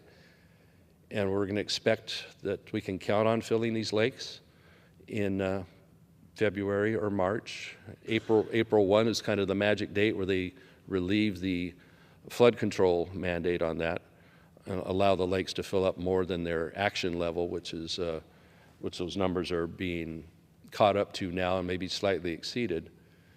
The thing is, they're quick to want to dump water. And yeah, they're scared of this big storm right now, but it has just kind of brought it up to par, you know, and it's going to put us in a good position to be able to get the lakes full by the time May and June rolls around. And there's nothing to say that they can't let water out a little at a time should it looks like it'll get too full. But the haste, in my view, and it's my opinion, to let the water out, I think they want to bump Oroville up to 50,000. I think currently it's 33,000 of CFS going out. They want to bump it up to 50, which just isn't the greatest for people downriver at that level. They could just keep it at a steady 20 or 30 for a little while, and then when the storm ends and they see the inflow has stopped, maybe they can just take a time out and see forecasting with the weather. We can watch the news and have a pretty good read on what the weather's going to be, but the Army Corps of Engineers is still using 50-year-old manuals, from the 70s on how they want to plan the flood control aspects of the storage of these lakes. 50-year-old manuals, and they say, well, we're updating them. Like, well, when will they be updated so we can use dynamic scoring, so to speak, on how weather is going to be predicted? And can we manage the lake in a way that, well, we don't see much weather happening in the next 2 weeks, so we don't really need to let water out in February or March or what have you. Let's let it build up. No, they're not allowing themselves to use that. They're still studying. They're still in the back room studying and working on updating the manuals. And they say, we'll have it in 2 or 3 more years. Like, well, that's frustrating, man, because watch what happens when people don't get the water they need in the San Joaquin Valley to grow the amazing crops that we have in this state. I show you this poster quite a bit on these floor talks here of what California grows. It's here somewhere. Anyway, when we don't have the water to do this stuff, here we go. You don't get this stuff from California. And so when you see that over 90%, even 100% of some of these products are grown in California, are you going to import them somewhere else? At what quality? At what price? At what continuity? Or can we have them come from the state because we actually do have the water supply in the north to supply the whole state? Some people say, well, Doug, are you going to send all, my Northern California neighbors sometimes, you're going to send all the water south? What's wrong with you? We have plenty of water if we would store it, if we would add to the Shasta Dam. We have the opportunity to raise Shasta Dam 18 feet, 600,000 more acre feet of storage, and also the ability to not have to release water quite as quickly if they get to that point. Now, you got to see the water chugging down the Sacramento River without the releases. There's a lot of water coming in, okay? We get that. But that's what these structures are for, is to take that ebb and flow, so to speak, be that rubber band. That's what dams are good for. And that's why they're seeing flooding on the Klamath in areas, because they took the dams out, and they lost the hydroelectric power in the process. So when we're talking about how much water is getting away from us that could be generating power that could go for crops, growing crops in Northern California and Central California. Indeed, the breadbasket that I just showed you on those. Here's a more updated poster I have now of what's been happening. The water year, they score it from October 1 until the following September 30. So this is starting October of 23, the water year up to so far a little earlier in January when we had this information. So it's about 1.25 years of flow. So what makes me crazy is that we're not taking advantage right now of the water that's flowing out of Lake Oroville or is coming out south of Lake Shasta and flooding the delta. Right here, during this 1.25 year period that's almost current right now, we have a number of 29 million acre feet came into the delta. 29 million acre feet. Now combined, Lake Oroville, Lake Shasta hold 8 million acre feet. San Luis Reservoir holds about 2 million acre feet. Nearby you have New Melones, which is around 2 million. Trinity Lake, I think, is 2.2 million. Lake Folsom is a number, I think 800,000 if I remember correctly. So you would fill all those lakes one time with this 1.25 years worth of flow that comes into the Delta. So that's what comes in. So, okay, well, certainly we're using some of that water and moving it other places because we're smart and we can design things. We have the engineers for that. We used to have a vision for that when we built the Central Valley Project in the 30s and the State Water Project in the 60s.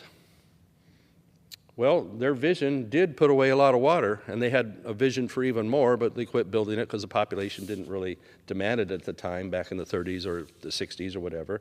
Should have built it, because you can't build it now because of all the environmental nonsense. But how much did we save? 29 million in, 22 million went out to the Pacific Ocean and turned into salt water.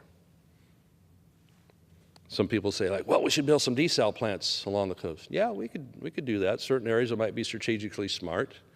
Guess what happened? A project called Poseidon, I think in the Huntington Beach, one of the beach towns in Southern California, they fought for 20 years trying to meet every mandate, every hoop to jump through on what it would take to get a permit from the California Coastal Commission and others on that. They spent millions of dollars to build that desal plant down there. As I said, they jumped through every hoop and answered every question. And we're told after 20 years, no, we're not going to permit you. So there you go on your desal. So where do you want the water to come from for any purpose? Well, it could come from right here, this 22 million we're wasting. So what's happening right now? The mass inflows coming down Sacramento River and Feather River and all these other areas. And I'd like to see what the Delta inflows are today. They're probably pretty amazing. There's 2 sets of pumps at the south end of the Delta, a federal set and a state set. President Trump has seen to it through the Bureau of Reclamation that the federal pumps are running pretty strong, somewhere around 90–91% of capacity. State pumps are running at a much lower level, somewhere around 20–25%. It oscillates between that. Why aren't they running at 100% and taking advantage of the opportunity to fill San Luis Reservoir, which is only 3/4 full right now, or put water in the aqueduct, or put even more into the areas that water could be pooling in the Central Valley and doing groundwater recharge. I was just told today we've seen some groundwater recharge last year due to some of those positive efforts. And that's a tough deal for those folks down there because they've had overdrafts, due to agriculture, due to having their surface water taken away from them in these projects because it's going out to the ocean for a fish deal. So they had to run their wells. Maybe they ran them too much. So you've had subsidence where the land goes down. It depresses somewhat. You even see that in the canals going through there. So we can be doing recharge right now, and the governor has moved in the direction of allowing more recharge. For some reason they have to get a permit for that every year. I talked to his team about that, said, why don't we just have the permits ready to go every year, and so we don't have to wait and lose time on that. So maybe that'll be a precedent going forward. So groundwater recharge, filling the aqueducts and the Southern California reservoirs that aren't full. For example, this one, which was empty when the fire broke out in Pacific Palisades, is the San Ynez Reservoir. My understanding of it is that, done correctly, the aqueducts could supply some of the higher lakes, I think Lake Cachuma, and someone can straighten me out if I'm wrong on this, but through the domino effect, surface water, I believe, could make it here. I know they do fill this with well waters also, but the lake was empty because they had to fix a cover over it. They emptied it last February and haven't gotten around to doing the repair or finished the job.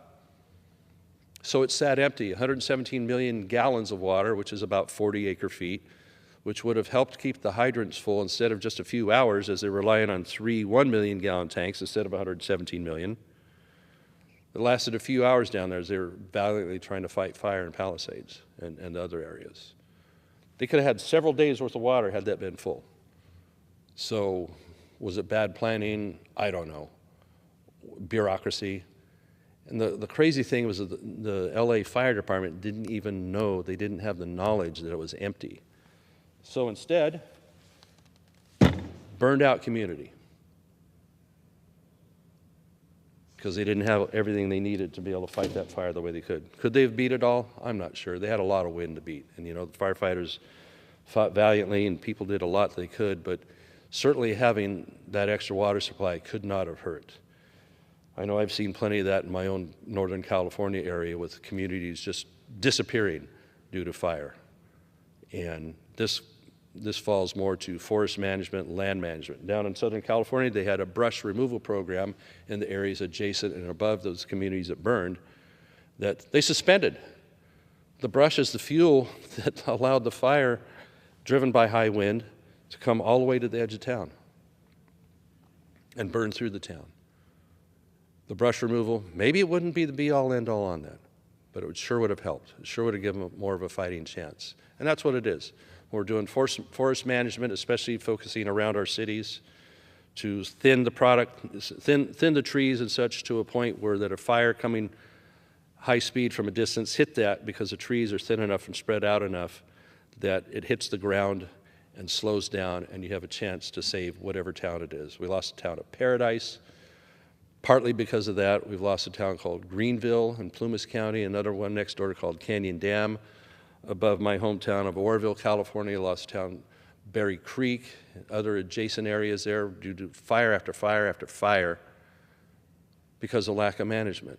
The one above Oroville, near Berry Creek, they had funding lined up to do some forest thinning around there, a grant the local folks were going to do.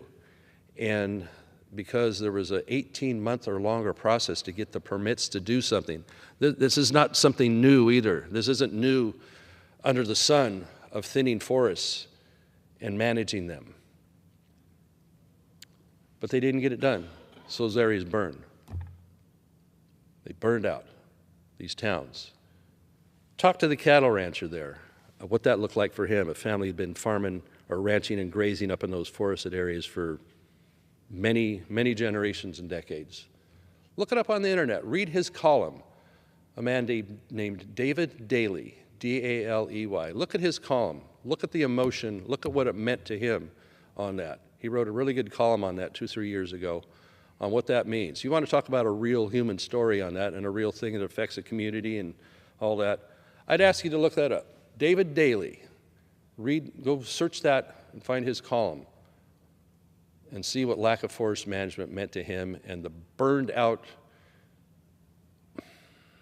the carcasses of the cattle that he and his family are run there, as well as all the other wildlife, the cougars, the raccoons, you name it.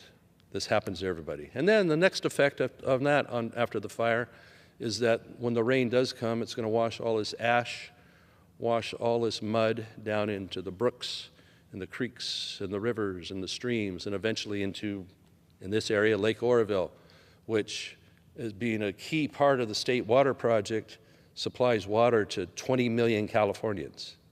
So it isn't just, hey, you guys way up there in the sticks, you don't matter, you know, whatever. No, that has an effect on pretty much the whole state that draws that water supply because we aren't doing a simple thing like something that's not new under the sun of managing forests properly. Well, they're going to clear cut everything. Yeah, that's what they want to do. Big timber, big lumber companies want to. No, it isn't. It's nonsense. Pay attention. Dig in on this. These folks that do it on their private land, they have an 80, 100-year plan of how they harvest, manage, and plant it back. And that's what we need to have similarly on federal lands or your other government-owned lands, which I'm reminded they aren't government-owned, they're people-owned. The government's supposed to be the steward of them. And it's not being a steward. You know, Forest Service, they're way behind the 8 ball. They have 193 million acres under their purview, and if they're managing 2 million of that per year, that's only 1%, which means it'll take 100 years to get over all of it. So hopefully they're accelerating the process. That's what we're trying to cause them to do here. But when they count burned out land sometimes as treated acres, like, well, you can just burn everything, I guess, and have it check the box to say it's treated. That's nonsense. That's terrible for everybody. The asset that timber is, which doesn't always get accounted for its value. They'll talk about what the cost of the firefighting was or the cost of the buildings and towns that are burned out. Do we ever get to see what the value is of the actual timber itself? So what we have isn't working. It's not all that successful with the management of these forested lands, the management of the water supply, and the ability we have to do so much better, and it doesn't cause environmental harm. We have excess water for much of the year going out the Delta and other areas that could be captured and put to good people use. People still need the food, and they still need these products. We can grow them in California, or we can try and import them from South America or somewhere else and become dependent on a foreign food supply. That's a really great idea. And then we don't have the employment of our people. We don't have employment of the lumberjacks in small towns I represent in Northern California or others like it in other states. So you have that unemployment, you have boarded up small communities, you have all the things that go with the social aspect of people that don't have the self-worth that comes from good, honest work. What's that get into? You know what that gets into. It ends up being alcoholism, drug abuse, domestic violence, all those things that would be restored with a strong local economy, giving products that people need anyway. They need wood and paper products. They need food products. They need electricity to be generated, whether it's by a hydroelectric power plant or any other manner of energy that can do it. Uranium, why aren't we doing much more with nuclear power? CO2 free for our CO2 scorers out there. Why aren't we doing that? I don't know. Environmentalists sue and stop over everything. We've got to reform the Endangered Species Act, NEPA, and the California state level, CEQA, to work for us once again. These are laws that the federal level passed 50 years ago or longer. And they've been manipulated. They've been weaponized by courts, by judges, by environmental groups to turn into something else. Even something as nice as a national park. I like to point out the folks in Marin County, these farmers and ranchers there on an area called the Point Reyes Seashore Park. Those folks came in the early 60s and demanded they were going to bully these people off their land by eminent domain. So they struck a deal. Said, well, we'll sell the land to the national parks as long as we have the ability to lease it back in perpetuity was the deal that was struck. As long as it's the same family that is in the operation there, it was supposed to be in perpetuity. So they struck that deal, and they thought they could live with that. Well, not too many years later after the weaponization of environmental laws and what's known as NEPA, a permit process, that got weaponized by environmental groups to sue the heck out of these people every time they tried to get an extension of their grazing permit. You know, they were trying to get them for 20 years, and they'd say, well, we'll have to settle for 5 or 2. And so for doing some of the environmental mitigation that they would be demanded of, with only a 2-year lease, it's pretty tough to say, like, well, I can't put, $500,000 into my sheds or my equipment or the drainage to control whatever might be coming off the dairy or the ranch. So they can't make the investment because they can't be assured that they'll be long enough there to do that. So basically, they're screwed by government and by environmental organizations. And these are good, honorable people. They're very compatible with the land. They say, well, it's the Thule elk are being affected by these cattle. The elk and the cattle get along beautifully together. There's many acres for them. They graze to a level that the land can sustain, and then they move them out. They move them to a different grazing area. Grazing is a good thing, whether we're talking forested areas or others as fire breaks, or in this case, the Point Reyes Seashore, where these families have been disrespected and basically a gun held to their head to sign an agreement only recently to say, you're going to have to leave the land. These are good, hardworking people.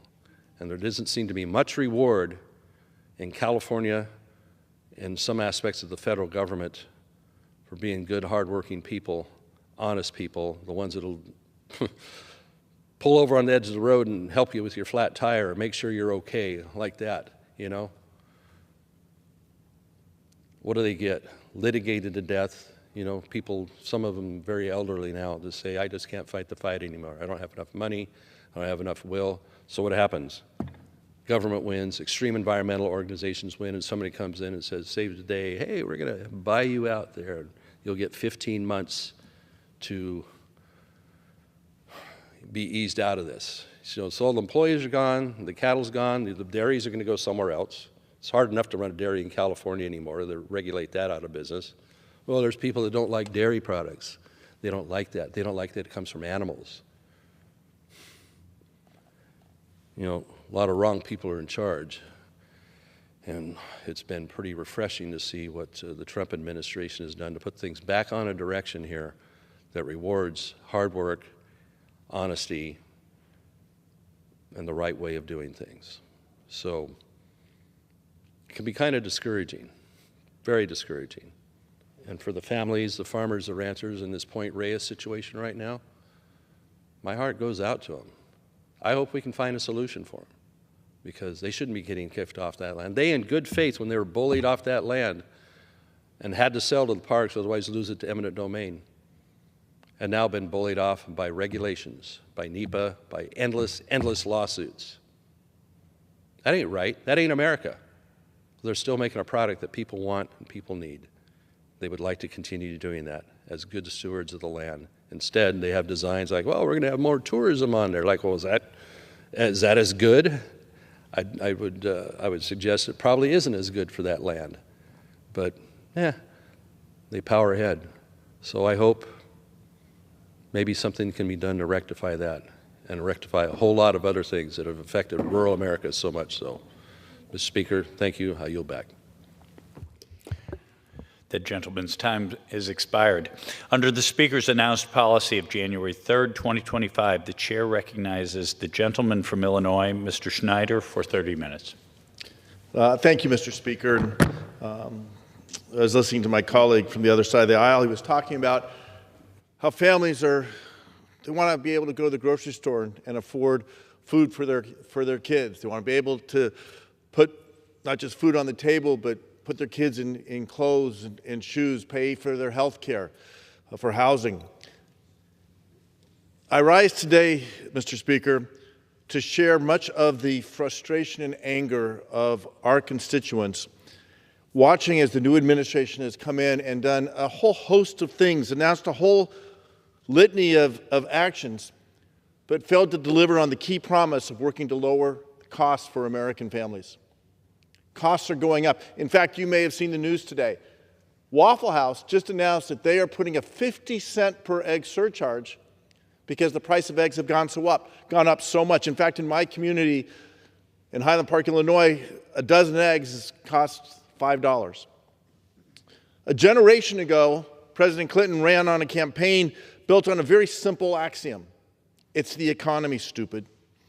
Well, what was true in 1992 is just as true in 2024 in the last election and is true today. The American people want their representatives working and focused on the economy. They want us to be trying to create quality, well-paying jobs, provide more opportunities for themselves and a better future for their children. They want us to lower costs and raise the standard of living for all Americans. Beyond economic growth and opportunity, they want us to make sure that we're helping to keep our communities healthy and safe, and that we're focused on a strong national security and a strong national defense. That's the charge voters gave us here in Congress and gave to the new president. And it's hard to believe that we're only 2 weeks into the second Trump administration, and already the early onslaught of chaos, confusion, and manufactured crisis has been stunning.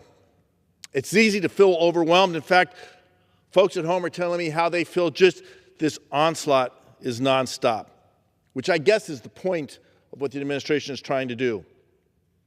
We're going to focus tonight on a couple of issues. I'm joined by a couple of my colleagues. We are a part of the New Democratic Coalition. The New Democrats are the moderate Democrats, 110 strong, who are focused on serving our people an economy that is lifting up their lives. We're focused on lowering costs. We're focused on making life better for all Americans. If we look at the last couple of weeks, just 3 things. I can't touch on everything, but I'll touch on 3 specific things. A little more than a week ago, the administration issued a memo threatening to freeze $3 trillion of spending across the board.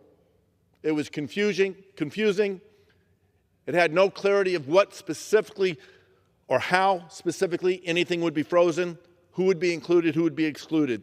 Our phones started ringing off the hooks.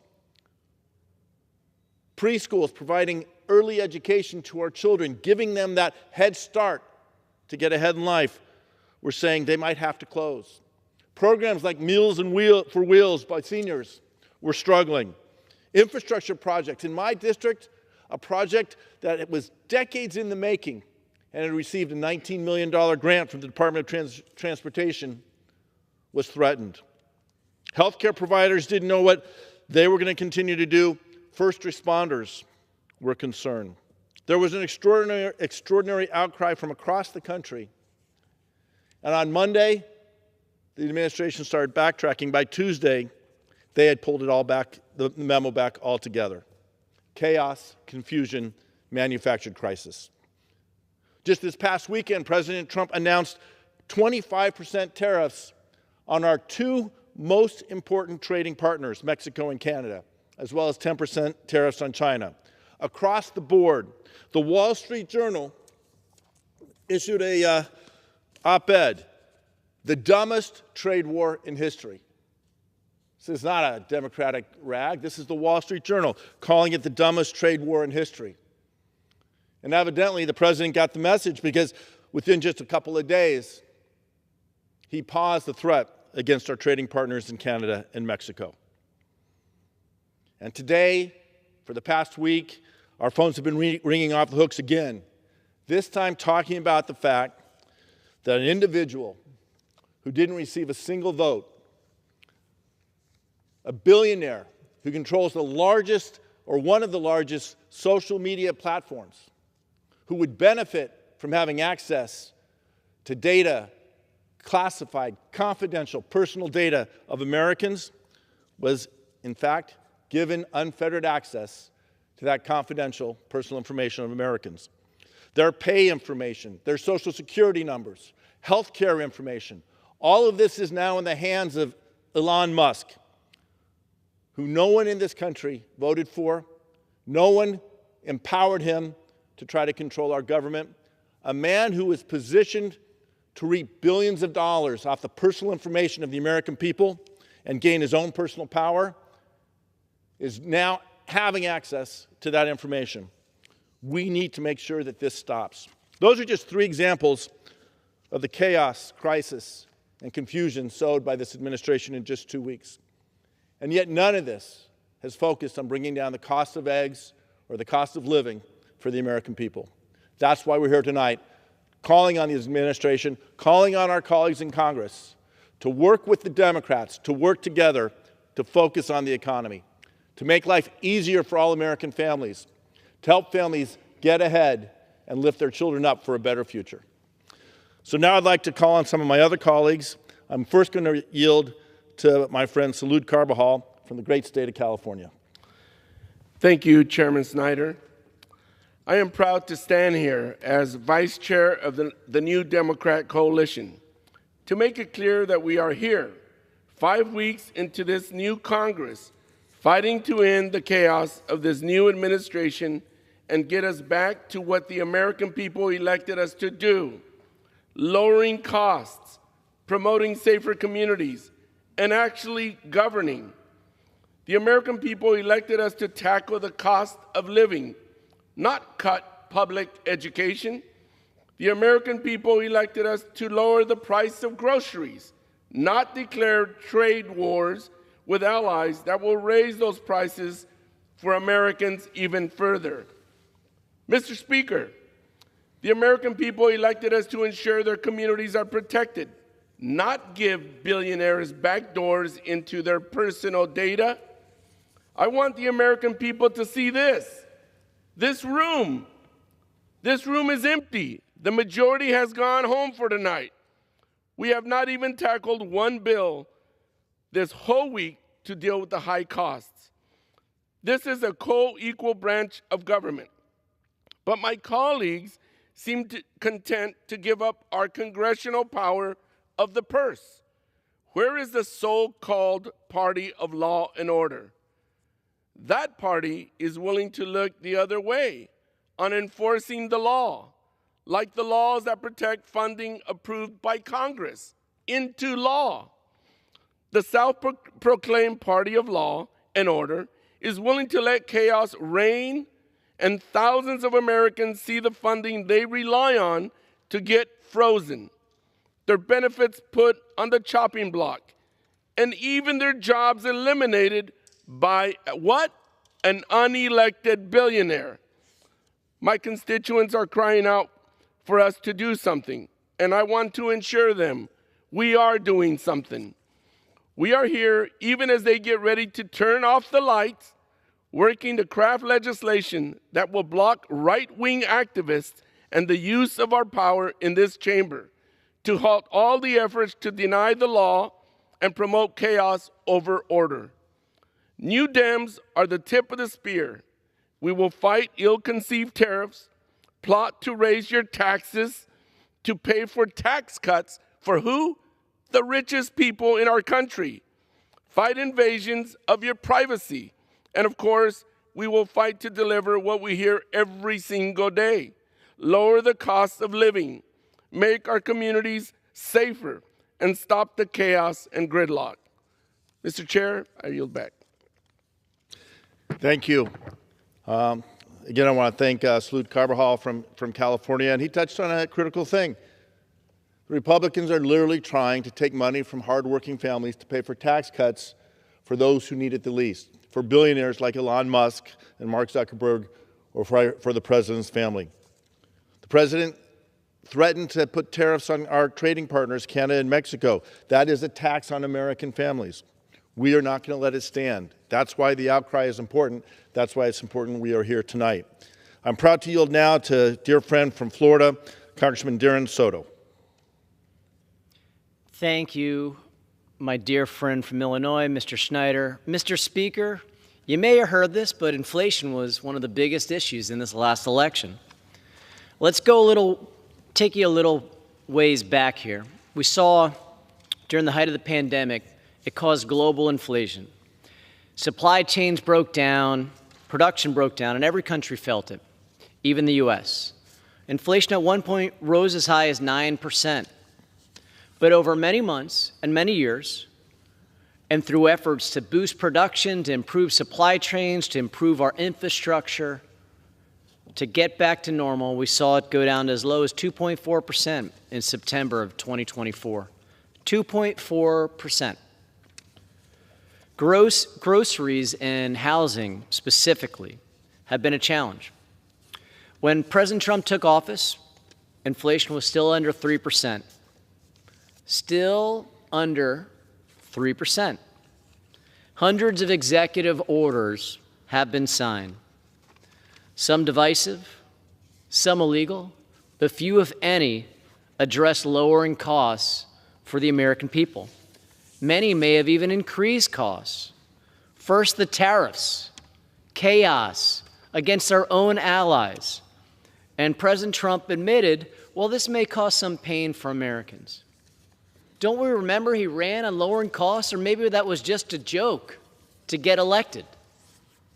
Because now suddenly we're going to have to accept some pain because of tariffs that he's trying to impose on the American people. Tariffs equal inflation. Tariffs equal taxes on American consumers. And then immigration. You know, we had a workforce shortage for many years. And then over time, through legal programs like temporary protective status and parole in other areas, booming states like Florida, and particularly Central Florida, South Florida, and Tampa Bay, benefited by these legal programs. So when you look at housing, which there's a huge shortage, 30–40% of the industry relies on immigrant labor. And that's after trying to get every American we can to work to help build housing. Also with commercial real estate, the same thing. And so what do we see? Food prices already starting to creep back up, and housing prices, same deal. Eggs. Gosh, remember, I can't afford eggs, bro. That was like a huge deal during the election. We saw eggs down to about $2 only a couple months ago. Now, $7, almost $8. Back in the day it was, oh, it's President Biden. Now we have MAGA supporters going into intimate detail on the bird flu. Funny. Last time that happened, that wasn't the explanation at all. It was, oh, Biden, this and that. And now science and thoughtful answers to explain inflation that's happening under President Trump now. And then this was the craziest thing, Mr. Speaker. Apparently it's dishonoring, folks, for us to even talk about how these policies will raise costs right up again that went down to as low as 2.4% a few months ago, still under 3% when President Trump was sworn in. But it could get worse if the Trump tax scam 2.0 gets passed. The Inflation Reduction Act, it allowed for prescription drug savings for all seniors under Medicare, a cap of $2,000 a year. Most seniors were paying up into this year, $3,500 was the cap last year. There was no cap before that, Mr. Speaker, and they're paying $3,000, $4,000, $5,000 or more in out-of-pocket expenses. Now, seniors won't pay more than $2,000 a year for their prescription drugs. But if we see the majority take a sledgehammer to the IRA, that savings goes away for seniors across the nation. Just when they got it, that savings, lowering costs for our seniors, it could go away. And then the Obamacare subsidies. Oh my gosh, have we not seen the majority learn? Have Republicans not learned from now? First of all, there's no plan. There's no alternative. It's been over 10 years. And by the way, since then, we've seen states like Florida have the largest Obamacare exchange in the nation. 4.6 million Floridians from President Trump's home state, more than any other state in the union, get their health care through Obamacare, through the ACA exchange. Do you know what happens if the Obamacare subsidies go away, Mr. Speaker? A family of four will see their health care increase by $8,000 to $10,000 a year. That's a lot of eggs. That's a lot of costs that people are going to have to shoulder that will cripple families. And you know what else is going to happen? Then we're going to have more people without health insurance. And then it's going to cost taxpayers through the emergency room. And this is not how you make America healthy again, Mr. Speaker. It's how you make America sicker. So why would anybody want to eliminate these health care savings? What could possibly be so important? Can you believe it's to cut taxes for billionaires? So my constituents, $8,000 to $10,000 in increases in their health insurance. Seniors across the nation who have a $2,000 cap on prescription drugs, they're going to have to, little old ladies who are trying to pay out of their pockets for prescription drugs. Our seniors, our men and our women, they're going to have to forego those savings because the top 1%, the top 0.1%, well, they need more tax cuts. Are you serious? Is this what people voted for? Heck no. And the last time we saw that happen, we saw this chamber flip quicker than you could possibly imagine. It was sad. It didn't have to be that way. The record is clear. President Trump inherited a strong economy from President Biden. I'm going to repeat that. President Trump inherited a strong economy from President Biden. High growth, big job numbers, inflation below 3%, 2.9% to be exact, as of the end of January. So here's a simple measure we'll see over the next couple months. Will costs go up or will they go down? Will grocery prices go up or will they go down? Will housing prices go up or will they go down? Democrats stand ready to work in a bipartisan manner to keep our economy running strong. This is the second closest House in the history of the nation. There are 3 votes separating Democrats from Republicans in this chamber. Actually, 1 vote right now because of the folks who had to go on to the Trump administration. So we can easily work together to resolve these things, or you go it alone in some big reconciliation package for billionaires, and then we see what happens in these very easily tracked measures. But most of all, people will see it when they want to buy a home, when they want to go to the grocery store, when they want to go on vacation down to Orlando, which we welcome everybody to come to, or if they want to buy a new car. All these things, Americans are going to be watching. We need to work together. And with that, I yield back. Thank you. And let me now turn it over to a colleague from the great state of Virginia, also a member of the leadership team for the New Democrat Coalition, my dear friend Jennifer McClellan. Thank you, Mr. Speaker. Thank you to the chair of the New Dems Coalition, Brad Schneider, for organizing this special order hour so that we can talk about the Trump, Vance, Musk administration's erratic and senseless attacks on the federal government, their federal hiring freeze, their ill-conceived and short-sighted actions in the first 2 weeks, and how they are actually going to raise costs for the American people, not lower costs for the American people. You've heard about the tariffs that were on and then off, paused, except against China. Before the tariffs were announced, I was meeting with local leaders across my district, from the rural southern end to the urban northern end. My farmers were worried about the trade war that the tariffs would unleash and how it would decimate the largest industry in Virginia, which is agriculture.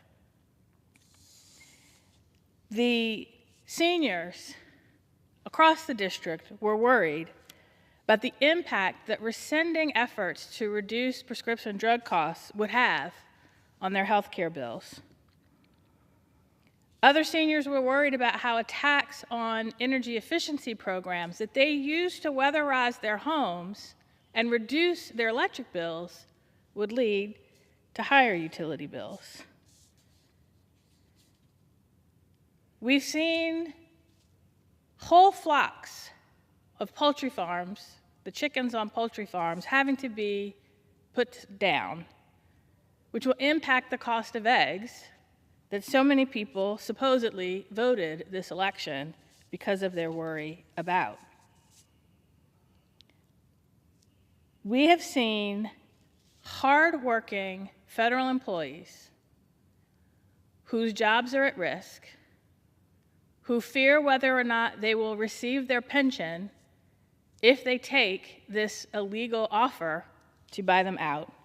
And if they read the fine print of the documents that just now are starting to be given to them, they'll find that they just might.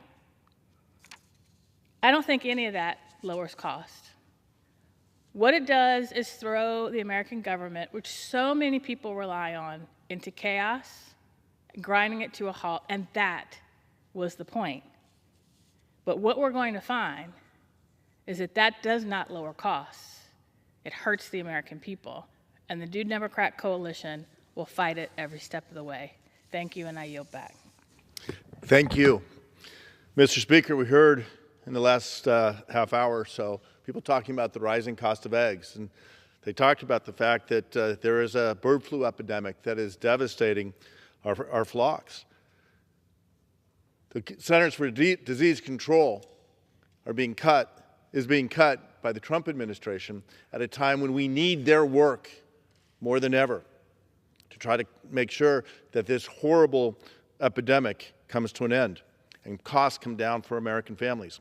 Thing is, Trump and the House Republicans are plotting cuts to a whole host of programs across our government, programs providing services to seniors and veterans with health care, programs feeding hungry families and their children, and more.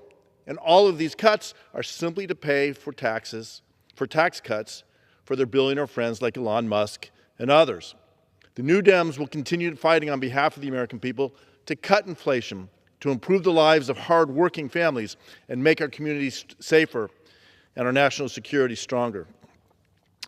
If Trump's tax on American consumers with his tariffs goes through on Canada and Mexico, American consumers are going to see a 25% increase on many essentials, as well as things like cars and appliances, just taking the trip to the grocery. While Trump is waging war on American savings and bank accounts, the New Dems will continue to fight to lower inflation and cut costs for hardworking families. And by giving Elon Musk and his minions unfettered access to American citizens' personal information, he is putting at risk Medicare, Social Security, Medicaid, Head Start, so much other information. The New Dems will continue to work with our colleagues in the Democratic caucus on legislation to prevent unlawful access to this information. We are prepared to stand strong on behalf of the American people. We are prepared to stay focused on the economy and do everything we can to make people's lives easier, to make their future and their children's future better, and to preserve our dear country. Mr. Speaker, I yield back.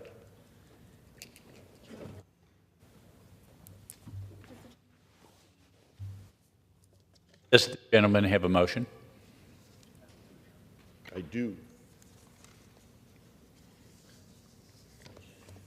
Mr. Speaker, I move that the House now adjourn. The question is on the motion to adjourn. Those in favor shall say aye. Those opposed, no. The ayes have it. The motion is adopted.